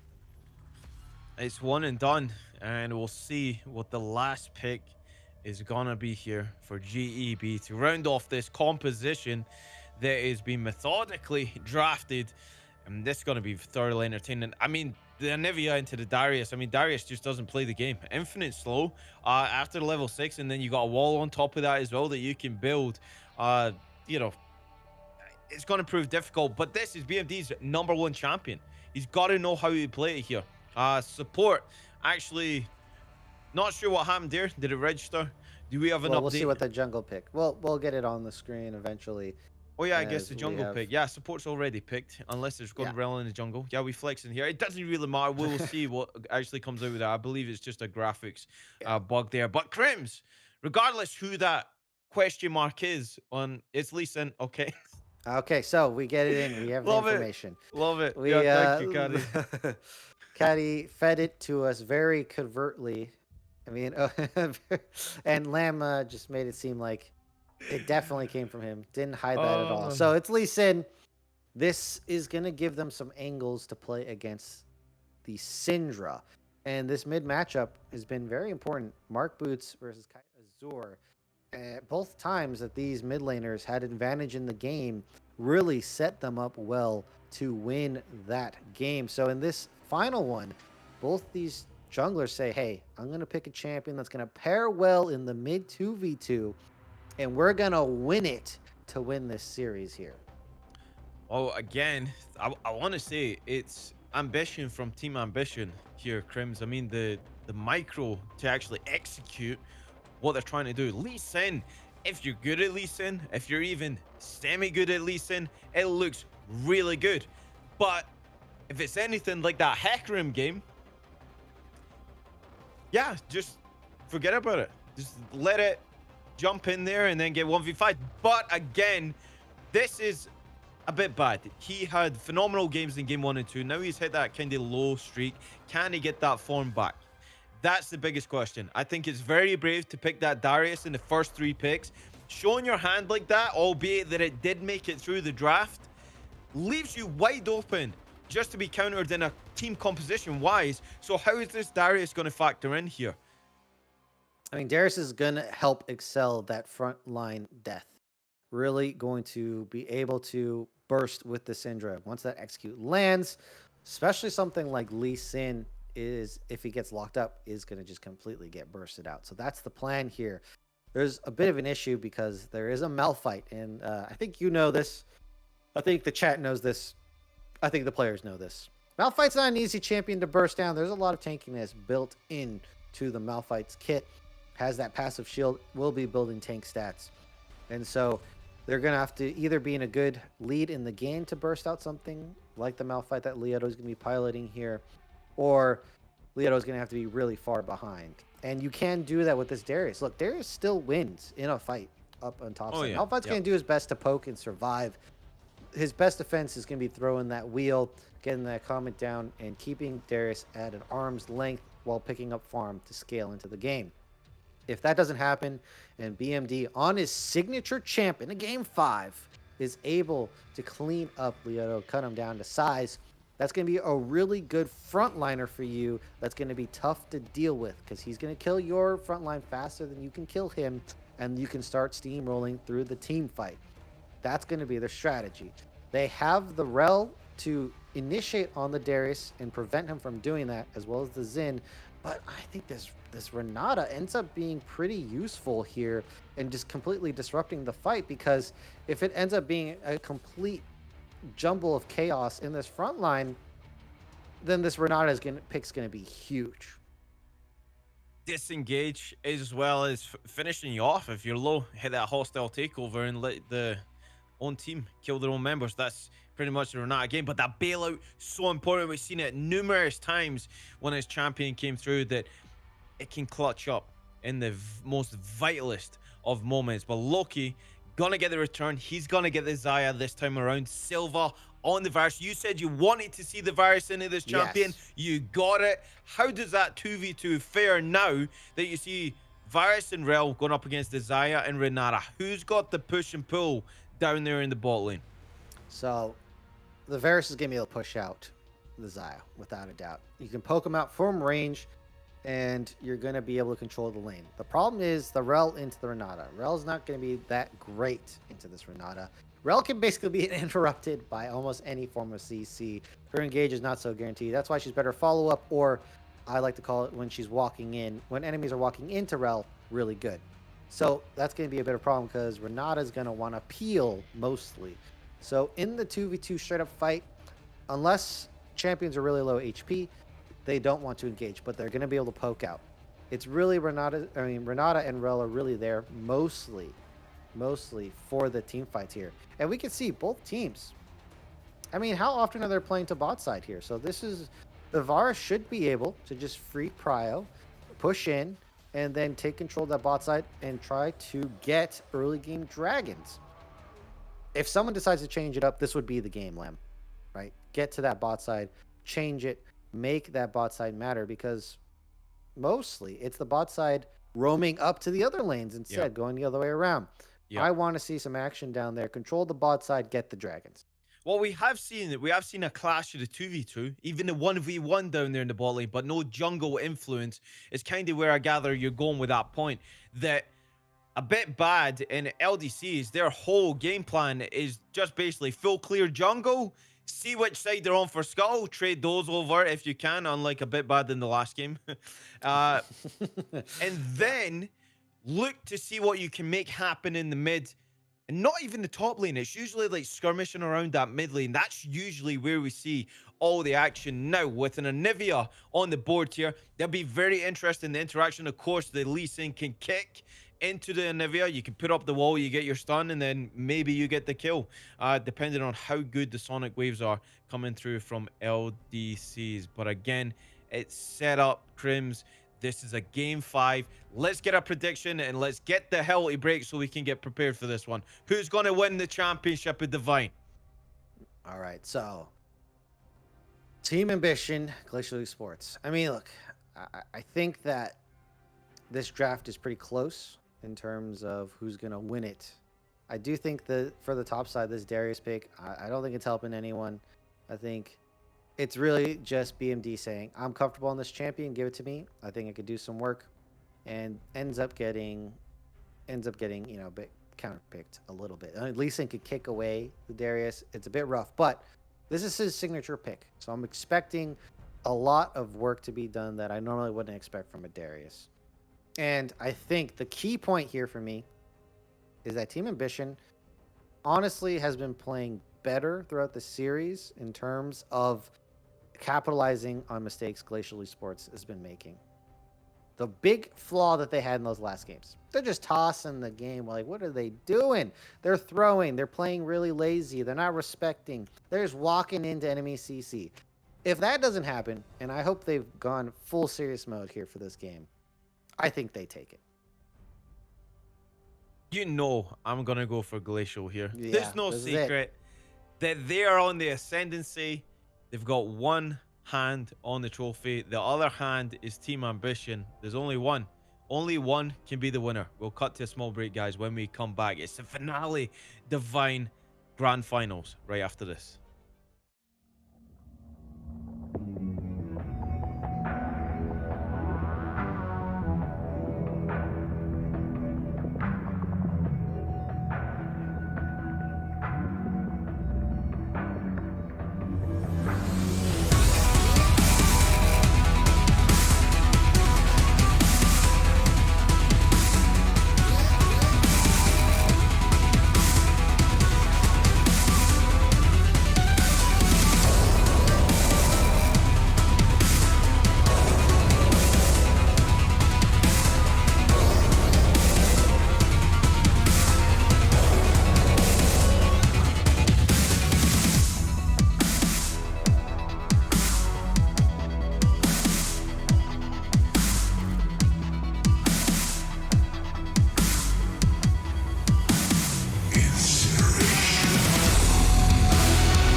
Summoner's Rift welcomes you back. Summoner's Rift, a place where full emotions, heartfelt sorrows, regrets. They had a few, but they've made it to Divine Winter League Grand Finals best of 5. This is game 5 between Team Ambition Power and Glacial Esports Black. Welcome back, everybody. Mr. Crims, it's the last one. We reached it. We're at that point in the mountain where only down from here continues, and who is the one that's going to stay at the peak and who's the one that's going to lose out in this one? You obviously think the Team Ambition have enough to get it done in the tank, but does that mean that Xin Zhao is going to be pathing up towards that Darius? Darius is playing strong side of the map in this early phase. You'd have to think it. So much more early strength over that Malphite. And so pathing up to that top side is going to afford a lot of opportunities to make plays, potentially an invade. However, it looks like they're just going to go for an late invade here. We'll see what they can get. They're going to find Lee Sin, that's for sure. And we'll see Okay, action poke it in out. that bot lane again. Silva and Sly Lego looked so solid in the previous 2 games.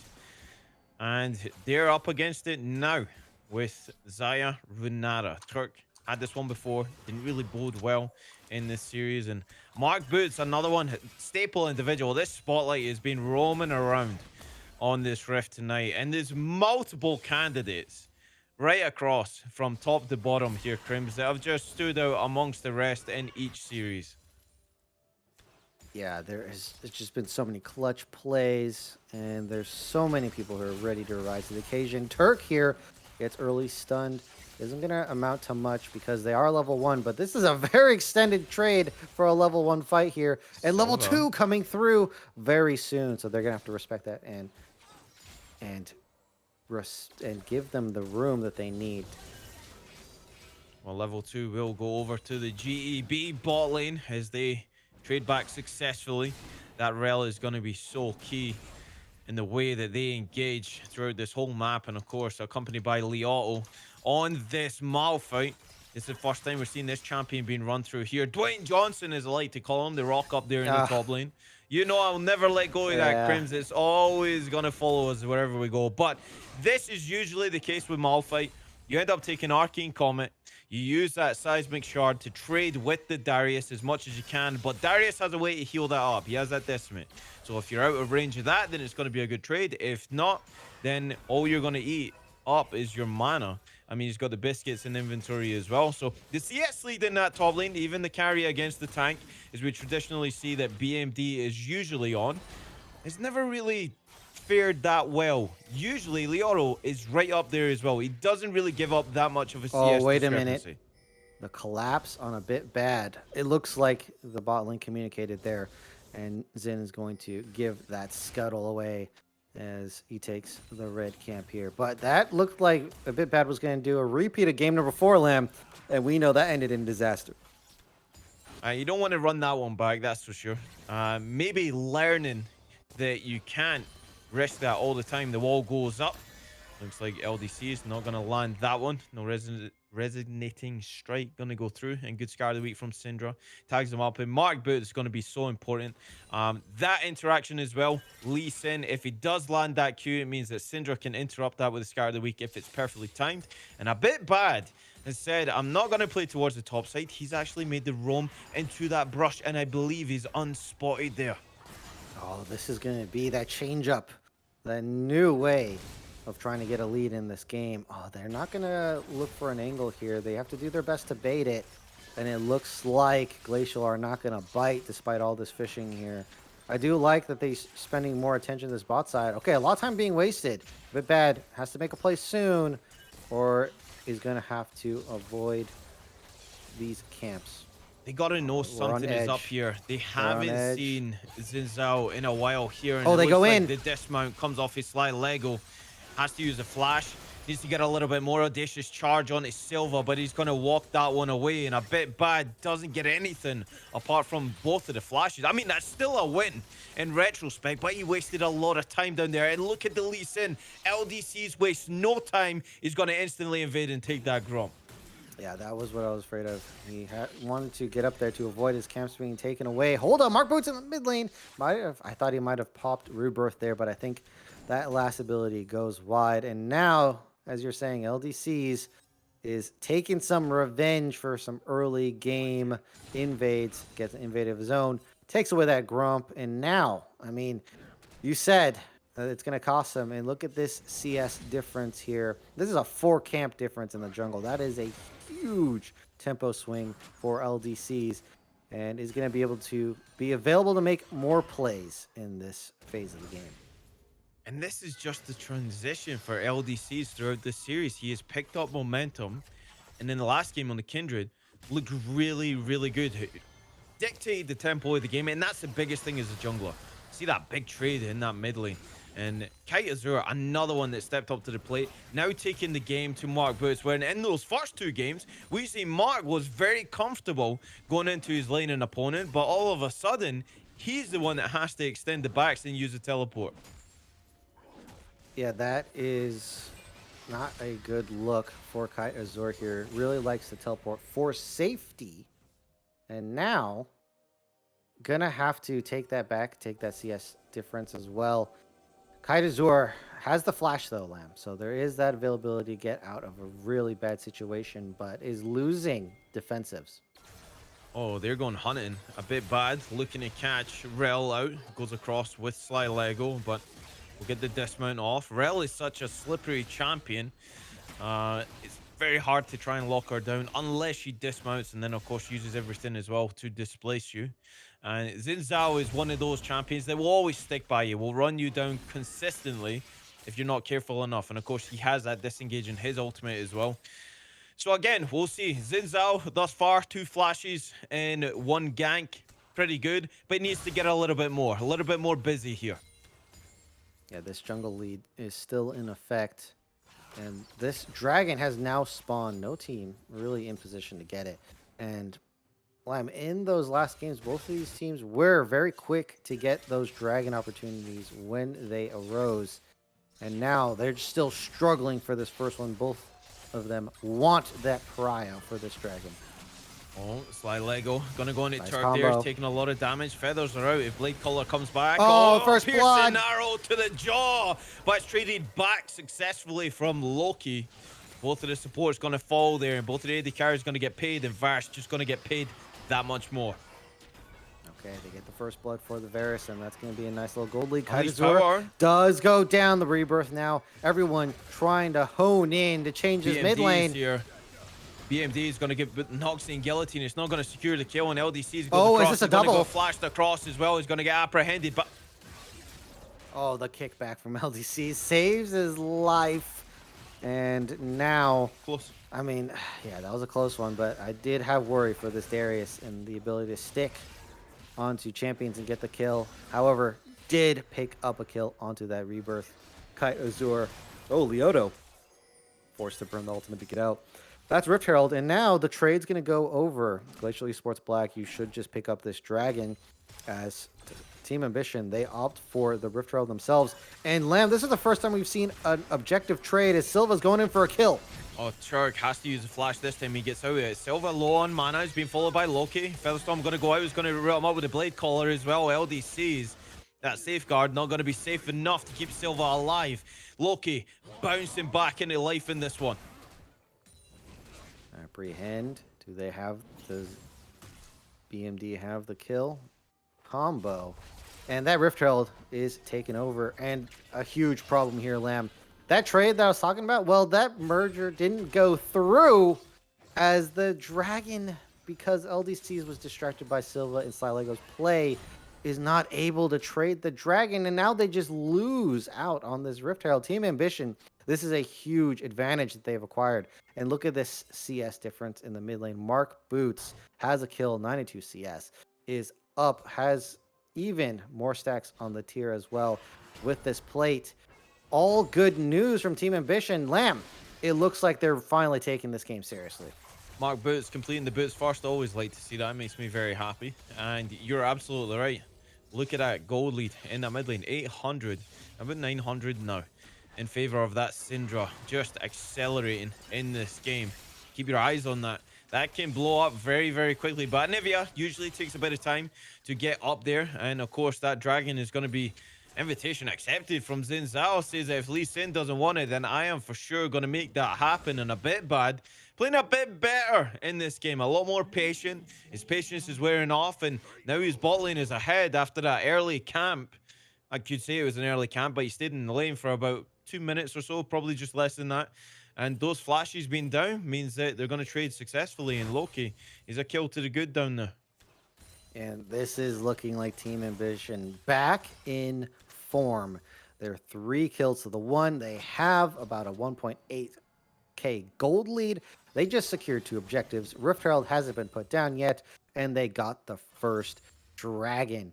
And I want to say, whatever team got the first dragon in this series has won the game. So, Lamb, is this an early premonition that Team Ambition have picked up the victory as everyone is heading down bot side because the call on the Rift Herald is being the play? Yeah, that they must have heard you, Crims. You want to see action in the bot lane? They says okay, Oh, yeah. we'll just roam everybody down here. A bit bad down here as well. Oh, hostile takeover. Gets the flash away Silva, but that's going to be the route from the feather's going to go out. Loki gets another one, second kill of the game for the AD carry, but the cut off. The wave's gone. Sly Lego goes in. Rift Herald going to be spawned there as well. Turret's going to join 3, going to go back onto the LDC. He's going to kick him away with the Dragon's Rage for now. Roots him up. Sly Lego goes low. Shelly going to dive the turret. LDC goes back in with the cripple. He's actually going to get Turk here. It's going to be return fire. Loki just untouched and running amok in that bot lane. That's 4 kills to the AD carry of Team Ambition. And a bit bad makes it out alive. I don't know how he did it. Rift Herald comes crashing into Glacial's turret, and this gold lead just became 4k, and it's going to keep growing because this plate is not going to last that much longer. Silva's going to try to recoup the losses, but a bit bad's there to pick up another kill. Oh, Silva just got back to lane. He's going back onto that grey screen again. He's flashing the mastery. A bit bad, having a good time of it right now. He's enjoying it. All right, now that he is on this champion, looks a lot better.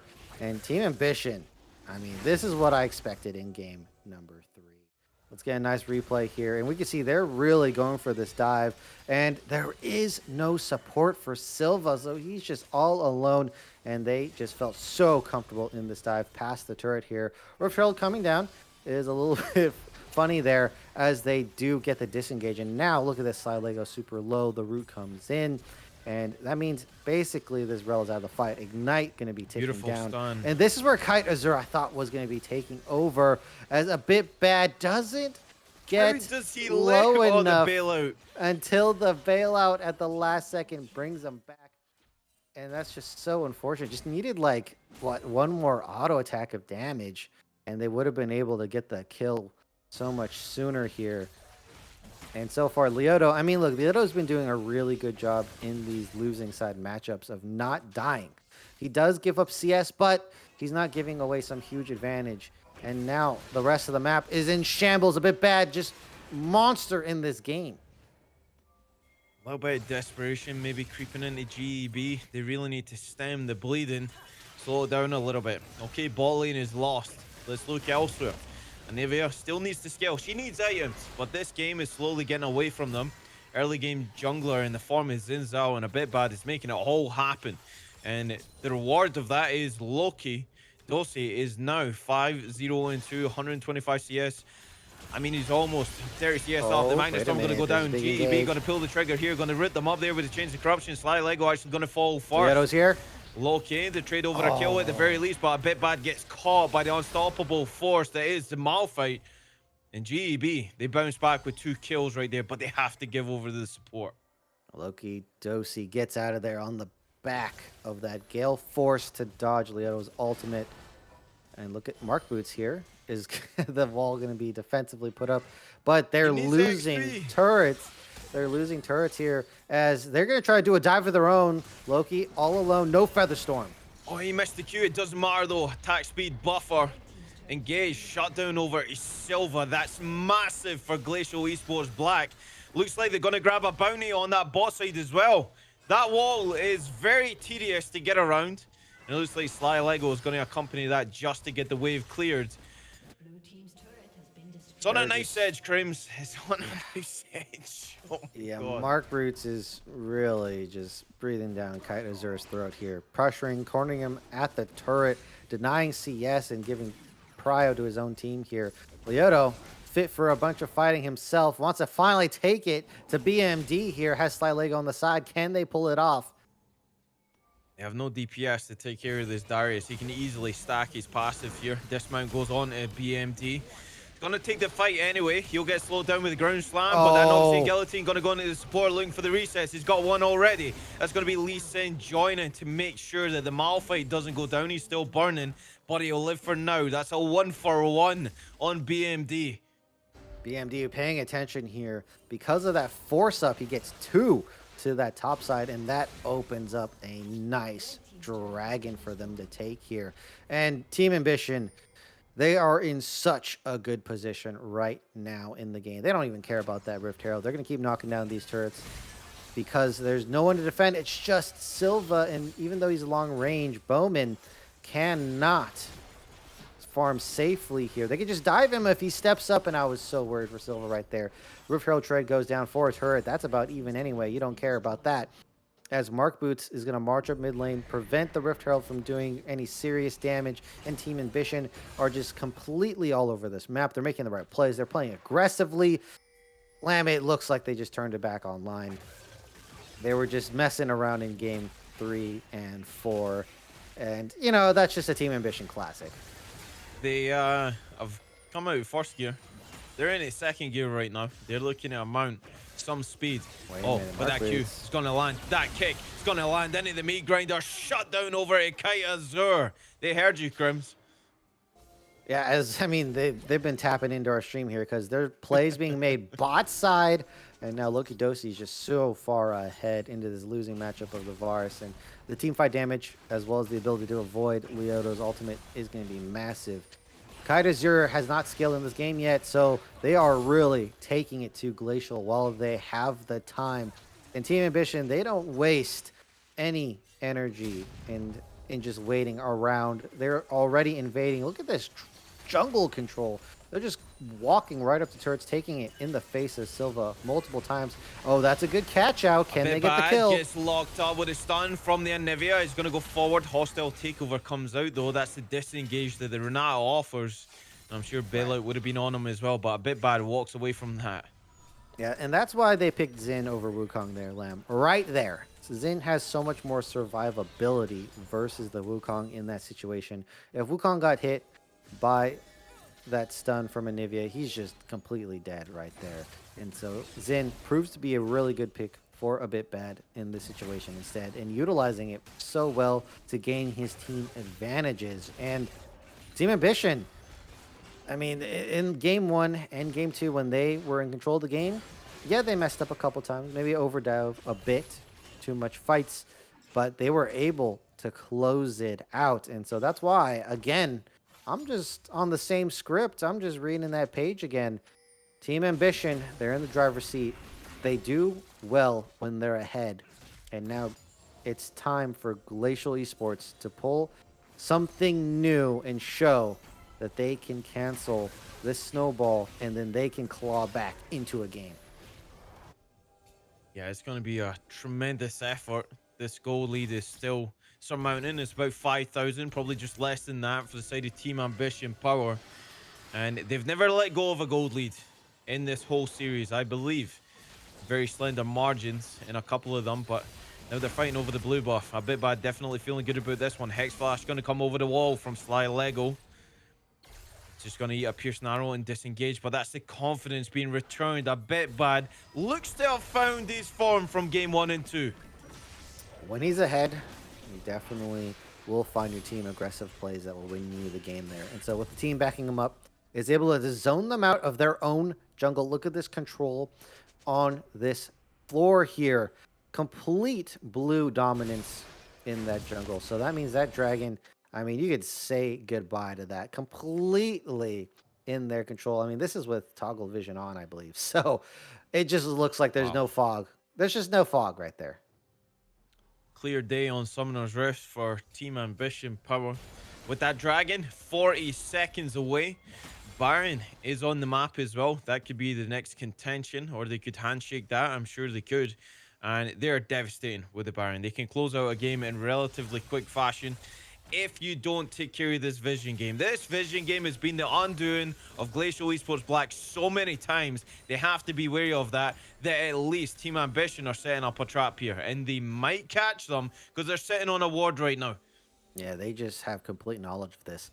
I do think Team Ambition can pull a real nice switcheroo and go for the Baron instead of the Dragon here, but I have a feeling they're just going to want to fight it out, and they want to get kills. They don't want to play smarter macro. They just want to go for blood.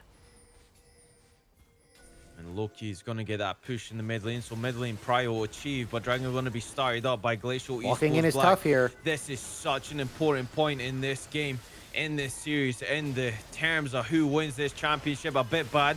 He's to change the corruption. He goes across. That's going to be smited by LDC's time perfectly. Looks like they're going to disengage there. They're going to walk out as 5 the long way around in that mid lane Prio. It looks like Team Ambition are just going to return to that one. So they get the Dragon and they stop the stacking. Oh, that's a 3-man stun. No way to follow up, though. Team Ambition, all of that vision for nothing. They had so much control. They weren't able to utilize it, and now it gets cleared out. Nivea going big. Oh, Sly Lego engages, but that was a beautiful hostile takeover, and it's going to keep being the Renata. alive. He's got license to kill, but LDC's drops him in front of the turret. Silva still burning. Vart still walking away. Looks like he'll get out of there. Time to heal perfectly, and just in a flash, BMD on this Darius just goes ape crazy. Oh, they want more. They want more. Oh, the stun doesn't land. Mark Boots is just off by a slight margin here. Kaitazur gonna try to peel away for their jungler, because if he goes down, that's Baron. Oh, wait, he's walking right into 2. LDCs, does he have the ward top? He gets unleashed power, going to be followed over by a bit bad. Kills the opposing jungler. Kaitazur has to live here. Now Kaitazur is left alone. Misses Scar of the Week, going to slow him down with a Glacial Storm, but a bit bad leading the charge. The audacious charge gets the rebirth out the Anivia. The misplays, the desperation is creeping through. A bit bad pads the stats with that mistake. 4th kill of the game for him. All right, they've successfully kited far enough away from the Baron that that's not an option here. But this is going to give them a lot of opportunities to go in to that side of the jungle and do what they did at that Dragon. Completely control the top side. They can push up. I mean, Darius is so strong, as well as their 3-man core can just push right in. Mark Boots can just split push, and they can set up a real nice Baron split. As we already see, Turk, he's up there in the jungle, and he's trying to set up these vision traps for Team Ambition. And Glacial, I mean, they're on the back foot. This is, I mean, we've basically made no allusions to it. We've been straight up. They are on the back foot in this game. So every fight is a fight for their life. The fact that they got that Dragon Lamb is so beneficial for them to stall for more time. And honestly, a bit of a mistake from Team Ambition in this game here. So they're hoping that they can pull off a heist like that again. Well, time is of the essence. You got to feel this game is on a clock right now. And oh, do they walk in? Goal lead. Is this the play? The side. Oh, a bit bad goes in there. 1v2. He's not scared of anything or anybody. This Zane Zhao has been running the show for Team Ambition Power in this game 5. Putting on a show, putting on a spectacle, and it really padding the stats. Now got Death Dance completed. Willing to take a fight against pretty much anybody. He just killed LDCs, but LDC is still doing good in this game. And really, that Anivia is being slowed down Mark Boots successfully. Kaitazur gets a world dropped on his head, but Mark Boots, he's a Q from the Lee Sin, followed up. He's going to delete one. Both in the mid laner is going to fall for the skirmish. Silva gets the slow on it a bit bad. Looks like he's going to go forward again. Tags him up on Leo. The Malphite still holding on to the ultimate for now. Doesn't save the Lee Sin. They're going to get cut off here. Here comes BMD looking to clean it up right here, right now. Into the upper end, into the Noxian guillotine. Michael Jordan, eat your heart out. They clean it all. Team Ambition Power looking to break open the base. BMD absolutely dunking on them. Finds the flank angle, and they just slaughter them like pigs. And now they're looking to march down their base here. I don't think they have enough time to end the game, but they're going to take the Hex Gate out. Oh, Turk gets left behind, and they're not going back for him here. He's on his own. They have the world open to them. They can go for the Baron, of course, when Turk is... Yeah, they just left him. No, they don't believe in no man left behind. They definitely left her high and dry there. Oh, do you know? Do they go for a Baron Rush? This is kind of their only opportunity. Glacial. I They'll can't think of see any it. other way to win. They'll see it, but you feel like time is out. 9,000 gold lead for the side of Team Ambition Power. Every time we look at that gold lead, it seems to go up on our 2,000. It just doesn't stop. And now, that scaler, I mean, Zaya is 3 items. She's closing in on our 4th item, 25 minutes into this game. Rabadon's now completed for Syndra. I mean, there's so much damage on the side of Team Ambition Power that you just can't see an angle for Glacial to get back into this game. A bit bad. It's actually pretty tanky on a Zin as well. So can deal the damage and take it. And they're not going to be able to move into position here because of that top inhib. So this dragon is just all free. They're going to go ahead and get their third onto Soul Point. And you know what that means, Lamb. The threat of this soul is going to be massive. And now Team Ambition can use that to their advantage. They can flex them into a fight that they don't want to take. They can use it to pressure on the map and get an inhib or trade for that Baron for free. There's just so many things, so many avenues you can do. And now Glacial, I mean, this is just getting worse and worse by the minute. The pressure mounting, the opportunities are dropping, the windows getting smaller. Not many other ways I can put it here. I think that was pretty accurate. I'll be honest. A bit bad. Gonna need the Q from the Lee Sin. Will the steal come in? If it does come in, Anivia coming in as well. They're peeling off the Baron because they know they want the fight. BMD on the front line. Doesn't matter. Root stop. Leoto. Unstoppable force gonna get interrupted. Flash across. A bit bad looking for more. A bit bad looking to claim Hostile the championship takeover of Divine. And he just knows it. The stage is his in the theater of Summoner's Rift. And he cleans house once again. The only sole survivor is LDCs. But Team Ambition Power don't care about that. They're going to end the game right here, right now. Second Nexus turret under siege. LDCs hovering around the fountain. Doesn't matter. Silva's left the game. He knows time is up. And your Divine champions are going to be Team Ambition Power as they win the series 3-2. Team Ambition just taking game number 5 and manhandling it. Glacial Esports Black didn't look like they had a chance in there. And I have to say, Team Ambition, that's how I expect you to look. And it really does just look like they cut out the fun in the games. They wanted to give us the best of 5, Lamb. And then they made it exciting for us in the end by cinching that victory. They sunk the choke, and Glacial Esports had to tap there.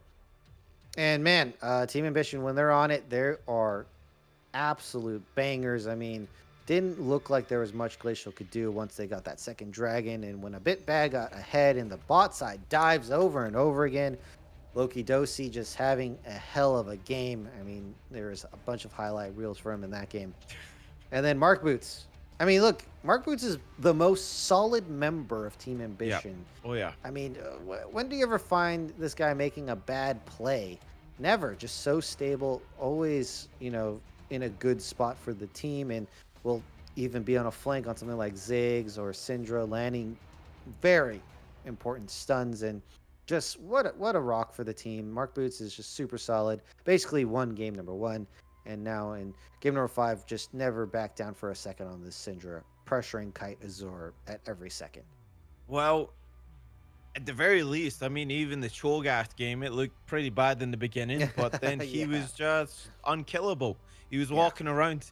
That walk to the bot lane just to kill Sly Lego in slow motion was probably the funniest thing I've ever seen. But again, that's what championship teams are built around, Crims, right? You have that solid core, and then you can pad the stats all around it in Team Ambition Power. I mean, are we really surprised? They look so good all season. I mean, there's big commiserations going to Glacial Esports Black, taking this to a game 5 against who was probably considered champions before the playoffs even began, right? Team Ambition were right up there in terms of getting to the final at the very least. And the individuals that are stacked across the roster, the fact that Glacial Esports Black took it toe-to-toe was phenomenal. And what a comeback story it would have been, but they just fell a little bit short once Team Ambition came out with second gear. Yeah, they basically ran through the gauntlet to be bested right at the end. So it's going to be a bit sour for them. However, I mean, what a good run for Glacial Esports Black. I think that there are a lot of favorite teams in this tournament, and Glacial Esports fell some of those teams here, but the one they couldn't was Team Ambition. And I kind of want to go back to BMD. I mean, he gets his Darius and looks like he is going to Looks just like he plays completely- Darius, Crims. What can we say? well, yeah, I guess so. Leoto tried his best to contain the power that is BMD, but couldn't do so. Eventually finds his way to mid lane, makes amazing plays there. So, I mean, Team Ambition, when all cylinders are firing, they just look so good. And that's what we got at Game 5. They gave us a spectacle, and it was a joy to watch. Well, a joy to watch, and it will be a joy to hear from the championship squad. We are going to hit a small break, but when we come back, it's an interview with the championship AD carry, Loki Dosi.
Welcome back. You thought you got rid of us. You thought wrong. We are here, Mr. Crims. We are joined by special guest, Championship AD carry of Divine of Team Ambition Power, Mr. Loki Dosi.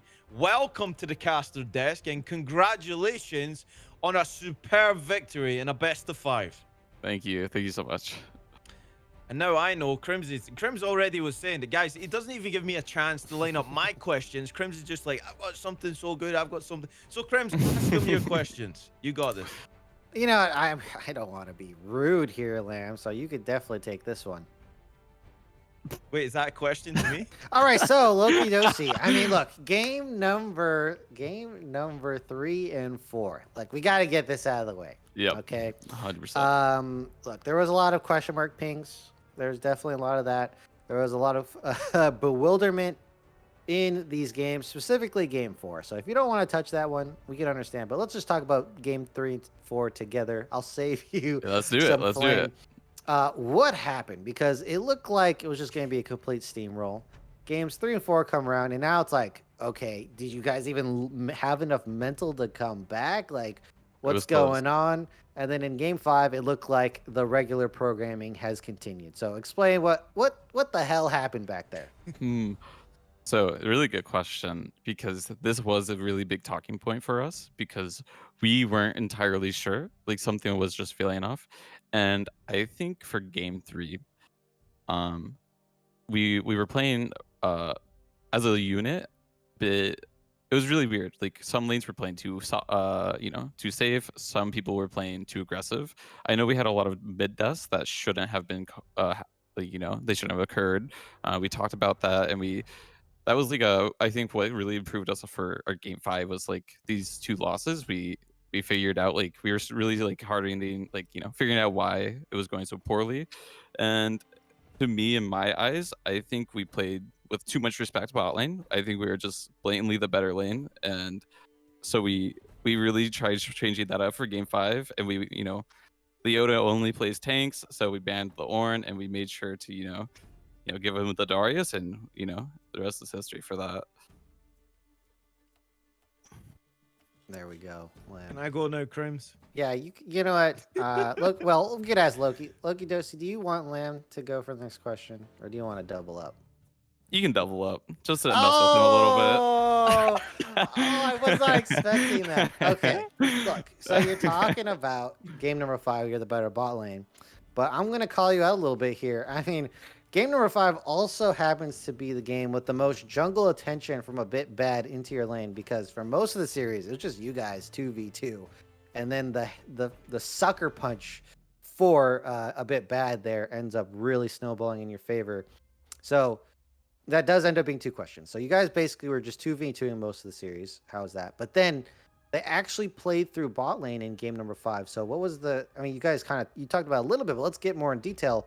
What was the change up in playing through bot lane game number 5? And then how did you feel about the pure 2v2? Everyone's playing for their junglers in games 1 to 4. Okay, so how I viewed the game, and I discussed it. This was like I said, we were pretty tilted after the 2 losses. There was a little bit of flaming going back and forth, but I tried grounding everybody. I was telling them I felt like we were, especially game 3-4, we were playing too much for our jungler. We were sacking waves. I was falling behind because we would really let the enemy support kind of do whatever he wanted, and their enemy jungler would always be playing in fog. We had really bad vision. I think that was the number one thing. And so going into game 5, I said, if you want to weak side me and whatever, this is fine. Give Darius a good matchup, but I know that we will win if we have any 3v3. So I really want us to play for a 3v3 lane. And the team kind of they followed up. They put their trust in me, because I really was going into this game thinking I'm going to 1v9 after game 4, because game 4 I had a 6,000 gold deficit. I was down 2 items, and I was putting out more damage in team fights than the enemy ADC. So I knew 100% that I was dialed in. I was ready to carry, and so I asked them to put it put resources into me, unlike they had been, and well, we saw what happened. Game speaks for itself. All right, Lamb, I guess now you have you got now your it's space my open. turn to shine. I'm only kidding. It's not me to shine. Mr. Loki is shining. That spotlight is on you, sir. And I basically just kind of want to reiterate the fact, how did you feel in that 2v2? Because we, from our standpoint, game 1 and 2, no contest. Then we started to see glimpses of what Silva and Sly Lego can do. What do you think about your opposition in that ball lane, just the 2v2, throughout the whole of Divine? I don't know if you've been paying attention to Glacial Esports at all. But even in this series, did you think that, I know you said you know that you're the better bot lane, but was it really that big of a gap, or like are we just Mm, styling a little bit here? no, I had 100% confidence I was the better EDC, and I had 100% confidence that Turk was the better support. And so I have a little bit of history with Silva and Sly Lego. I played them in Victorous, and Silva BM'd a little bit before, like saying something about having a higher KDA through playoffs and regular season. We played our best of five, and I posted his KDAs, and he performed really poorly. And I went into this game knowing the same thing. I really like sure it's probably a bit ego, but you have to be confident that you're the better ADC, a better bot lane. But I think history has shown that I definitely am. Well, Okay. I think so. And just to finally, just to wrap it up here, I know it's late for everybody. Thanks for everybody for sticking around. But Loki, what's the next challenge for Team Ambition Power? I mean, you guys were first seed in Division B. You killed playoffs. You went to the final. It did go to a best of five. But I feel like you were just entertaining the fans. And me and Crims were talking about this for a bit. And this is no disrespect to Glacial Esports Black. They played a hell of a game, a League of Legends. But once you guys stepped it up, it was phenomenal. So what's next for Team Ambition Power? Mm, I mean, we would love to run it back. Because last split we made it to finals, and none of us really performed how we wanted to, and so it feels really good to get a win. So hopefully we can do another, repeat, nice little win again. Maybe not 5 games this time because people got tired, but that's okay. And then we'll probably be competing in a couple other leagues. We haven't like had anything definitively, but I think very very sure that we're going to be coming back for Risen for another split. I'm sure you'll be welcomed with open arms. That's for sure. You guys are thoroughly entertaining. And now I just want to give you the floor to you. Anything you got to say to everybody watching? We had pretty record number of people that was tuning into this final tonight, and I know Oh, there that's was a lot awesome. of them that were Team Ambition fans. So anything to say to anybody, man? The stage is yours. Oh man, yeah, I know. I had some friends watching. My support had a lot of friends watching. My lovely girlfriend was watching.